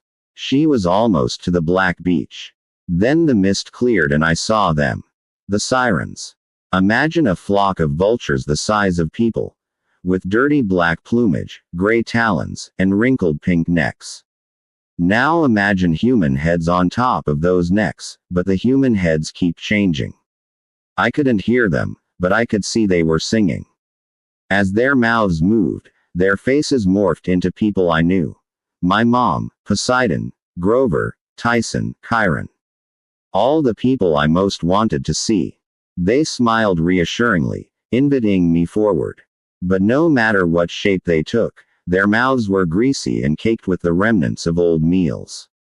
Like vultures, they'd been eating with their faces, and it didn't look like they'd been feasting on monster donuts. Annabeth swam toward them. I knew I couldn't let her get out of the water. The sea was my only advantage. It had always protected me one way or another. I propelled myself forward and grabbed her ankle. The moment I touched her, a shock went through my body, and I saw the sirens. 3 people sat on a picnic blanket in Central Park. A feast was spread out before them. I recognized Annabeth's dad from photos she'd shown me. An athletic-looking, sandy-haired guy in his 40s. He was holding hands with a beautiful woman who looked a lot like Annabeth. She was dressed casually, in blue jeans and a denim shirt and hiking boots, but something about the woman radiated power. I knew that I was looking at the goddess Athena. Next to them sat a young man, Luke. The whole scene glowed in a warm, buttery light. The 3 of them were talking and laughing, and when they saw Annabeth, their faces lit up with delight. Annabeth's mom and dad held out their arms invitingly. Luke grinned and gestured for Annabeth to sit next to him, as if he'd never betrayed her, as if he were still her friend. Behind the trees of Central Park, a city skyline rose. I caught my breath, because it was Manhattan, but not Manhattan. It had been totally rebuilt from dazzling white marble, bigger and grander than ever, with golden windows and rooftop gardens. It was better than New York. Better than Mount Olympus. I knew immediately that Annabeth had designed it all. She was the architect for a whole new world. She had reunited her parents. She had saved Luke. She had done everything she'd ever wanted. I blinked hard. When I opened my eyes, all I saw were the sirens. Ragged vultures with human faces, ready to feed on another victim. I pulled Annabeth back into the surf. I couldn't hear her, but I could tell she was screaming. She kicked me in the face, but I held on. I willed the currents to carry us out into the bay. Annabeth pummeled and kicked me, making it hard to concentrate. She thrashed so much we almost collided with a floating mine. I didn't know what to do. I'd never get back to the ship alive if she kept fighting. We went under and Annabeth stopped struggling. Her expression became confused. Then our heads broke the surface and she started to fight again. The water. Sound didn't travel well underwater. If I could submerge her long enough, I could break the spell of the music. Of course, Annabeth wouldn't be able to breathe, but at the moment, that seemed like a minor problem. I grabbed her around the waist and ordered the waves to push us down. We shot into the depths. 10 feet, 20 feet. I knew I had to be careful because I could withstand a lot more pressure than Annabeth. The sea obeyed. There was a flurry of white, a tickling sensation all around me, and when my vision cleared, Annabeth and I had a huge bubble of air around us. Only our legs stuck into the water. She gasped and coughed. Her whole body shuddered, but when she looked at me, I knew the spell had been broken. She started to sob. I mean horrible, heartbroken sobbing. She put her head on my shoulder and I held her. Fish gathered to look at us. A school of barracudas, some curious marlins. Scram. I told them. They swam off, but I could tell they went reluctantly. I swear I understood their intentions. They were about to start rumors flying around the sea about the son of Poseidon and some girl at the bottom of Siren Bay. I'll get us back to the ship, I told her. It's okay. Just hang on. Annabeth nodded to let me know she was better now, then she murmured something I couldn't hear because of the wax in my ears. I made the current steer our weird little air submarine through the rocks and barbed wire and back toward the hull of the Queen Anne's Revenge, which was maintaining a slow and steady course away from the island. We stayed underwater, following the ship, until I judged we had moved out of earshot of the sirens. Then I surfaced and our air bubble popped. I ordered a rope ladder to drop over the side of the ship, and we climbed aboard. I kept my earplugs in, just to be sure. We sailed until the island was completely out of sight. Annabeth sat huddled in a blanket on the forward deck. Finally she looked up, dazed and sad, and mouthed, "Safe." I took out the earplugs. No singing. The afternoon was quiet except for the sound of the waves against the hull. The fog had burned away to a blue sky, as if the island of the sirens had never existed. "You okay?" I asked. The moment I said it, I realized how lame that sounded. Of course she wasn't okay. I didn't realize, she murmured. What? Her eyes were the same color as the mist over the Sirens' Island. How powerful the temptation would be. I saw the way you rebuilt Manhattan, I told her. And Luke and your parents. She blushed. You saw that. What Luke told you back on the Princess Andromeda, about starting the world from scratch, that really got to you, huh? She pulled her blanket around her. My fatal flaw. That's what the sirens showed me. My fatal flaw is hubris. I blinked. That brown stuff they spread on veggie sandwiches. She rolled her eyes. No, seaweed brain. That's hummus. Hubris is worse. What could be worse than hummus? Hubris means deadly pride, Percy. Thinking you can do things better than anyone else, even the gods. You feel that way. She looked down. Don't you ever feel like, what if the world really is messed up? What if we could do it all over again from scratch? No more war. Nobody homeless. No more summer reading homework.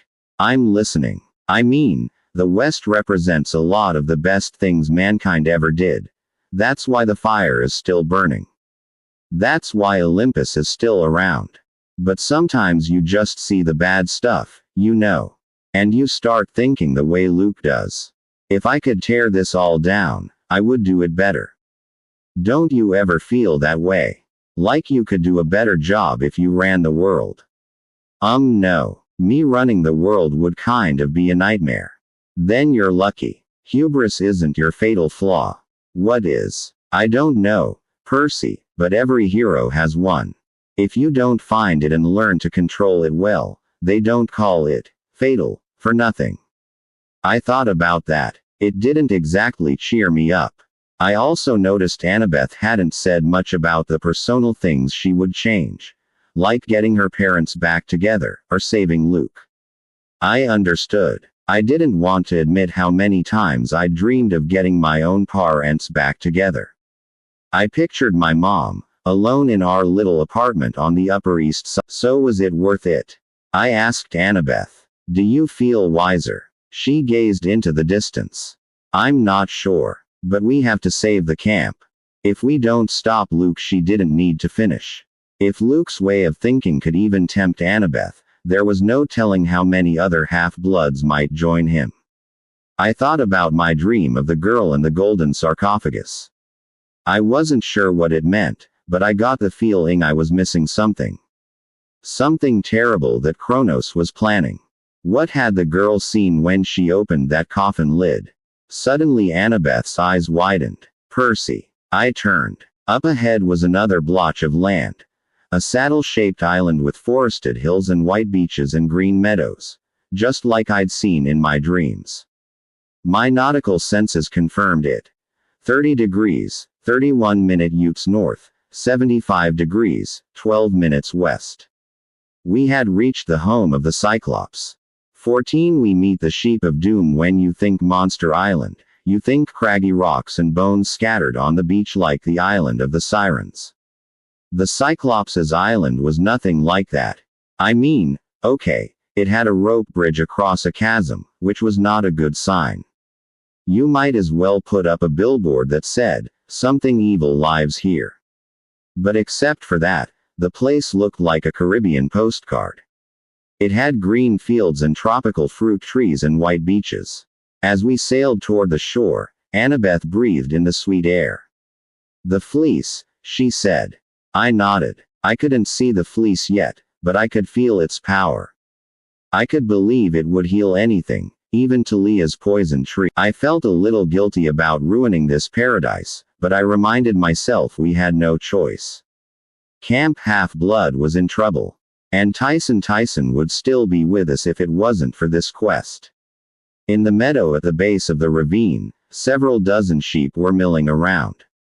They looked peaceful enough, but they were huge. The size of hippos. Just past them was a path that led up into the hills.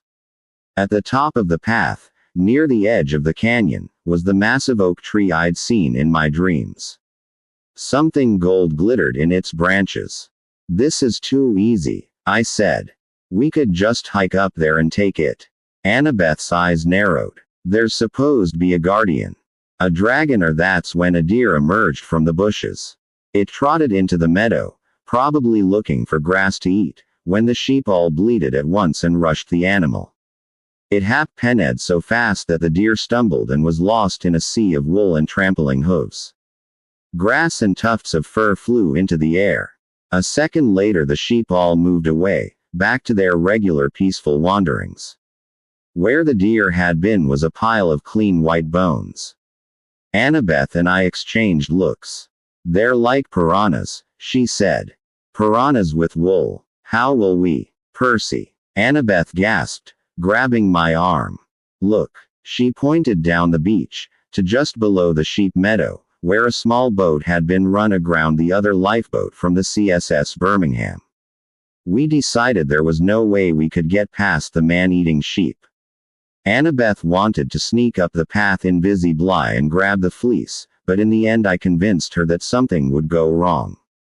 The sheep would smell her. Another guardian would appear. Something. And if that happened, I'd be too far away to help. Besides, our first job was to find Grover and whoever had come ashore in that lifeboat, assuming they'd gotten past the sheep. I was too nervous to say what I was secretly hoping that Tyson might still be alive. We moored the Queen Anne's Revenge on the back side of the island where the cliffs rose straight up a good 200 feet. I figured the ship was less likely to be seen there. The cliffs looked climbable, barely. About as difficult as the lava wall back at camp. At least it was free of sheep. I hoped that we only came close to dying 6 or 7 times, which I thought was pretty good. Once, I lost my grip and I found myself dangling by one hand from a ledge 50 feet above the rocky surf. But I found another handhold and kept climbing. A minute later Annabeth hit a slippery patch of moss and her foot slipped. Fortunately, she found something else to put it against. Unfortunately, that something was my face. "Sorry," she murmured. "Sake," I grunted, though I'd never really wanted to know what Annabeth's sneaker tasted like. Finally, when my fingers felt like molten lead and my arm muscles were shaking from exhaustion, we hauled ourselves over the top of the cliff and collapsed. I said. "Ouch," moaned Annabeth. "Gar," bellowed another voice. If I hadn't been so tired, I would have leapt another 200 feet. I whirled around, but I couldn't see who'd spoken. Annabeth clamped her hand over my mouth. She pointed. The ledge we were sitting on was narrower than I'd realized. It dropped off on the opposite side, and that's where the voice was coming from. Right below us. "You're a feisty one," the deep voice bellowed. "Challenge me." Clarissa's voice, no doubt about it. "Give me back my sword and I'll fight you." The monster roared with laughter. Annabeth and I crept to the edge. We were right above the entrance of the Cyclops' cave. Below us stood Polyphemus and Grover, still in his wedding dress. Clarisse was tied up, hanging upside down over a pot of boiling water. I was half hoping to see Tyson down there, too. Even if he'd been in danger, at least I would have known he was alive. But there was no sign of him. Polyphemus pondered. Eat loudmouth girl now or wait for wedding feast. What does my bride think? He turned to Grover, who backed up and almost tripped over his completed bridal train. Oh, I'm not hungry right now, dear. Perhaps. Did you say bride? Clarisse demanded. Who? Grover. Next to me, Annabeth muttered. Shut up. She has to shut. Polyphemus glowered. What? Grover. The satyr. Clarisse yelled. Oh. Grover yelped. The poor thing's brain is boiling from that hot water. Pull her down, dear. Polyphemus's eyelids narrowed over his baleful milky eye, as if he were trying to see Clarisse more clearly. The Cyclops was an even more horrible sight than he had been in my dreams. Partly because his rancid smell was now up close and personal. Partly because he was dressed in his wedding outfit. A crude kilt and shoulder wrap, stitched together from baby blue tuxedos, as if he'd skinned an entire wedding party. What satyr? Asked Polyphemus. Satyrs are good eating. You bring me a satyr. No, you big idiot. Bellowed Clarisse. That satyr. Grover. The one in the wedding dress. I wanted to wring Clarisse's neck, but it was too late. All I could do was watch as Polyphemus turned and ripped off Grover's wedding veil, revealing his curly hair, his scruffy adolescent beard, his tiny horns. Polyphemus breathed heavily, trying to contain his anger. I don't see very well, he growled. Not since many years ago when the other hero stabbed me in eye. But you're. No, lady. Cyclops. The Cyclops grabbed Grover's dress and tore it away. Underneath, the old Grover reappeared in his jeans and t-shirt. He yelped and ducked as the monster swiped over his head. Stop. Grover pleaded. Don't eat me raw. I have a good recipe. I reached for my sword, but Annabeth hissed, wait. Polyphemus was hesitating, a boulder in his hand, ready to smash his would-be bride. Recipe? He asked Grover. Oh why yes. You don't want to eat me raw. You'll get E. coli and botulism and all sorts of horrible things. I'll taste much better grilled over a slow fire. With mango chutney. You could go get some mangoes right now, down there in the woods. I'll just wait here. The monster pondered this. My heart hammered against my ribs. I figured I'd die if I charged. But I couldn't let the and stuff them down your throat. You got spunk. Let me down. Polyphemus snatched up Grover as if he were a wayward puppy. Have to graze sheep now. Wedding postponed until tonight. Then we'll eat satyr for the main course. But you're still getting married. Grover sounded hurt. Who's the bride? Polyphemus looked toward the boiling pot. Clarisse made a strangled sound. Oh. No. You can't be serious. I'm not. Before Annabeth or I could do anything, Polyphemus plucked her off the rope like she was a ripe apple, and tossed her and Grover deep into the cave. Make yourself comfortable. I come back at sundown for big event. Then the Cyclops whistled, and a mixed flock of goats and sheep, smaller than the man-eaters, flooded out of the cave and past their master. As they went to pasture, Polyphemus patted some on the back and called them by name. Beltbuster, Tammany, Lockhart, etc. When the last sheep had waddled out, Polyphemus rolled a boulder in front of the doorway as easily as I would close a refrigerator door, shutting off the sound of Clarisse and Grover screaming inside. Mangoes, Polyphemus grumbled to himself. What are mangoes? He strolled off down the mountain in his baby blue groom's outfit, leaving us alone with a pot of boiling water and a 6-ton boulder. We tried for what seemed like hours, but it was no good. The boulder wouldn't move. We yelled into the cracks, tapped on the rock, did everything we could think of to get a signal to Grover, but if he heard us, we couldn't tell. Even if by some miracle we managed to kill Polyphemus, it wouldn't do us any good. Grover and Clarice would die inside that sealed cave. The only way to move the rock was to have the Cyclops do it. In total frustration, I stabbed Riptide against the boulder. Sparks flew, but nothing else happened. A large rock is not the kind of enemy you can fight with a magic sword. Annabeth and I sat on the ridge in despair. We watched as Polyphemus visited his carnivorous flock on the far side. Unfortunately, they didn't eat him.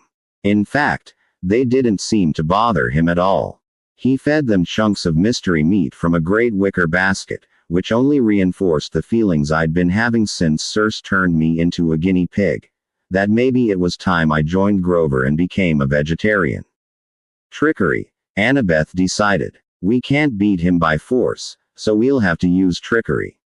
Okay, I said. What trick? I haven't figured that part out yet.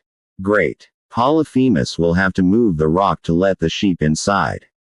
At sunset, I said. Which is when he'll marry Clarice and have Grover for dinner. I'm not sure which is grosser. I could get inside, she said, invisibly. What about me? The sheep, Annabeth mused. She gave me one of those sly looks that always made me wary. How much do you like sheep? Just don't let go, Annabeth said, standing invisibly somewhere off to my right. That was easy for her to say.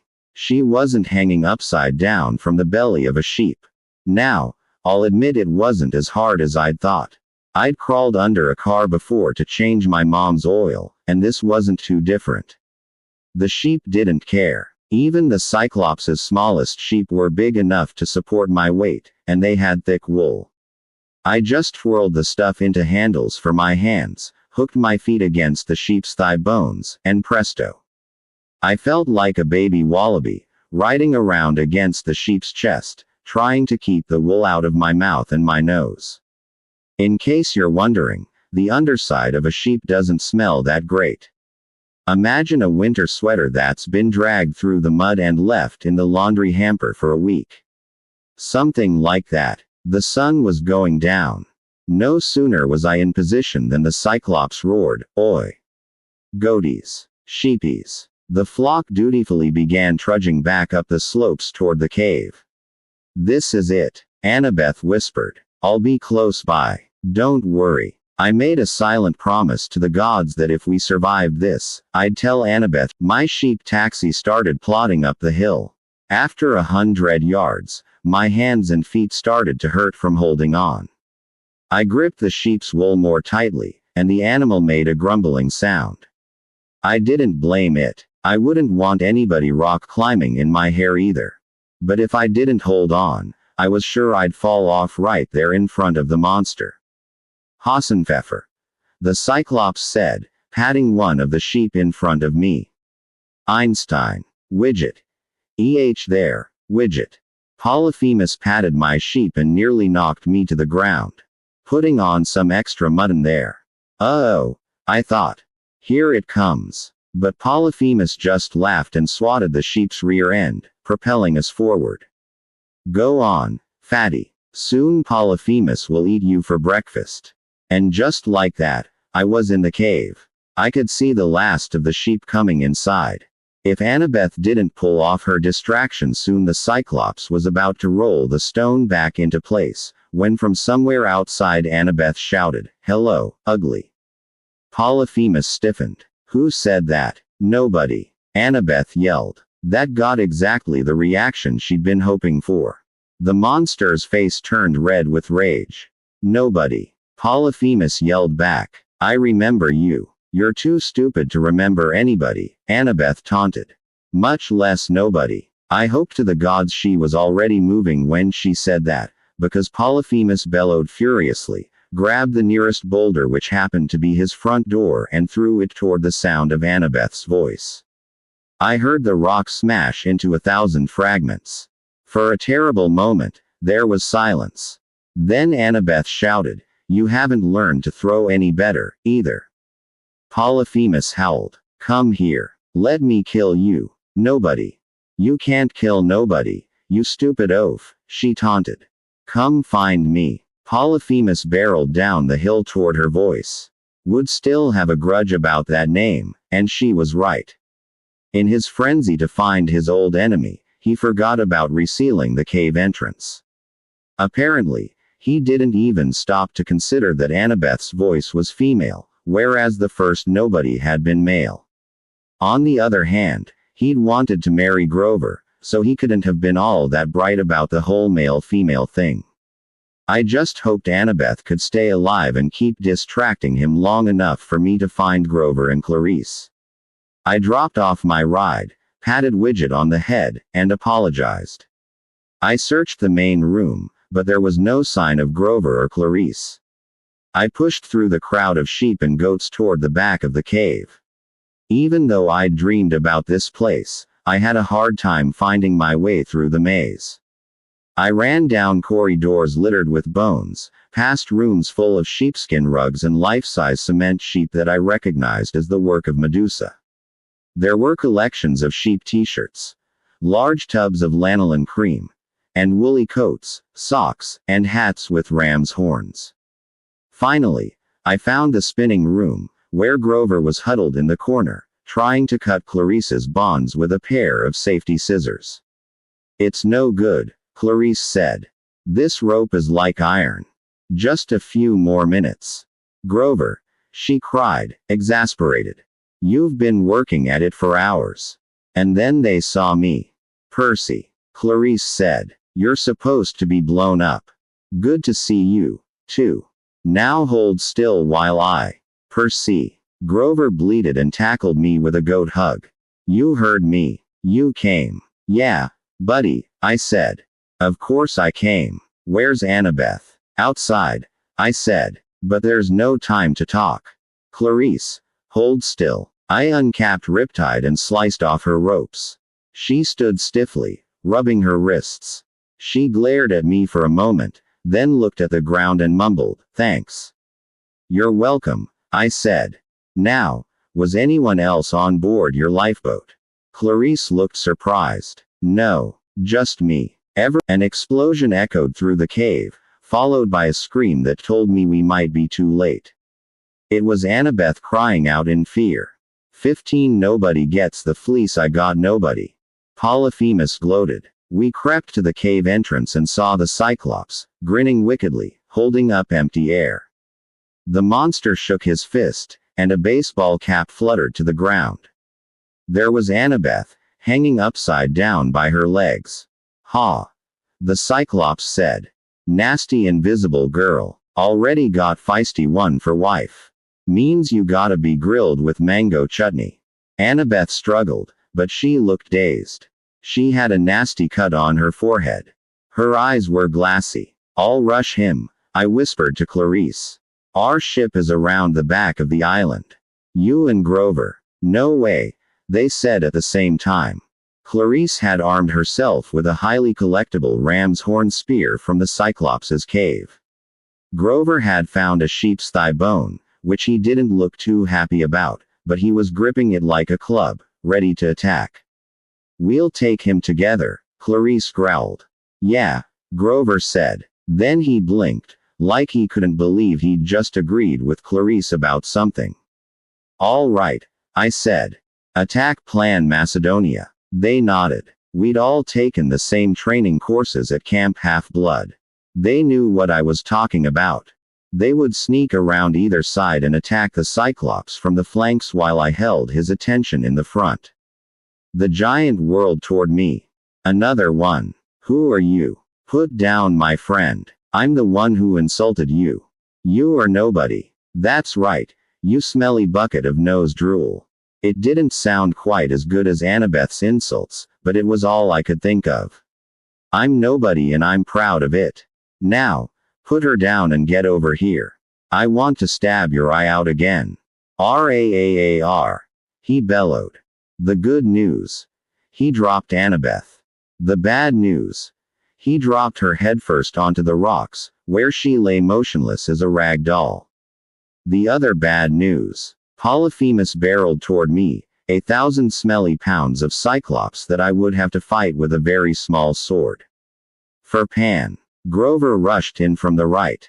He threw his sheep bone, which bounced harmlessly off the monster's forehead. Clarice ran in from the left and set her spear against the ground just in time for the Cyclops to step on it. He wailed in pain, and Clarice dove out of the way to avoid getting trampled. But the Cyclops just plucked out the shaft like a large splinter and kept advancing on me. I moved in with Riptide. The monster made a grab for me. I rolled aside and stabbed him in the thigh. I was hoping to see him disintegrate, but this monster was much too big and powerful. "Get Annabeth!" I yelled at Grover. He rushed over, grabbed her invisibility cap, and picked her up while Clarice and I tried to keep Polyphemus distracted. I have to admit, Clarice was brave. She charged the Cyclops again and again. He pounded the ground, stomped at her, grabbed at her, but she was too quick. And as soon as she made an attack, I followed up by stabbing the monster in the toe or the ankle or the hand. But we couldn't keep this up forever. Eventually we would tire or the monster would get in a lucky shot. It would only take one hit to kill us. Out of the corner of my eye, I saw Grover carrying Annabeth across the rope bridge. It wouldn't have been my first choice, given the man-eating sheep on the other side, but at the moment that grind you into sheep chow, he promised. Thou sand curses on nobody. Faster, I told Clarice. We tore down the hill. The bridge was our only chance. Grover had just made it to the other side and was setting Annabeth down. We had to make it across, too, before the giant caught us. "Grover," I yelled, "get Annabeth's knife." His eyes widened when he saw the Cyclops behind us, but he nodded like he understood. As Clarice and I scrambled across the bridge, Grover began sawing at the ropes. The first strand went snap. Polyphemus bounded after us, making the bridge sway wildly. The ropes were now half cut. Clarice and I dove for solid ground, landing beside Grover. I made a wild slash with my sword and cut the remaining ropes. The bridge fell away into the chasm, and the Cyclops howled with delight, because he was standing right next to us. "Failed," he yelled gleefully. Nobody failed. Clarice and Grover tried to charge him, but the monster swatted them aside like flies. My anger swelled. I couldn't believe I'd come this far, lost Tyson, suffered through so much, only to fail. Stopped by a big stupid monster in a baby blue tuxedo kilt. Nobody was going to swat down my friends like that. I mean nobody, not nobody. Ah, you know what I mean. Strength coursed through my body. I raised my sword and attacked, forgetting that I was hopelessly outmatched. I jabbed the Cyclops in the belly. When he doubled over, I smacked him in the nose with the hilt of my sword. I slashed and kicked and bashed until the next thing I knew, Polyphemus was sprawled on his back, dazed and groaning, and I was standing above him, the tip of my sword hovering over his eye. Polyphemus moaned. "Percy." Grover gasped. "How did you?" "Please." The Cyclops sounded so heartbroken, just like Tyson. "He's a Cyclops," Grover warned. "Don't trust him." I knew he was right. I knew Annabeth would have said the same thing. But Polyphemus sobbed, and for the first time it sank in that he was a son of Poseidon, too. Like Tyson. Like me. How could I just kill him in cold blood? "We only want the fleece," I told the monster. "Will you agree to let us take it?" "No," Clarice shouted. "Kill him." The monster sniffed. "My beautiful fleece. Prize of my collection. Take it, cruel human. Take it and go in peace." "I'm going to step back slowly," I told the monster. One false move. Polyphemus nodded like he understood. I stepped back, and as fast as a cobra, Polyphemus smacked me to the edge of the cliff. "Foolish mortal," he bellowed, rising to his feet. "Take my fleece. Ha! I eat you first." He opened his enormous mouth, and I knew that his rotten molars were the last things I would ever see. Then something went whoosh over my head and thump. A rock the size of a basketball sailed into Polyphemus's throat, A beautiful three-pointer, nothing but net. The Cyclops choked, trying to swallow the unexpected pill. He staggered backward, but there was no place to stagger. His heels slipped, the edge of the cliff crumbled, and the great Polyphemus made chicken wing motions that did nothing to help him fly as he tumbled into the chasm.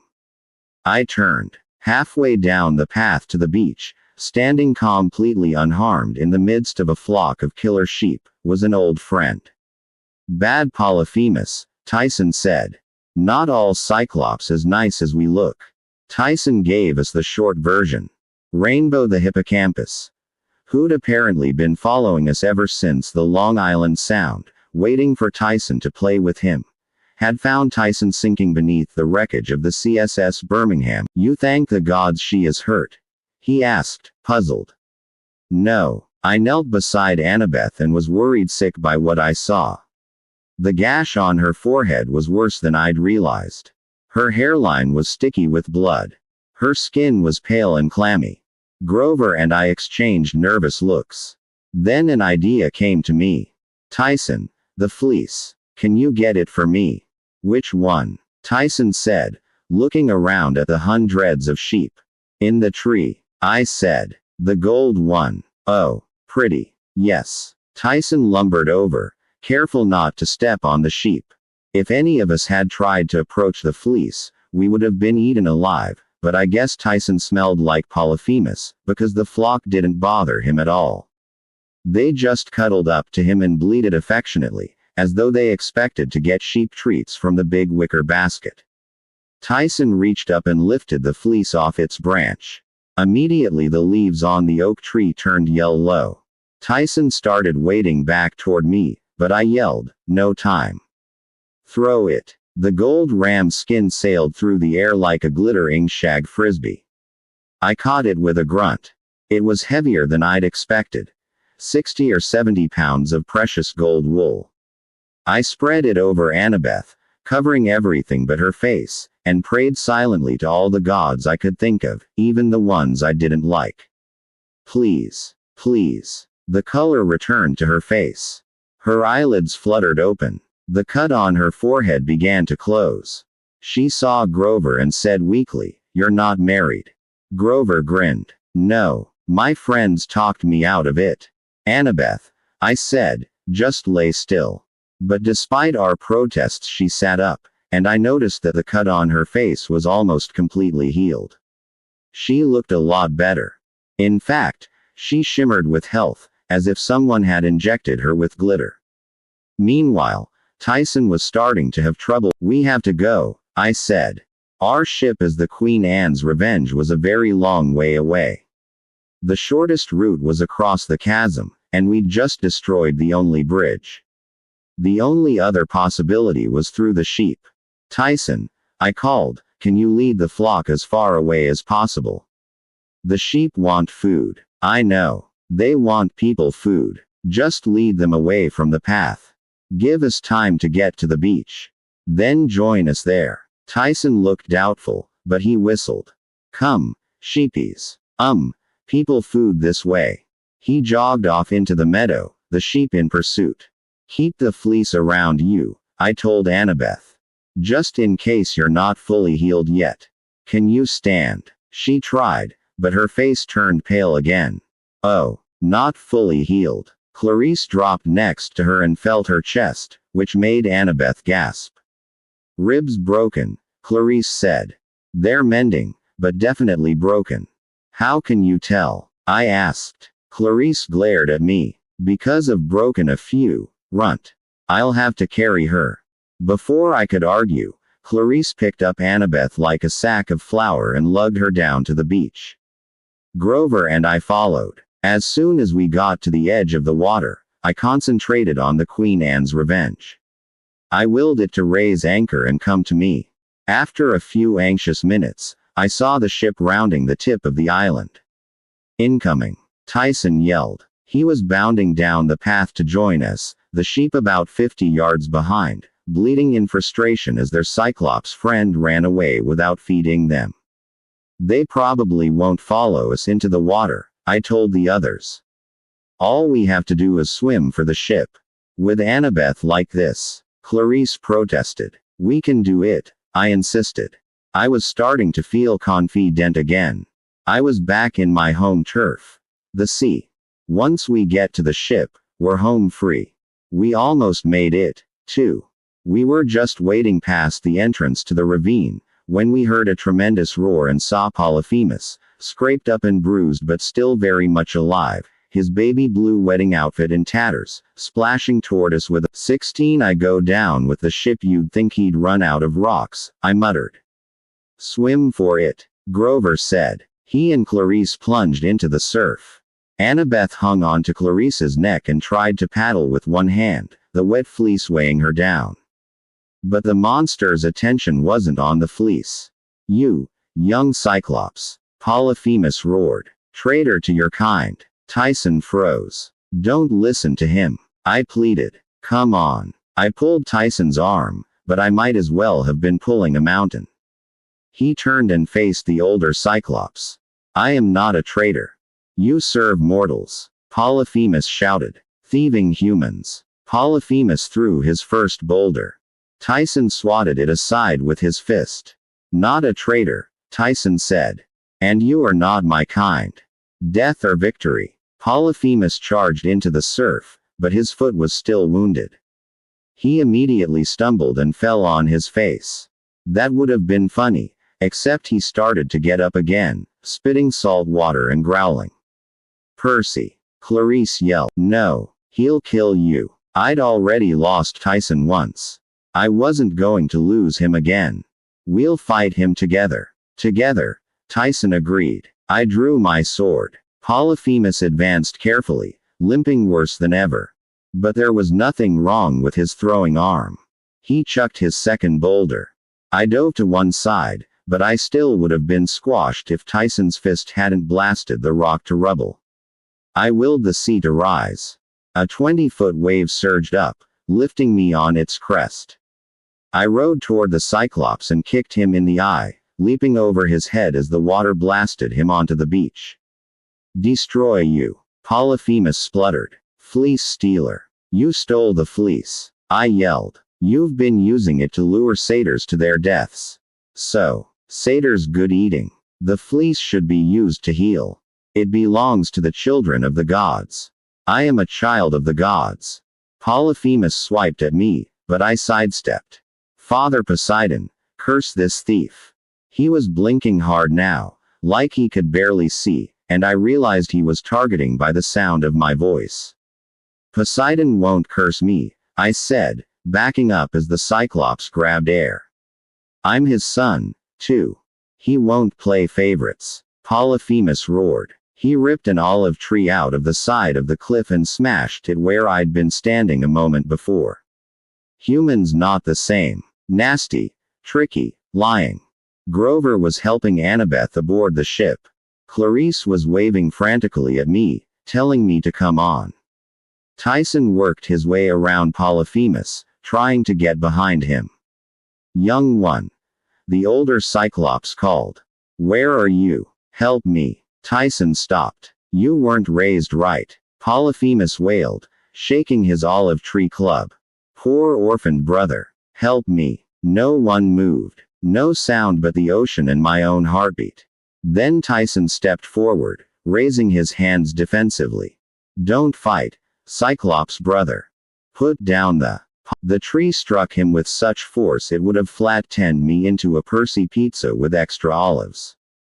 Tyson flew backward, plowing a trench in the sand. Polyphemus charged after him, but I shouted, no, and lunged as far as I could with Riptide. I'd hoped to sting Polyphemus in the back of the thigh, but I managed to leap a little bit higher. Blah. Polyphemus bleated just like his sheep, and swung at me with his tree. I dove, but still got raked across the back by a dozen jagged branches. I was bleeding and bruised and exhausted. The guinea pig inside me wanted to bolt. But I swallowed down my fear. Polyphemus swung the tree again, but this time I was ready. I grabbed a branch as it passed, ignoring the pain in my hands as I was jerked skyward, and let the Cyclops lift me into the air. At the top of the arc I let go and fell straight against the giant's face, landing with both feet on his already damaged eye. Polyphemus yelled in pain. Tyson tackled him, pulling him down. I landed next to them, sword in hand, within striking distance of the monster's heart. But I locked eyes with Tyson, and I knew I couldn't do it. It just wasn't right. Let him go, I told Tyson. Run. With one last mighty effort, Tyson pushed the cursing older Cyclops away, and we ran for the surf. I will smash you, Polyphemus yelled, doubling over in pain. His enormous hands cupped over his eye. Tyson and I plunged into the waves. Where are you? Polyphemus screamed. He picked up his tree club and threw it into the water. It splashed off to our right. I summoned up a current to carry us, and we started gaining speed. I was beginning to think we might make it to the ship, when Clarice shouted from the deck, "Yeah, Jackson. In your face, Cyclops." Shut up. I wanted to yell. Roar. Polyphemus picked up a boulder. He threw it toward the sound of Clarice's voice, but it fell short, narrowly missing Tyson and me. Yeah, Clarice taunted. You throw like a wimp. Teach you to try marrying me, you idiot. Clarice. I yelled, unable to stand it. Shut up. Too late. Polyphemus threw another boulder. I cursed, willing the sea to push us faster, but the ship's masts were already going under. Dive, I told Tyson, and as another rock sailed over our heads, we plunged underwater. My friends were sinking fast, trying to swim, without luck, in the bubbly trail of the ship's wreckage. Not many people realize that when a ship goes down, it acts like a sinkhole, pulling down everything around it. Clarice was a strong swimmer, but even she wasn't making any progress. Grover frantically kicked with his hooves. Annabeth was hanging on to the fleece, which flashed in the water like a wave of new pennies. I swam toward them, knowing that I might not have the strength to pull my friends out. Worse, pieces of timber were swirling around them. None of my power with water would help if I got whacked on the head by a beam. We need help, I thought. Yes. Tyson's voice, loud and clear in my head. I looked over at him, startled. I'd heard Nereids and other water spirits speak to me underwater before, but it never occurred to me Tyson was a son of Poseidon. We could communicate with each other.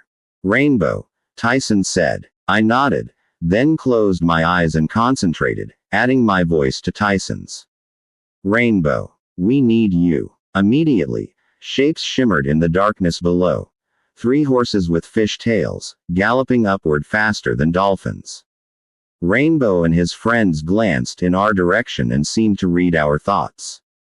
They whisked into the wreckage, and a moment later burst upward in a cloud of bubbles. Grover, Annabeth, and Clarice each clinging to the neck of a hippocampus. Rainbow, the largest, had Clarice. He raced over to us and allowed Tyson to grab hold of his mane. His friend who bore Annabeth did the same for me. We broke the surface of the water and raced away from Polyphemus's island. Behind us, I could hear the Cyclops roaring in triumph. I did it. I finally sank nobody. I hoped he never found out he was wrong. We skimmed across the sea as the island shrank to a dot and then disappeared. Did it, Annabeth muttered in exhaustion. She slumped against the neck of the hippocampus and instantly fell asleep. I didn't know how far the hippocampi could take us. I didn't know where we were going. I just propped up Annabeth so she wouldn't fall off, covered her in the golden fleece that we'd been through so much to get, and said a silent prayer of thanks. Which reminded me I still owed the gods a debt. You're a genius, I told Annabeth quietly. Then I put my head against the fleece, and before I knew it, I was asleep, too. 17 We get a surprise on Miami Beach. Percy, wake up. Salt water splashed my face. Annabeth was shaking my shoulder. In the distance, the sun was setting behind a city skyline.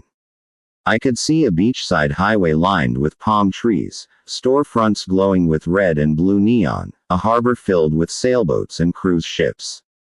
Miami, I think, Annabeth said. But the hippocampi are acting funny. Sure enough, our fishy friends had slowed down and were whinnying and swimming in circles, sniffing the water.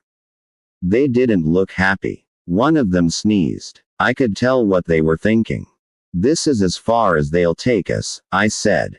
Too many humans. Too much pollution. We'll have to swim to shore on our own. None of us was very psyched about that, but we thanked Rainbow and his friends for the ride. Tyson cried a little. He unfastened the makeshift saddle pack he'd made, which contained his toolkit and a couple of other things he'd salvaged from the Birmingham wreck. He hugged Rainbow around the neck, gave him a soggy mango he'd picked up on the island, and said goodbye. Once the hippocampi's white manes disappeared into the sea, we swam for shore. The waves pushed us forward, and in no time we were back in the mortal world. We wandered along the cruise line docks, pushing through crowds of people around with carts of luggage. Taxi drivers yelled at each other in Spanish and tried to cut in line for customers. If anybody noticed us, 5 kids dripping wet and looking like they'd just had a fight with a monster, they didn't let on. Now that we were back among mortals, Tyson's single eye had blurred from the mist. Grover had put on his cap and sneakers. Even the fleece had transformed from a sheepskin to a redanned gold high school letter jacket with a large glittery omega on the pocket. Annabeth ran to the nearest newspaper box and checked the date on the Miami Herald. She cursed. June 18th. We've been away from camp 10 days. That's impossible, Clarice said. But I knew it wasn't. Time traveled differently in monstrous places. Talia's tree must be almost dead, Grover wailed. We have to get the fleece back tonight. Clarice slumped down on the pavement. How are we supposed to do that? Her voice trembled. We're hundreds of miles away. No money. No ride. This is just like the Oracle said. It's your fault, Jackson. If you hadn't interfered. Percy's fault. Annabeth exploded. Clarice, how can you say that? You are the biggest. Stop it, I said. Clarice put her head in hands. Annabeth stomped her foot in frustration. The thing was, I'd almost forgotten this quest was supposed to be Clarice's. For a scary moment, I saw things from her point of view. How would I feel if a bunch of other heroes had butted in and made me look bad? I thought about what I'd overheard in the boiler room of the CSS Birmingham. Ares yelling at Clarice, warning her that she'd better not fail. Ares couldn't care less about the camp, but if Clarice made him look bad. Clarice, I said, what did the Oracle tell you exactly? She looked up. I thought she was going to tell me off, but instead she took a deep breath and recited her prophecy. You shall. Ouch, Grover mumbled. No, I said. No, wait a minute. I've got it. I searched my pockets for money, and found nothing but a golden drachma. Does anybody have any cash? Annabeth and Grover shook their heads morosely. Clarice pulled a wet Confederate dollar from her pocket and sighed. Cash? Tyson asked hesitantly. Like green paper. I looked at him. Yeah, like the kind in duffel bags. Yeah, but we lost those bags days agg. I stuttered to a halt as Tyson rummaged in his saddle pack and pulled out the Ziploc bag full of cash that Hermes had included in our supplies. Tyson, I said, how did you? Thought it was a feed bag for Rainbow, he said. Found it floating in sea, but only paper inside. Sorry. He handed me the cash. 5s and 10s, at least $300. I ran to the curb and grabbed a taxi that was just letting out a family of cruise passengers. Clarice, I yelled. Come on. You're going to the airport. Annabeth, give her the fleece. I'm not sure which of them looked more stunned as I took the fleece letter jacket from Annabeth, tucked the cash into its pocket, and put it in Clarice's arms. Clarice said, You'd let me. It's your quest, I said. We only have enough money for one flight. Besides, I can't travel by air. Zeus would blast me into a million pieces. That's what the prophecy meant. You'd fail without friends, meaning you'd need our help, but you'd have to fly home alone. You have to get the fleece back safely. I could see her mind working. Suspicious at first, wondering what trick I was playing, then finally deciding I meant what I said. She jumped in the cab. You can count on me. I won't fail. Not failing would be good. The cab peeled out in a cloud of exhaust. The fleece was on its way. Percy, Annabeth said, that was so generous. Grover offered. Insane, Annabeth corrected. You're betting the lives of everybody at camp that Clarice will get the fleece safely back by tonight. It's her quest, I said. She deserves a chance. Percy is nice, Tyson said. Percy is too nice, Annabeth grumbled, but I couldn't help thinking that maybe, just maybe, she was a little impressed. I'd surprised her, anyway. And that wasn't easy to do. Come on, I told my friends. Let's find another way home. That's when I turned and found a sword's point at my throat. Hey, cuz, said Luke. Welcome back to the States. His bear man thugs appeared on either side of us. One grabbed Annabeth and Grover by their t-shirt collars. The other tried to grab Tyson, but Tyson knocked him into a pile of luggage and roared at Luke. Percy, Luke said calmly, tell your giant to back down or I'll have Orius bash your friends' heads together. Orius grinned and raised Annabeth and Grover off the ground, kicking and screaming. What do you want, Luke? I growled. He smiled, the scar rippling on the side of his face. He gestured toward the end of the dock, and I noticed what should have been obvious. The biggest boat in port was the Princess Andromeda. Why, Percy, Luke said, I want to extend my hospital ity, of course. The Bear twins herded us aboard the Princess Andromeda. They threw us down on the aft deck in front of a swimming pool with sparkling fountains that sprayed into the air. A dozen of Luke's assorted goons, snake people, Laestrygonians, demigods in battle armor, had gathered to watch us get some hospitality.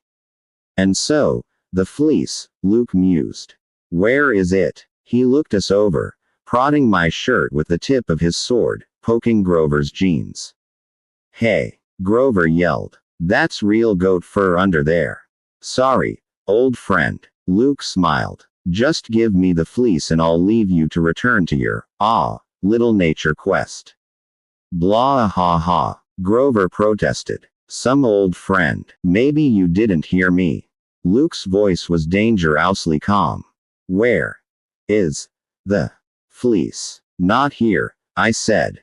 I probably shouldn't have told him anything, but it felt good to throw the truth in his face. We sent it on ahead of us. You messed up. Luke's eyes narrowed. You're lying. You couldn't have. His face reddened as a horrible possibility occurred to him. Clarice. I nodded. You trusted. You gave. Yeah. Agrius. The bear giant flinched. Why yes. Get below and prepare my steed. Bring it to the deck. I need to fly to the Miami airport, fast. But, boss. Do it, Luke screamed, or I'll feed you to the Drakon. The bear man gulped and lumbered down the stairs. Luke paced in front of the swimming pool, cursing in ancient Greek, gripping his sword so tight his knuckles turned white. The rest of Luke's crew looked uneasy. Maybe they'd never seen their boss so unhinged before. I started thinking if I could use Luke's anger, get him to talk so everybody could hear how crazy his plans were. I looked at the swimming pool, at the fountain spraying mist into the air, making a rainbow in the sunset. And suddenly I had an idea. You've been toying with us all along, I said. You wanted us to bring you the fleece and save you the trouble of getting it. Luke scowled. Of course, you idiot. And you've messed everything up. Traitor. I dug my last gold drachma out of my pocket and threw it at Luke. As I expected, he dodged it easily. The coin sailed into the You tricked all of us. I yelled at Luke. Even Dionysus at Camp Half-Blood. Behind Luke, the fountain began to shimmer, but I needed everyone's attention on me, so I uncapped Riptide. Luke just sneered. This is no time for heroics, Percy. Drop your puny little sword, or I'll have you killed sooner rather than later. Who poisoned Talia's tree, Luke? I did, of course, he snarled. I already told you that. I used elder python venom, straight from the depths of Tartarus. Chiron had nothing to do with it. Ha, you know he would never do that. The old fool wouldn't have the guts. You call it guts. Betraying your friends. Endangering the whole camp. Luke raised his sword. You don't understand the half of it. I was going to let you take the fleece once I was done with it. That made me hesitate. Why would he let me take the fleece? He must have been lying. But I couldn't afford to lose his attention. You were going to heal Kronos, I said. Yes. The fleece's magic would have sped his mending process by tenfold. But you haven't stopped us, Percy. You've only slowed us down a little. And so you poisoned the tree, you betrayed Talia, you set us up. All to help Kronos destroy the gods. Luke gritted his teeth. You know that. Why do you keep asking me? Because I want everybody in the audience to hear you. What audience? Then his eyes narrowed. He looked behind him and his goons did the same. They gasped and stumbled back. Above the pool, shimmering in the rainbow mist, was an iris message vision of Dionysus. The iris message could be a trick, Tantalus suggested, but his attention was mostly on his cheeseburger, which he was trying to corner with both hands. I fear not, Mr. D said, looking with distaste at Tantalus. It appears I shall have to reinstate Chiron as activities director. I suppose I do miss the old horse's pinnacle games. Tantalus grabbed the cheeseburger. It didn't bolt away from him. He lifted it from the plate and stared at it in amazement, as if it were the largest diamond in the world. I got it. He cackled. We are no longer in need of your services, Tantalus, Mr. D announced. Tantalus looked stunned. What? But, you may return to the underworld. You are dismissed. No. But, no. As he dissolved into mist, his fingers clutched at the cheeseburger, trying to bring it to his mouth. But it was too late. He disappeared and the cheeseburger fell back onto its plate. The campers exploded into cheering. Luke bellowed with rage. He slashed his sword through the fountain and the iris message dissolved, but the deed was done. I was feeling pretty good about myself, until Luke turned and gave me a murderous look. Kronos was right, Percy. You're an unreliable weapon. You need to be replaced. I wasn't sure what he meant, but I didn't have time to think about it. One of his men blew a brass whistle, and the deck doors flew open. A dozen more warriors poured out. Luke curled his lip. The soldiers who were about to kill us hesitated, waiting for his order. Before he could say anything, Agrius, the bear man, burst onto the deck leading a flying horse. It was the first pure black Pegasus I'd ever seen, with wings like a giant raven. The Pegasus mare bucked and whinnied. I could understand her thoughts. She was calling Agrius and Luke some names so bad Chiron would have washed her muzzle out with saddle soap. Sir, Agrius called, dodging a Pegasus hoof. Your steed is ready. Luke kept his eyes on me. I told you last summer, Percy, he said. You can't bait me into a fight. And you keep avoiding one, I noticed. Scared your warriors will see you get whipped. Luke glanced at his men, and he saw I'd trapped him. If he backed down now, he would look weak. If he fought me, he'd lose valuable time chasing after Clarice. For my part, the best I could hope for was to distract him, giving my friends a chance to escape. If anybody could think of a plan to get them out of there, Annabeth could. On the downside, I knew how good Luke was at sword fighting. I'll kill you quickly, he decided, and raised his weapon.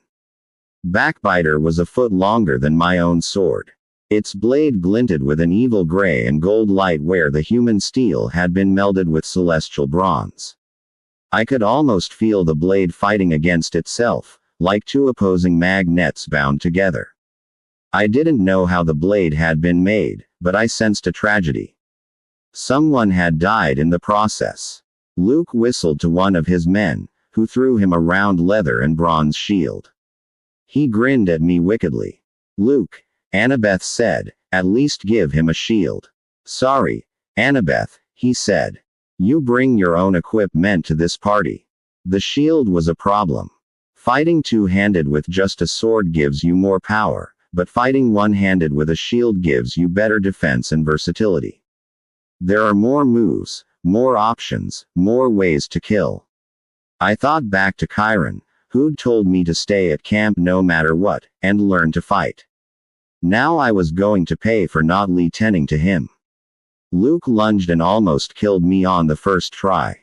His sword went under my arm, slashing through my shirt and grazing my ribs. I jumped back, then counterattacked with Riptide, but Luke slammed my blade away with his shield. "My, Percy," Luke chided. "You're out of practice." He came at me again with a swipe to the head. I parried, returned. The cut on my ribs stung. My heart was racing. When Luke lunged again, I jumped backward into the swimming pool and felt a surge of strength. I spun underwater, creating a funnel cloud, and blasted out of the deep end, straight at Luke's face. The force of the water knocked him down, spluttering and blinded. But before I could strike, he rolled aside and was on his feet again. I attacked and sliced off the edge of his shield, but that didn't even faze him. He dropped to a crouch and jabbed at my legs. Suddenly my thigh was on fire, with a pain so intense I collapsed. My jeans were ripped above the knee. I was hurt. I didn't know how badly. Luke hacked downward and I rolled behind a deck chair. I tried to stand, but my leg wouldn't take the weight. "Percy." Grover bleated. I rolled again as Luke's sword slashed the deck chair in half, metal pipes and all. I clawed toward the swimming pool, trying hard not to black out. I'd never make it. Luke knew it, too. He advanced slowly, smiling. The edge of his sword was tinged with red. "One thing I want you to watch before you die, Percy." He looked at the bear man Orias, who was still holding Annabeth and Grover by the necks. "You can eat your dinner now, Orias.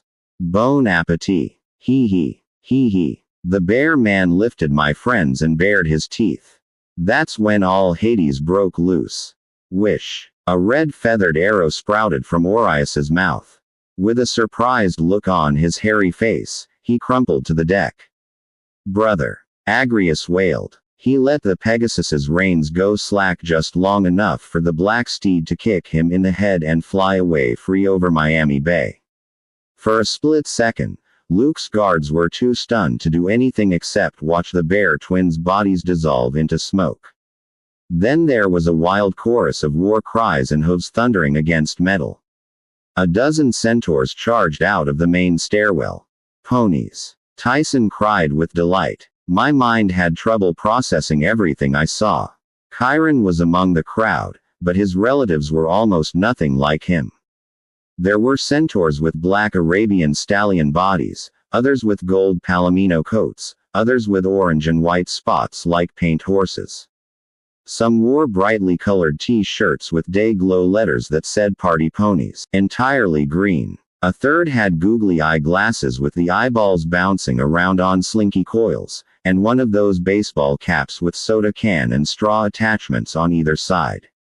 They exploded onto the deck with such ferocity and color that for a moment even Luke was stunned. I couldn't tell whether they had come to celebrate or attack. Apparently both. As Luke was raising his sword to rally his troops, a centaur shot a custom-made arrow with a leather boxing glove on the end. It smacked Luke in the face and sent him crashing into the swimming pool. His warriors scattered. I couldn't blame them. Facing the hooves of a rearing stallion is scary enough, but when it's a centaur, armed with a bow and whooping it up in a soda-drinking hat, even the bravest warrior would retreat. "Come get some," yelled one of the party ponies. They let loose with their paintball guns. A wave of blue and yellow exploded against Luke's warriors, blinding them and splattering them from head to toe. They tried to run, only to slip and fall.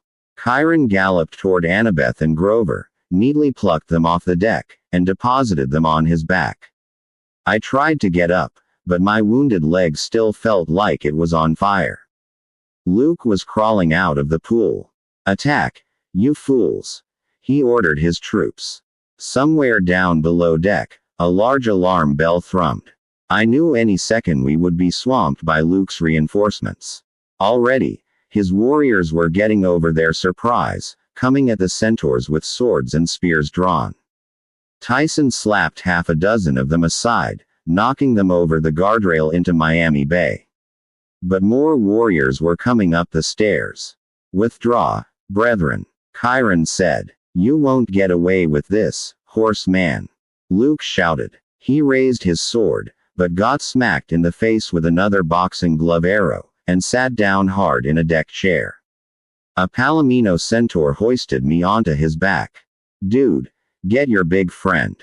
Tyson, I yelled. Come on. Tyson dropped the two warriors he was about to tie into a knot and jogged after us. He jumped on the centaur's back. Luke's warriors were organizing themselves into a phalanx. But by the time they were ready to advance, the centaurs had galloped to the edge of the deck and fearlessly jumped the guardrail, as if it were a steeplechase and not 10 stories above the ground. I was sure we were going to die. We plummeted toward the docks, but the centaurs hit the asphalt with hardly a jolt and galloped off, whooping and yelling taunts at the Princess Andromeda as we raced into the streets of downtown Miami. I have no idea what the Miamians thought as we galloped by. Streets and buildings began to blur as the centaurs picked up speed. It felt as if space were compacting, as if each centaur step took us miles and miles. In no time, we'd left the city behind. We raced through marshy fields of high grass and ponds and stunted trees. Finally, we found ourselves in a trailer park at the edge of a lake. The trailers were all horse trailers, tricked out with televisions and mini refrigerators and mosquito netting. We were in a centaur camp. Dude, said a party pony as he unloaded his gear. Did you see that bear guy? He was all like, whoa, I have an arrow in my mouth. The centaur with the googly eye glasses laughed. That was awesome. Head slam. The two centaurs charged at each other full force and knocked heads, then went staggering off in different directions with crazy grins on their faces.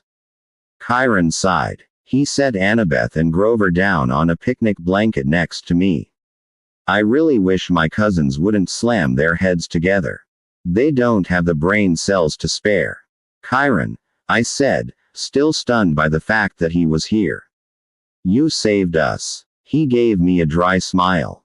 Well now, I couldn't very well let you die, especially since you've cleared my name.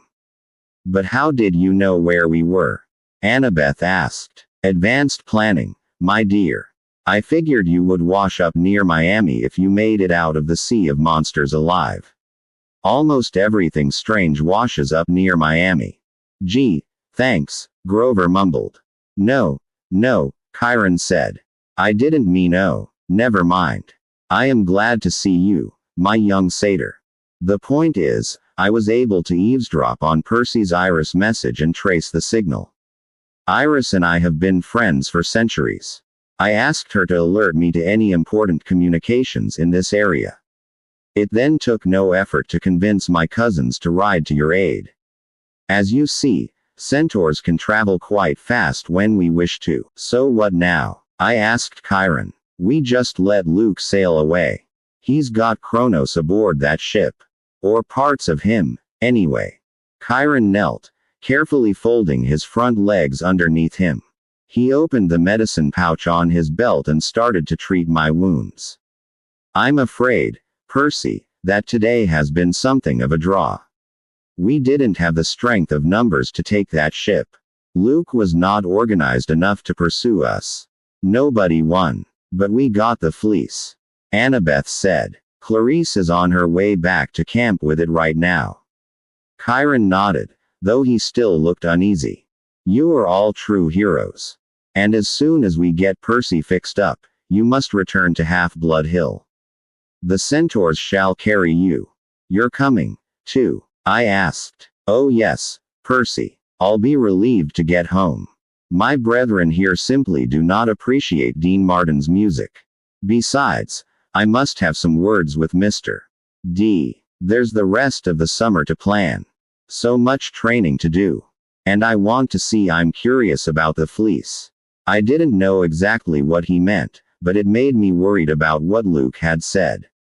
I was going to let you take the fleece once I was done with it. Had he just been lying? I'd learned with Kronos there was usually a plan within a plan. The Titan Lord wasn't called the Crooked One for nothing. He had ways of getting Pople to do what he wanted without them ever realizing his true intentions. Over by the campfire, Tyson let loose with his paintball gun. A blue projectile splattered against one of the centaurs, hurling him backward into the lake. The centaur came up grinning, covered in swamp muck and blue paint, and gave Tyson 2 thumbs up. Annabeth, Chiron said, perhaps you and Grover would go supervise Tyson and my cousins before they, teach each other too many bad habits. Annabeth met his eyes. Some kind of understanding passed between them. Sure, Chiron, Annabeth said. Come on, goat boy. But I don't like paintball. Yes, you do. She hoisted Grover to his hooves and led him off toward the campfire. Chiron finished bandaging my leg. Percy, I had a talk with Annabeth on the way here. A talk about the prophecy. Oh, I thought. It wasn't her fault, I said. I made her tell me. His eyes flickered with irritation. I was sure he was going to chew me out, but then his look turned to wariness. I suppose I could not expect to keep it secret forever. So am I the one in the prophecy? Chiron tucked his bandages back into his pouch. I wish I knew, Percy. You're not yet 16. For now we must simply train you as best we can, and leave the future to the fates. The fates. I hadn't thought about those old ladies in a long time, but as soon as Chiron mentioned them, something clicked. That's what it meant, I said. Chiron frowned. That's what meant. Last summer. The omen from the fates, when I saw them snip somebody's life string. I thought it meant I was going to die right away, but it's worse than that. It's got something to do with your prophecy. The death they foretold. It's going to happen when I'm 16. Chiron's tail whisked nervously in the grass. My boy, you can't be sure of that. We don't even know if the prophecy is about you. But there isn't any other half-blood child of the big 3. That we know of. And Kronos is rising. He's going to destroy Mount Olympus. He will try, Chiron agreed. And Western civilization along with it, if we don't stop him. But we will stop him. You will not be alone in that fight. I knew he was trying to make me feel better, but I remembered what Annabeth had told me. It would come down to one hero. One decision that would save or destroy the West. And I felt sure the fates had been giving me some kind of warning about that. Something terrible was going to happen, either to me or to somebody I was close to. I'm just a kid, Chiron, I said miserably. What good is one lousy hero against something like Kronos? Chiron managed a smile. What good is one lousy hero? Joshua Lawrence Chamberlain said something like that to me once, just before he single-handedly changed the course of your Civil War. He pulled an arrow from his quiver and turned the razor-sharp tip so it glinted in the firelight.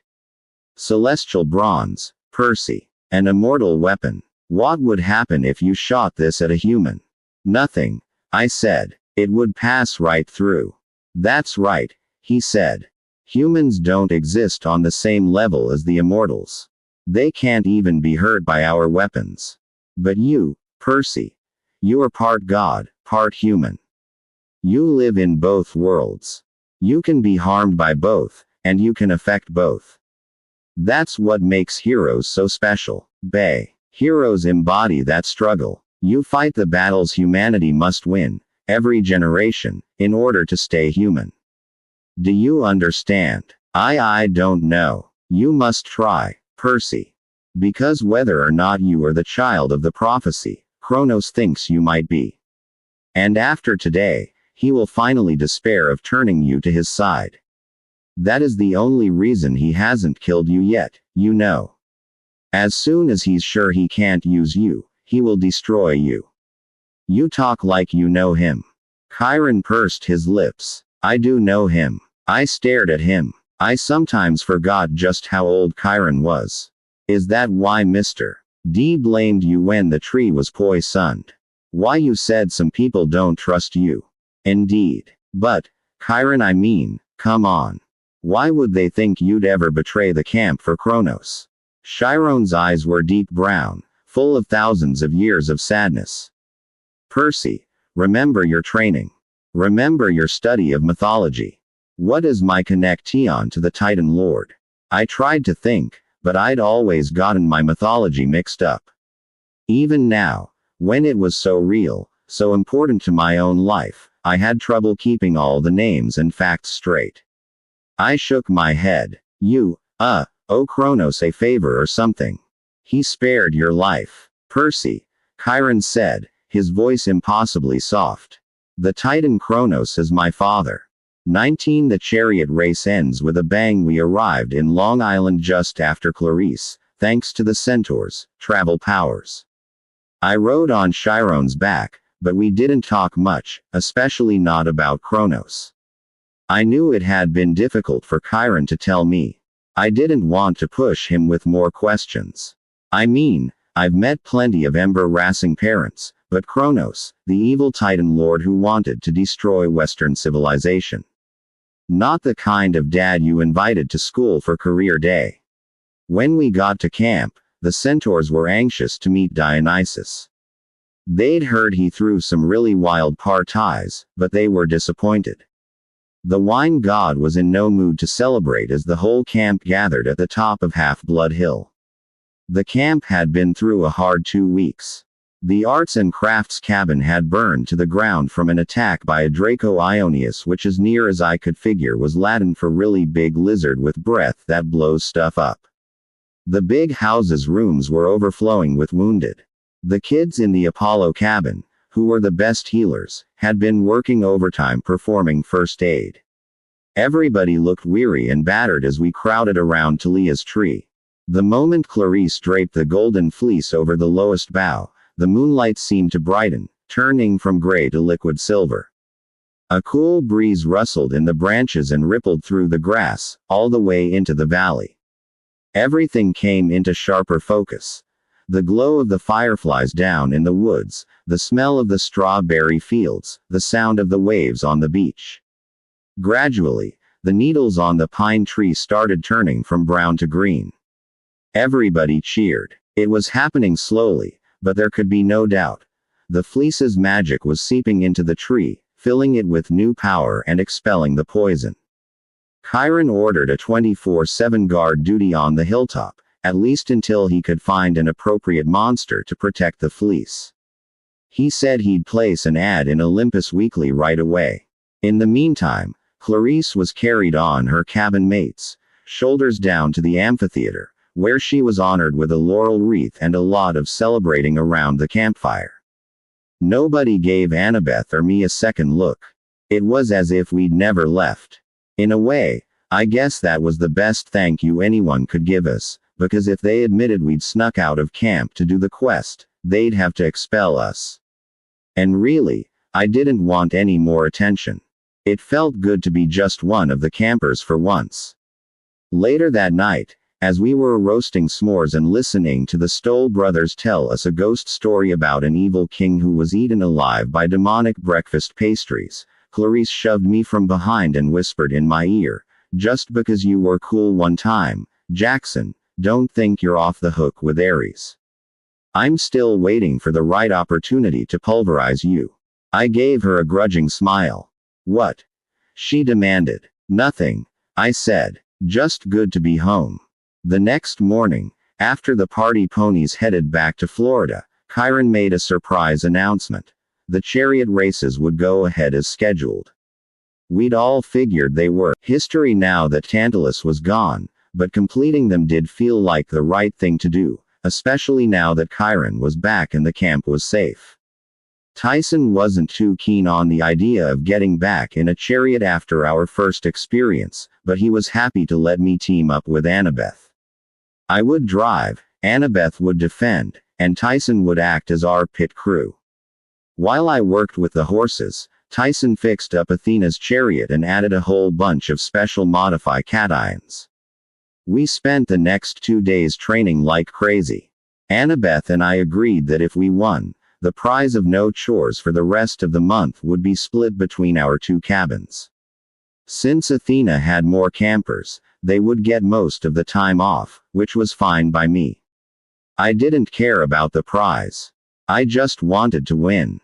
The night before the race, I stayed late at the stables. I was talking to our horses, giving them one final brushing, when somebody right behind me said, "Fine animals, horses. Wish I'd thought of them." A middle-aged guy in a postal carrier outfit was leaning against the stable door.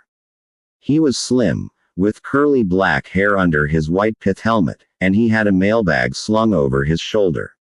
"Hermes," I stammered. "Hello, Percy." Didn't recognize me without my jogging clothes. I wasn't sure whether I was supposed to kneel or buy stamps from him or what. Then it occurred to me why he must be here. "Oh, listen, Lord Hermes," about Luke the god arched his eyebrows. We saw him, all right," I said, "but you weren't able to talk sense into him." "Well, we kind of tried to kill each other in a duel to the death." "I see. You tried the diplomatic approach. I'm really sorry. I mean, you gave us those awesome gifts and everything. And I know you wanted Luke to come back. But he's turned bad." Tyson. No warning, no explanation. Just boom, you have a brother. You'd think that deserved a little heads-up phone call or something. The more I thought about it, the angrier I got. I realized I did want recognition for the quest I'd completed, but not from the other campers. I wanted my dad to say something. To notice me. Hermes readjusted the mailbag on his shoulder. "Percy, the hardest part about being a god is that you must often act indirectly, especially when it comes to your own children. If we were to intervene every time our children had a problem, well, that would only create more problems and more resentment. But I believe if you give it some thought, you will see that Poseidon has been paying attention to you. He has answered your prayers. I can only hope that someday, Luke may realize the same about me. Whether you feel like you succeeded or not, you reminded Luke who he was. You spoke to him. I tried to kill him." Hermes shrugged. "Families are messy. Immortal families are eternally messy. Sometimes the best we can do is to remind each other that we're related, for better or worse, and try to keep the maiming and killing to a minimum." It didn't sound like much of a recipe for the perfect family. Then again, as I thought about my quest, I realized maybe Hermes was right. Poseidon had sent the hippocampi to help us. He'd given me powers over the sea that I'd never known about before. And there was Tyson. Had Poseidon brought us together on purpose? How many times had Tyson saved my life this summer? In the distance, the conch horn sounded, signaling curfew. "You should get to bed," Hermes said. "I've helped you get into quite enough trouble this summer already. I really only came to make this delivery." "A delivery? I am the messenger of the gods, Percy." He took an electronic signature pad from his mailbag and handed it to me. "Sign there, please." I picked up the stylus before realizing it was entwined with a pair of tiny green snakes. I dropped the pad. "Ouch," said George. "Really, Percy?" Martha scolded. "Would you want to be dropped on the floor of a horse stable?" "Oh, sorry. I didn't much like touching snakes, but I picked up the pad and the stylus again." Martha and George wriggled under my fingers, forming a kind of pencil grip like the ones my special ed teacher made me use in 2nd grade. "Did you bring me a rat?" George asked. "No," I said. We didn't find any." "What about a guinea pig?" George. Martha chided. "Don't tease the boy." I signed my name and gave the pad back to Hermes. In exchange, He handed me a sea blue envelope. My fingers trembled. Even before I opened it, I could tell it was from my father. I could sense his power in the cool blue paper, as if the envelope itself had been folded out of an ocean wave. "Good luck tomorrow," Hermes said. "Fine team of horses you have there, though you'll excuse me if I root for the Hermes cabin. And don't be too discouraged when you read it, dear," Martha told me. "He does have your interests at heart."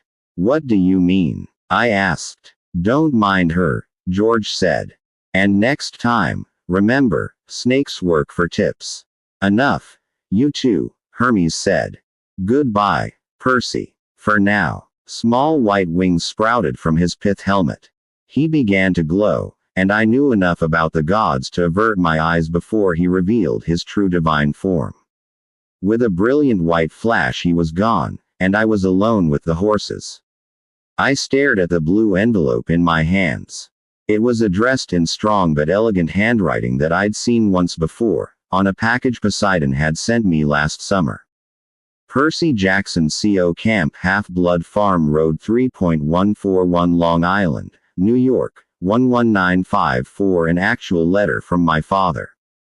Maybe he would tell me I'd done a good job getting the fleece. He'd explain about Tyson, or apologize. Brace yourself. The next morning, everybody was buzzing about the Chariot race, though they kept glancing nervously toward the sky like they expected to see Stymphallian birds gathering. None did. It was a beautiful summer day with blue sky and plenty of sunshine. The camp had started to look the way it should look. The meadows were green and lush. The white columns gleamed on the Greek buildings. Dryads played happily in the woods. And I was miserable. I'd been lying awake all night, thinking about Poseidon's warning. Brace yourself. I mean, he goes to the trouble of writing a letter, and he writes 2 words. Martha the snake had told me not to feel disappointed. Maybe Poseidon had a reason for being so vague. Maybe he didn't know exactly what he was warning me about, but he sensed something big was about to happen. Something that could completely knock me off my feet unless I was prepared. It was hard, but I tried to turn my thoughts to the race. As Annabeth and I drove onto the track, I couldn't help admiring the work Tyson had done on the Athena chariot. The carriage gleamed with bronze reinforcements. The wheels were realigned with magical suspension, so we glided along with hardly a bump. The rigging for the horses was so perfectly balanced that the team turned at the slightest tug of the reins. Tyson had also made us 2 javelins, each with 3 buttons on the shaft. The first button primed the javelin to explode on impact, releasing razor wire that would tangle and shred an opponent's wheels. The second button produced a blunt but still very painful bronze spearhead designed to knock a driver out of his carriage. The third button brought up a grappling hook that could be used to lock onto an enemy's chariot or push it away. I figured we were in pretty good shape for the race, but Tyson still warned me to be careful. The other chariot teams had plenty of tricks up their togas. "Here," he said, just before the race began. He handed me a wristwatch. There wasn't anything special about it. Just a white and silver clock face, a black leather strap. But as soon as I saw it I realized that this is what I'd seen him tinkering on all summer. I didn't usually like to wear watches. Who cared what time it was? But I couldn't say no to Tyson. "Thanks, man." I put it on and found it was surprisingly light and comfortable. I could hardly tell I was wearing it. Didn't finish it. "If you need protection in race," he advised, "hit the button." Ah, okay. I didn't see how keeping time was going to help a whole lot, but I was touched that Tyson was concerned. I promised him I'd remember the watch. And, hey, Tyson, he looked at me. I wanted to say, well, I tried to figure out how to apologize for getting embarrassed about him before the quest, for telling everyone he wasn't my real brother. It wasn't easy to find the words. "I know what you will tell me," Tyson said, looking ashamed. "Poseidon did care for me after all." Well, he sent you to help me. Just what I asked for." I blinked. You asked Poseidon for me. For a friend, Tyson said, twisting his shirt in his hands. Young Cyclops grow up alone on the streets, learn to make things out of scraps. Learn to survive. But that's so cruel. He shook his head earnestly. Makes us appreciate blessings, not be greedy and mean and fat like Polyphemus. But I got scared. Monsters chased me so much, clawed me sometimes. The scars on your back. A tear welled in his eye. Sphinx on 72nd Street. Big bully. I prayed to Daddy for help. Soon the POPLE at Merryweather found me. Met you. Biggest blessing ever. Sorry I said Poseidon was mean. He sent me a brother. I stared at the watch that Tyson had made me. Percy. Annabeth called. Come on. Chiron was at the starting line, ready to blow the conch. Tyson, I said. Go.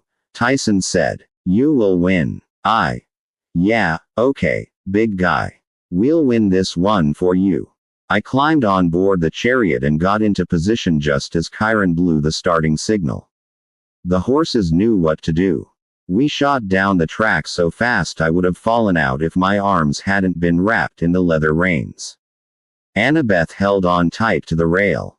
The wheels glided beautifully. We took the first turn a full chariot length ahead of Clarice, who was busy trying to fight off a... We've got him, I yelled, but I spoke too soon. Incoming. Annabeth yelled. She threw her first javelin in grappling hook mode, knocking away a lead-weighted net that would have entangled us both.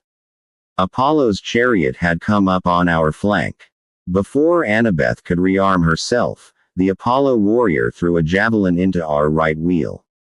The javelin shattered, but not before snapping some of our spokes. Our chariot lurched and wobbled. I was sure the wheel would collapse altogether, but we somehow kept going. I urged the horses to keep up the speed. We were now neck and neck with Apollo. Hephaestus was coming up close behind. Ares and Hermes were falling behind, riding side by side as Clarice went sword on javelin with Connor Stoll.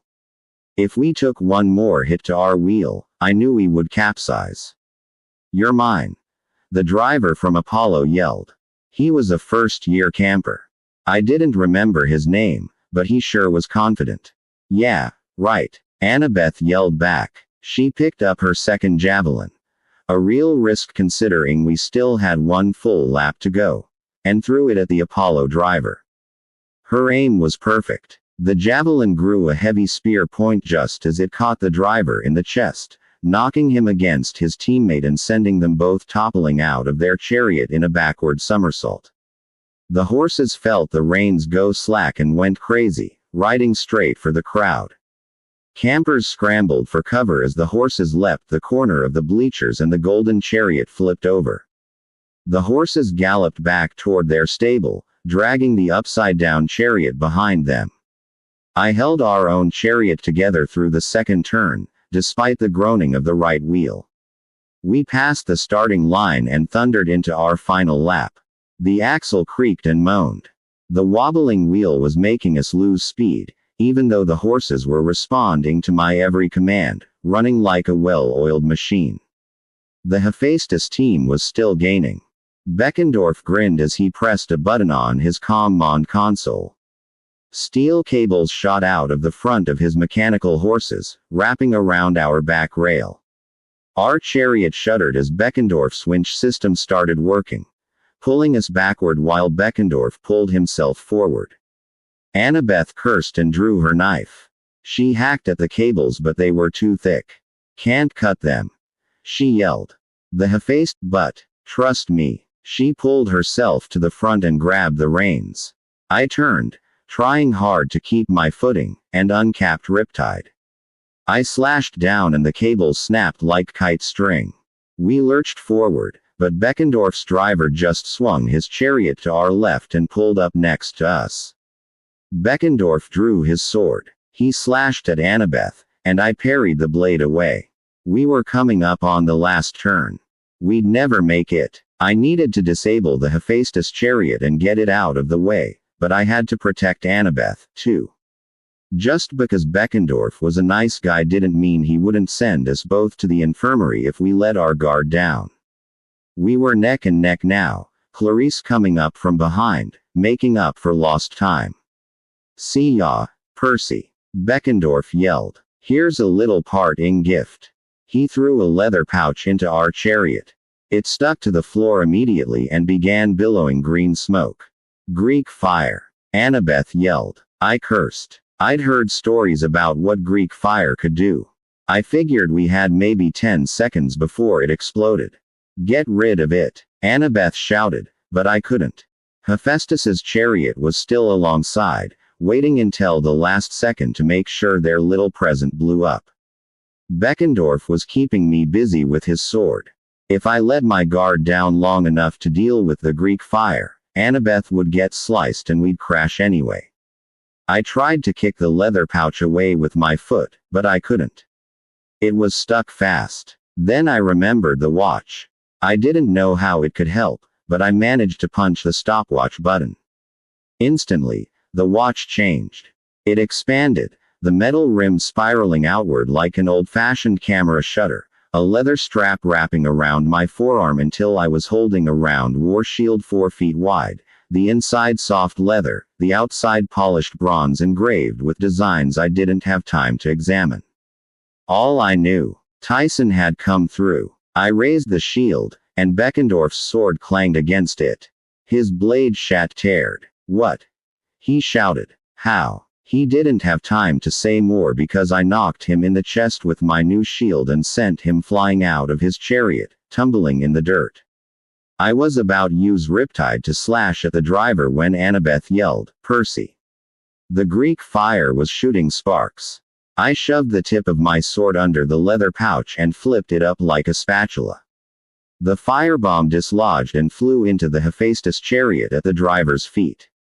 He yelped. In a split second the driver made the right choice. He dove out of the chariot, which careened away and exploded in green flames. The metal horses seemed to short-circuit. They turned and dragged the burning wreckage back toward Clarice and the Stoll brothers, who had to swerve to avoid it. Annabeth pulled the reins for the last turn. I held on, sure we would capsize, but somehow she brought us through and spurred the horses across the finish line. The crowd roared. Once the chariot stopped, our friends mobbed us. They started chanting our names, but Annabeth yelled over the noise. "Hold up. Listen. It wasn't just us." The crowd didn't want to be quiet, but Annabeth made herself heard.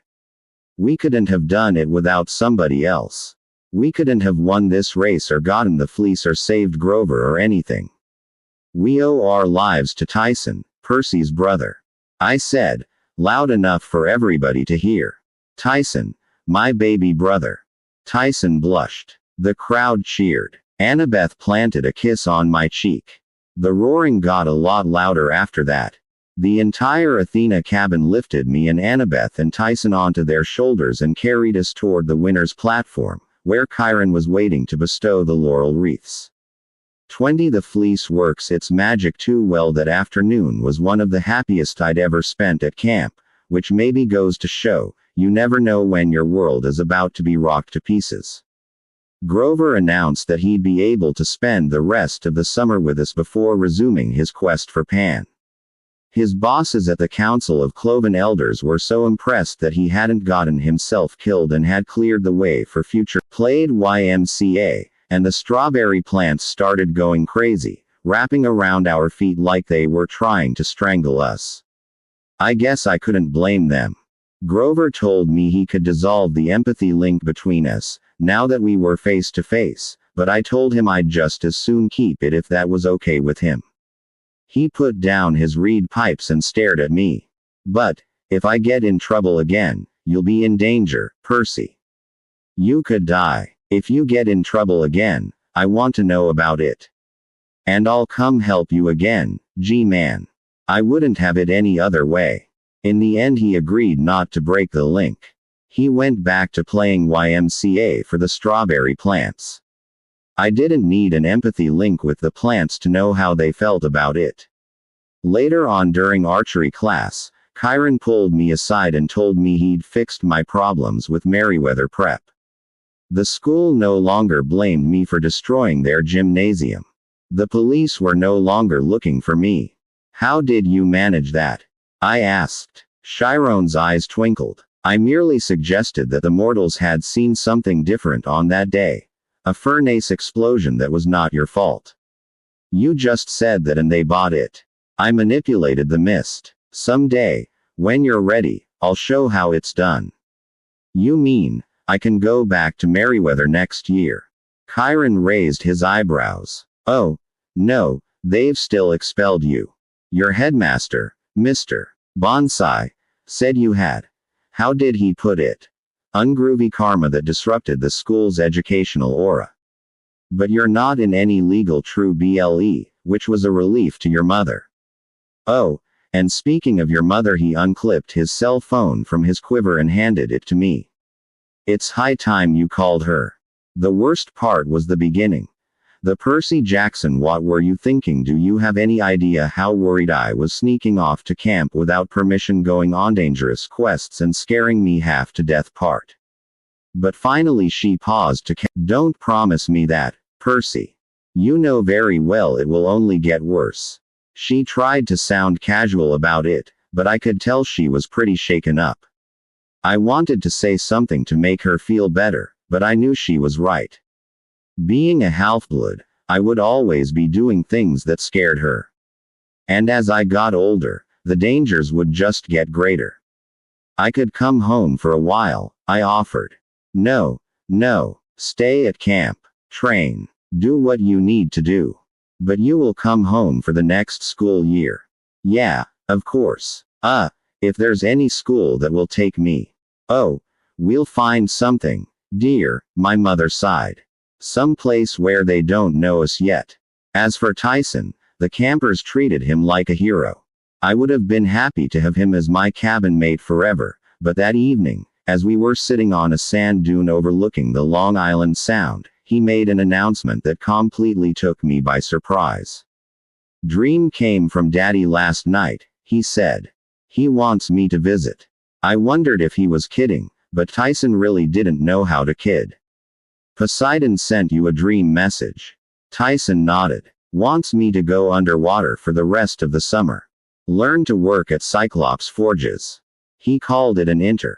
An internship. Yes. I let that sink in. I'll admit, I felt a little jealous. Poseidon had never invited me underwater. But then I thought, Tyson was going. Just like that. When would you leave? I asked. Now. Like now. Unfortunately, I knew he was right. The fleece hadn't solved all the camp's problems. Luke was still out there, gathering an army aboard the Princess Andromeda. Kronos was still reforming in his golden coffin. Eventually, we would have to fight them. You'll make the best weapons ever, I told Tyson. I held up my watch proudly. I bet they'll tell good time, too. Tyson sniffled. Brothers help each other. You're my brother, I said. No doubt about it. He patted me on the back so hard he almost knocked me down the sand dune. Then he wiped a tear from his cheek and stood to go. Use the shield well. I will, big guy. Save your life someday. The way he said it, so matter of fact, I wondered if that Cyclops eye of his could see into the future. He headed down to the beach and whistled. Rainbow, the hippocampus, burst out of the waves. I watched the two of them ride off together into the realm of Poseidon. Once they were gone, I looked down at my new wristwatch. I pressed the button and the shield spiraled out to full size. Hammered into the bronze were pictures in ancient Greek style, scenes from our adventures this summer. There was Annabeth slaying a Laestrygonian dodgeball player, me fighting the bronze bulls on Half-Blood Hill, Tyson riding Rainbow toward the Princess Andromeda, the CSS Birmingham blasting its cannons at Charybdis. I ran my hand across a picture of Tyson, battling the Hydra as he held aloft a box of monster donuts. I couldn't help feeling sad. I knew Tyson would have an awesome time under the ocean. But I'd miss everything about him. His fascination with horses, the way he could fix chariots or crumple metal with his bare hands, or tie bad guys into knots. I'd even miss him snoring like an earthquake in the next bunk all night. "Hey, Percy." I turned. Annabeth and Grover were standing at the top of the sand dune. I guess maybe I had some sand in my eyes, because I was blinking a lot. "Tyson," I told them. "He had to, we know," Annabeth said softly. "Chiron told us. Cyclops Forges." Grover shuddered. "I hear the cafeteria food there is terrible. Like, no enchiladas at all." Annabeth held out her hand. "Come on, seaweed brain. Time for dinner." We walked back toward the dining pavilion together, just the three of us, like old times. A storm raged that night, but it parted around Camp Half-Blood as storms usually did. Lightning flashed against the horizon, waves pounded the shore, but not a drop fell in our valley. We were protected again, thanks to the fleece, sealed inside our magical borders. Still, my dreams were restless. I heard Kronos taunting me from the depths of Tartarus. Polyphemus sits blindly in his cave, young hero, believing he has won a great victory. Are you any less deluded? The Titan's cold laughter filled the darkness. Then my dream changed. I was following Tyson to the bottom of the sea, into the court of Poseidon. It was a ruddy ant hall filled with blue light, the floor cobbled with pearls. And there, on a throne of coral, sat my father, dressed like a simple fisherman in khaki shorts and a sun-bleached t-shirt. I looked up into his tan-weathered face, his deep green eyes, and he spoke 2 words. "Brace yourself." I woke with a start. There was a banging on the door. Grover flew inside without waiting for permission. "Percy," he stammered. Annabeth on the hill, the look in his eyes told me something was terribly wrong. Annabeth had been on guard duty that night, protecting the fleece. If something had happened, I ripped off the covers, my blood like ice water in my veins. I threw on some clothes while Grover tried to make a complete sentence, but he was too stunned, too out of breath. "She's lying there, just lying there." I ran outside and raced across the central yard, Grover right behind me. Dawn was just breaking, but the whole camp seemed to be stirring. Word was spreading. Something huge had happened. A few campers were already making their way toward the hill, satyrs and nymphs and heroes in a weird mix of armor and pajamas. I heard the clop of horse hooves, and Chiron galloped up behind us, looking grim. "Is it true?" he asked Grover. Grover could only nod, his expression dazed. I tried to ask what was going on, but Chiron grabbed me by the arm and effortlessly lifted me onto his back. Together we thundered up Half-Blood Hill, where a small crowd— "What do you mean?" I asked. "The fleece," he said. "The fleece did its work too well." We galloped forward, everyone moving out of our way. There at the base of the tree, a girl was lying unconscious. Another girl in Greek armor was kneeling next to her. Blood roared in my ears. I couldn't think straight. Annabeth had been attacked. But why was the fleece still there? The tree itself looked perfectly fine, whole and healthy, suffused with the essence of the golden fleece. "It healed the tree," Chiron said, his voice ragged. "And poison was not the only thing it purged." Then I realized Annabeth wasn't the one lying on the ground. She was the one in armor, kneeling next to the unconscious girl.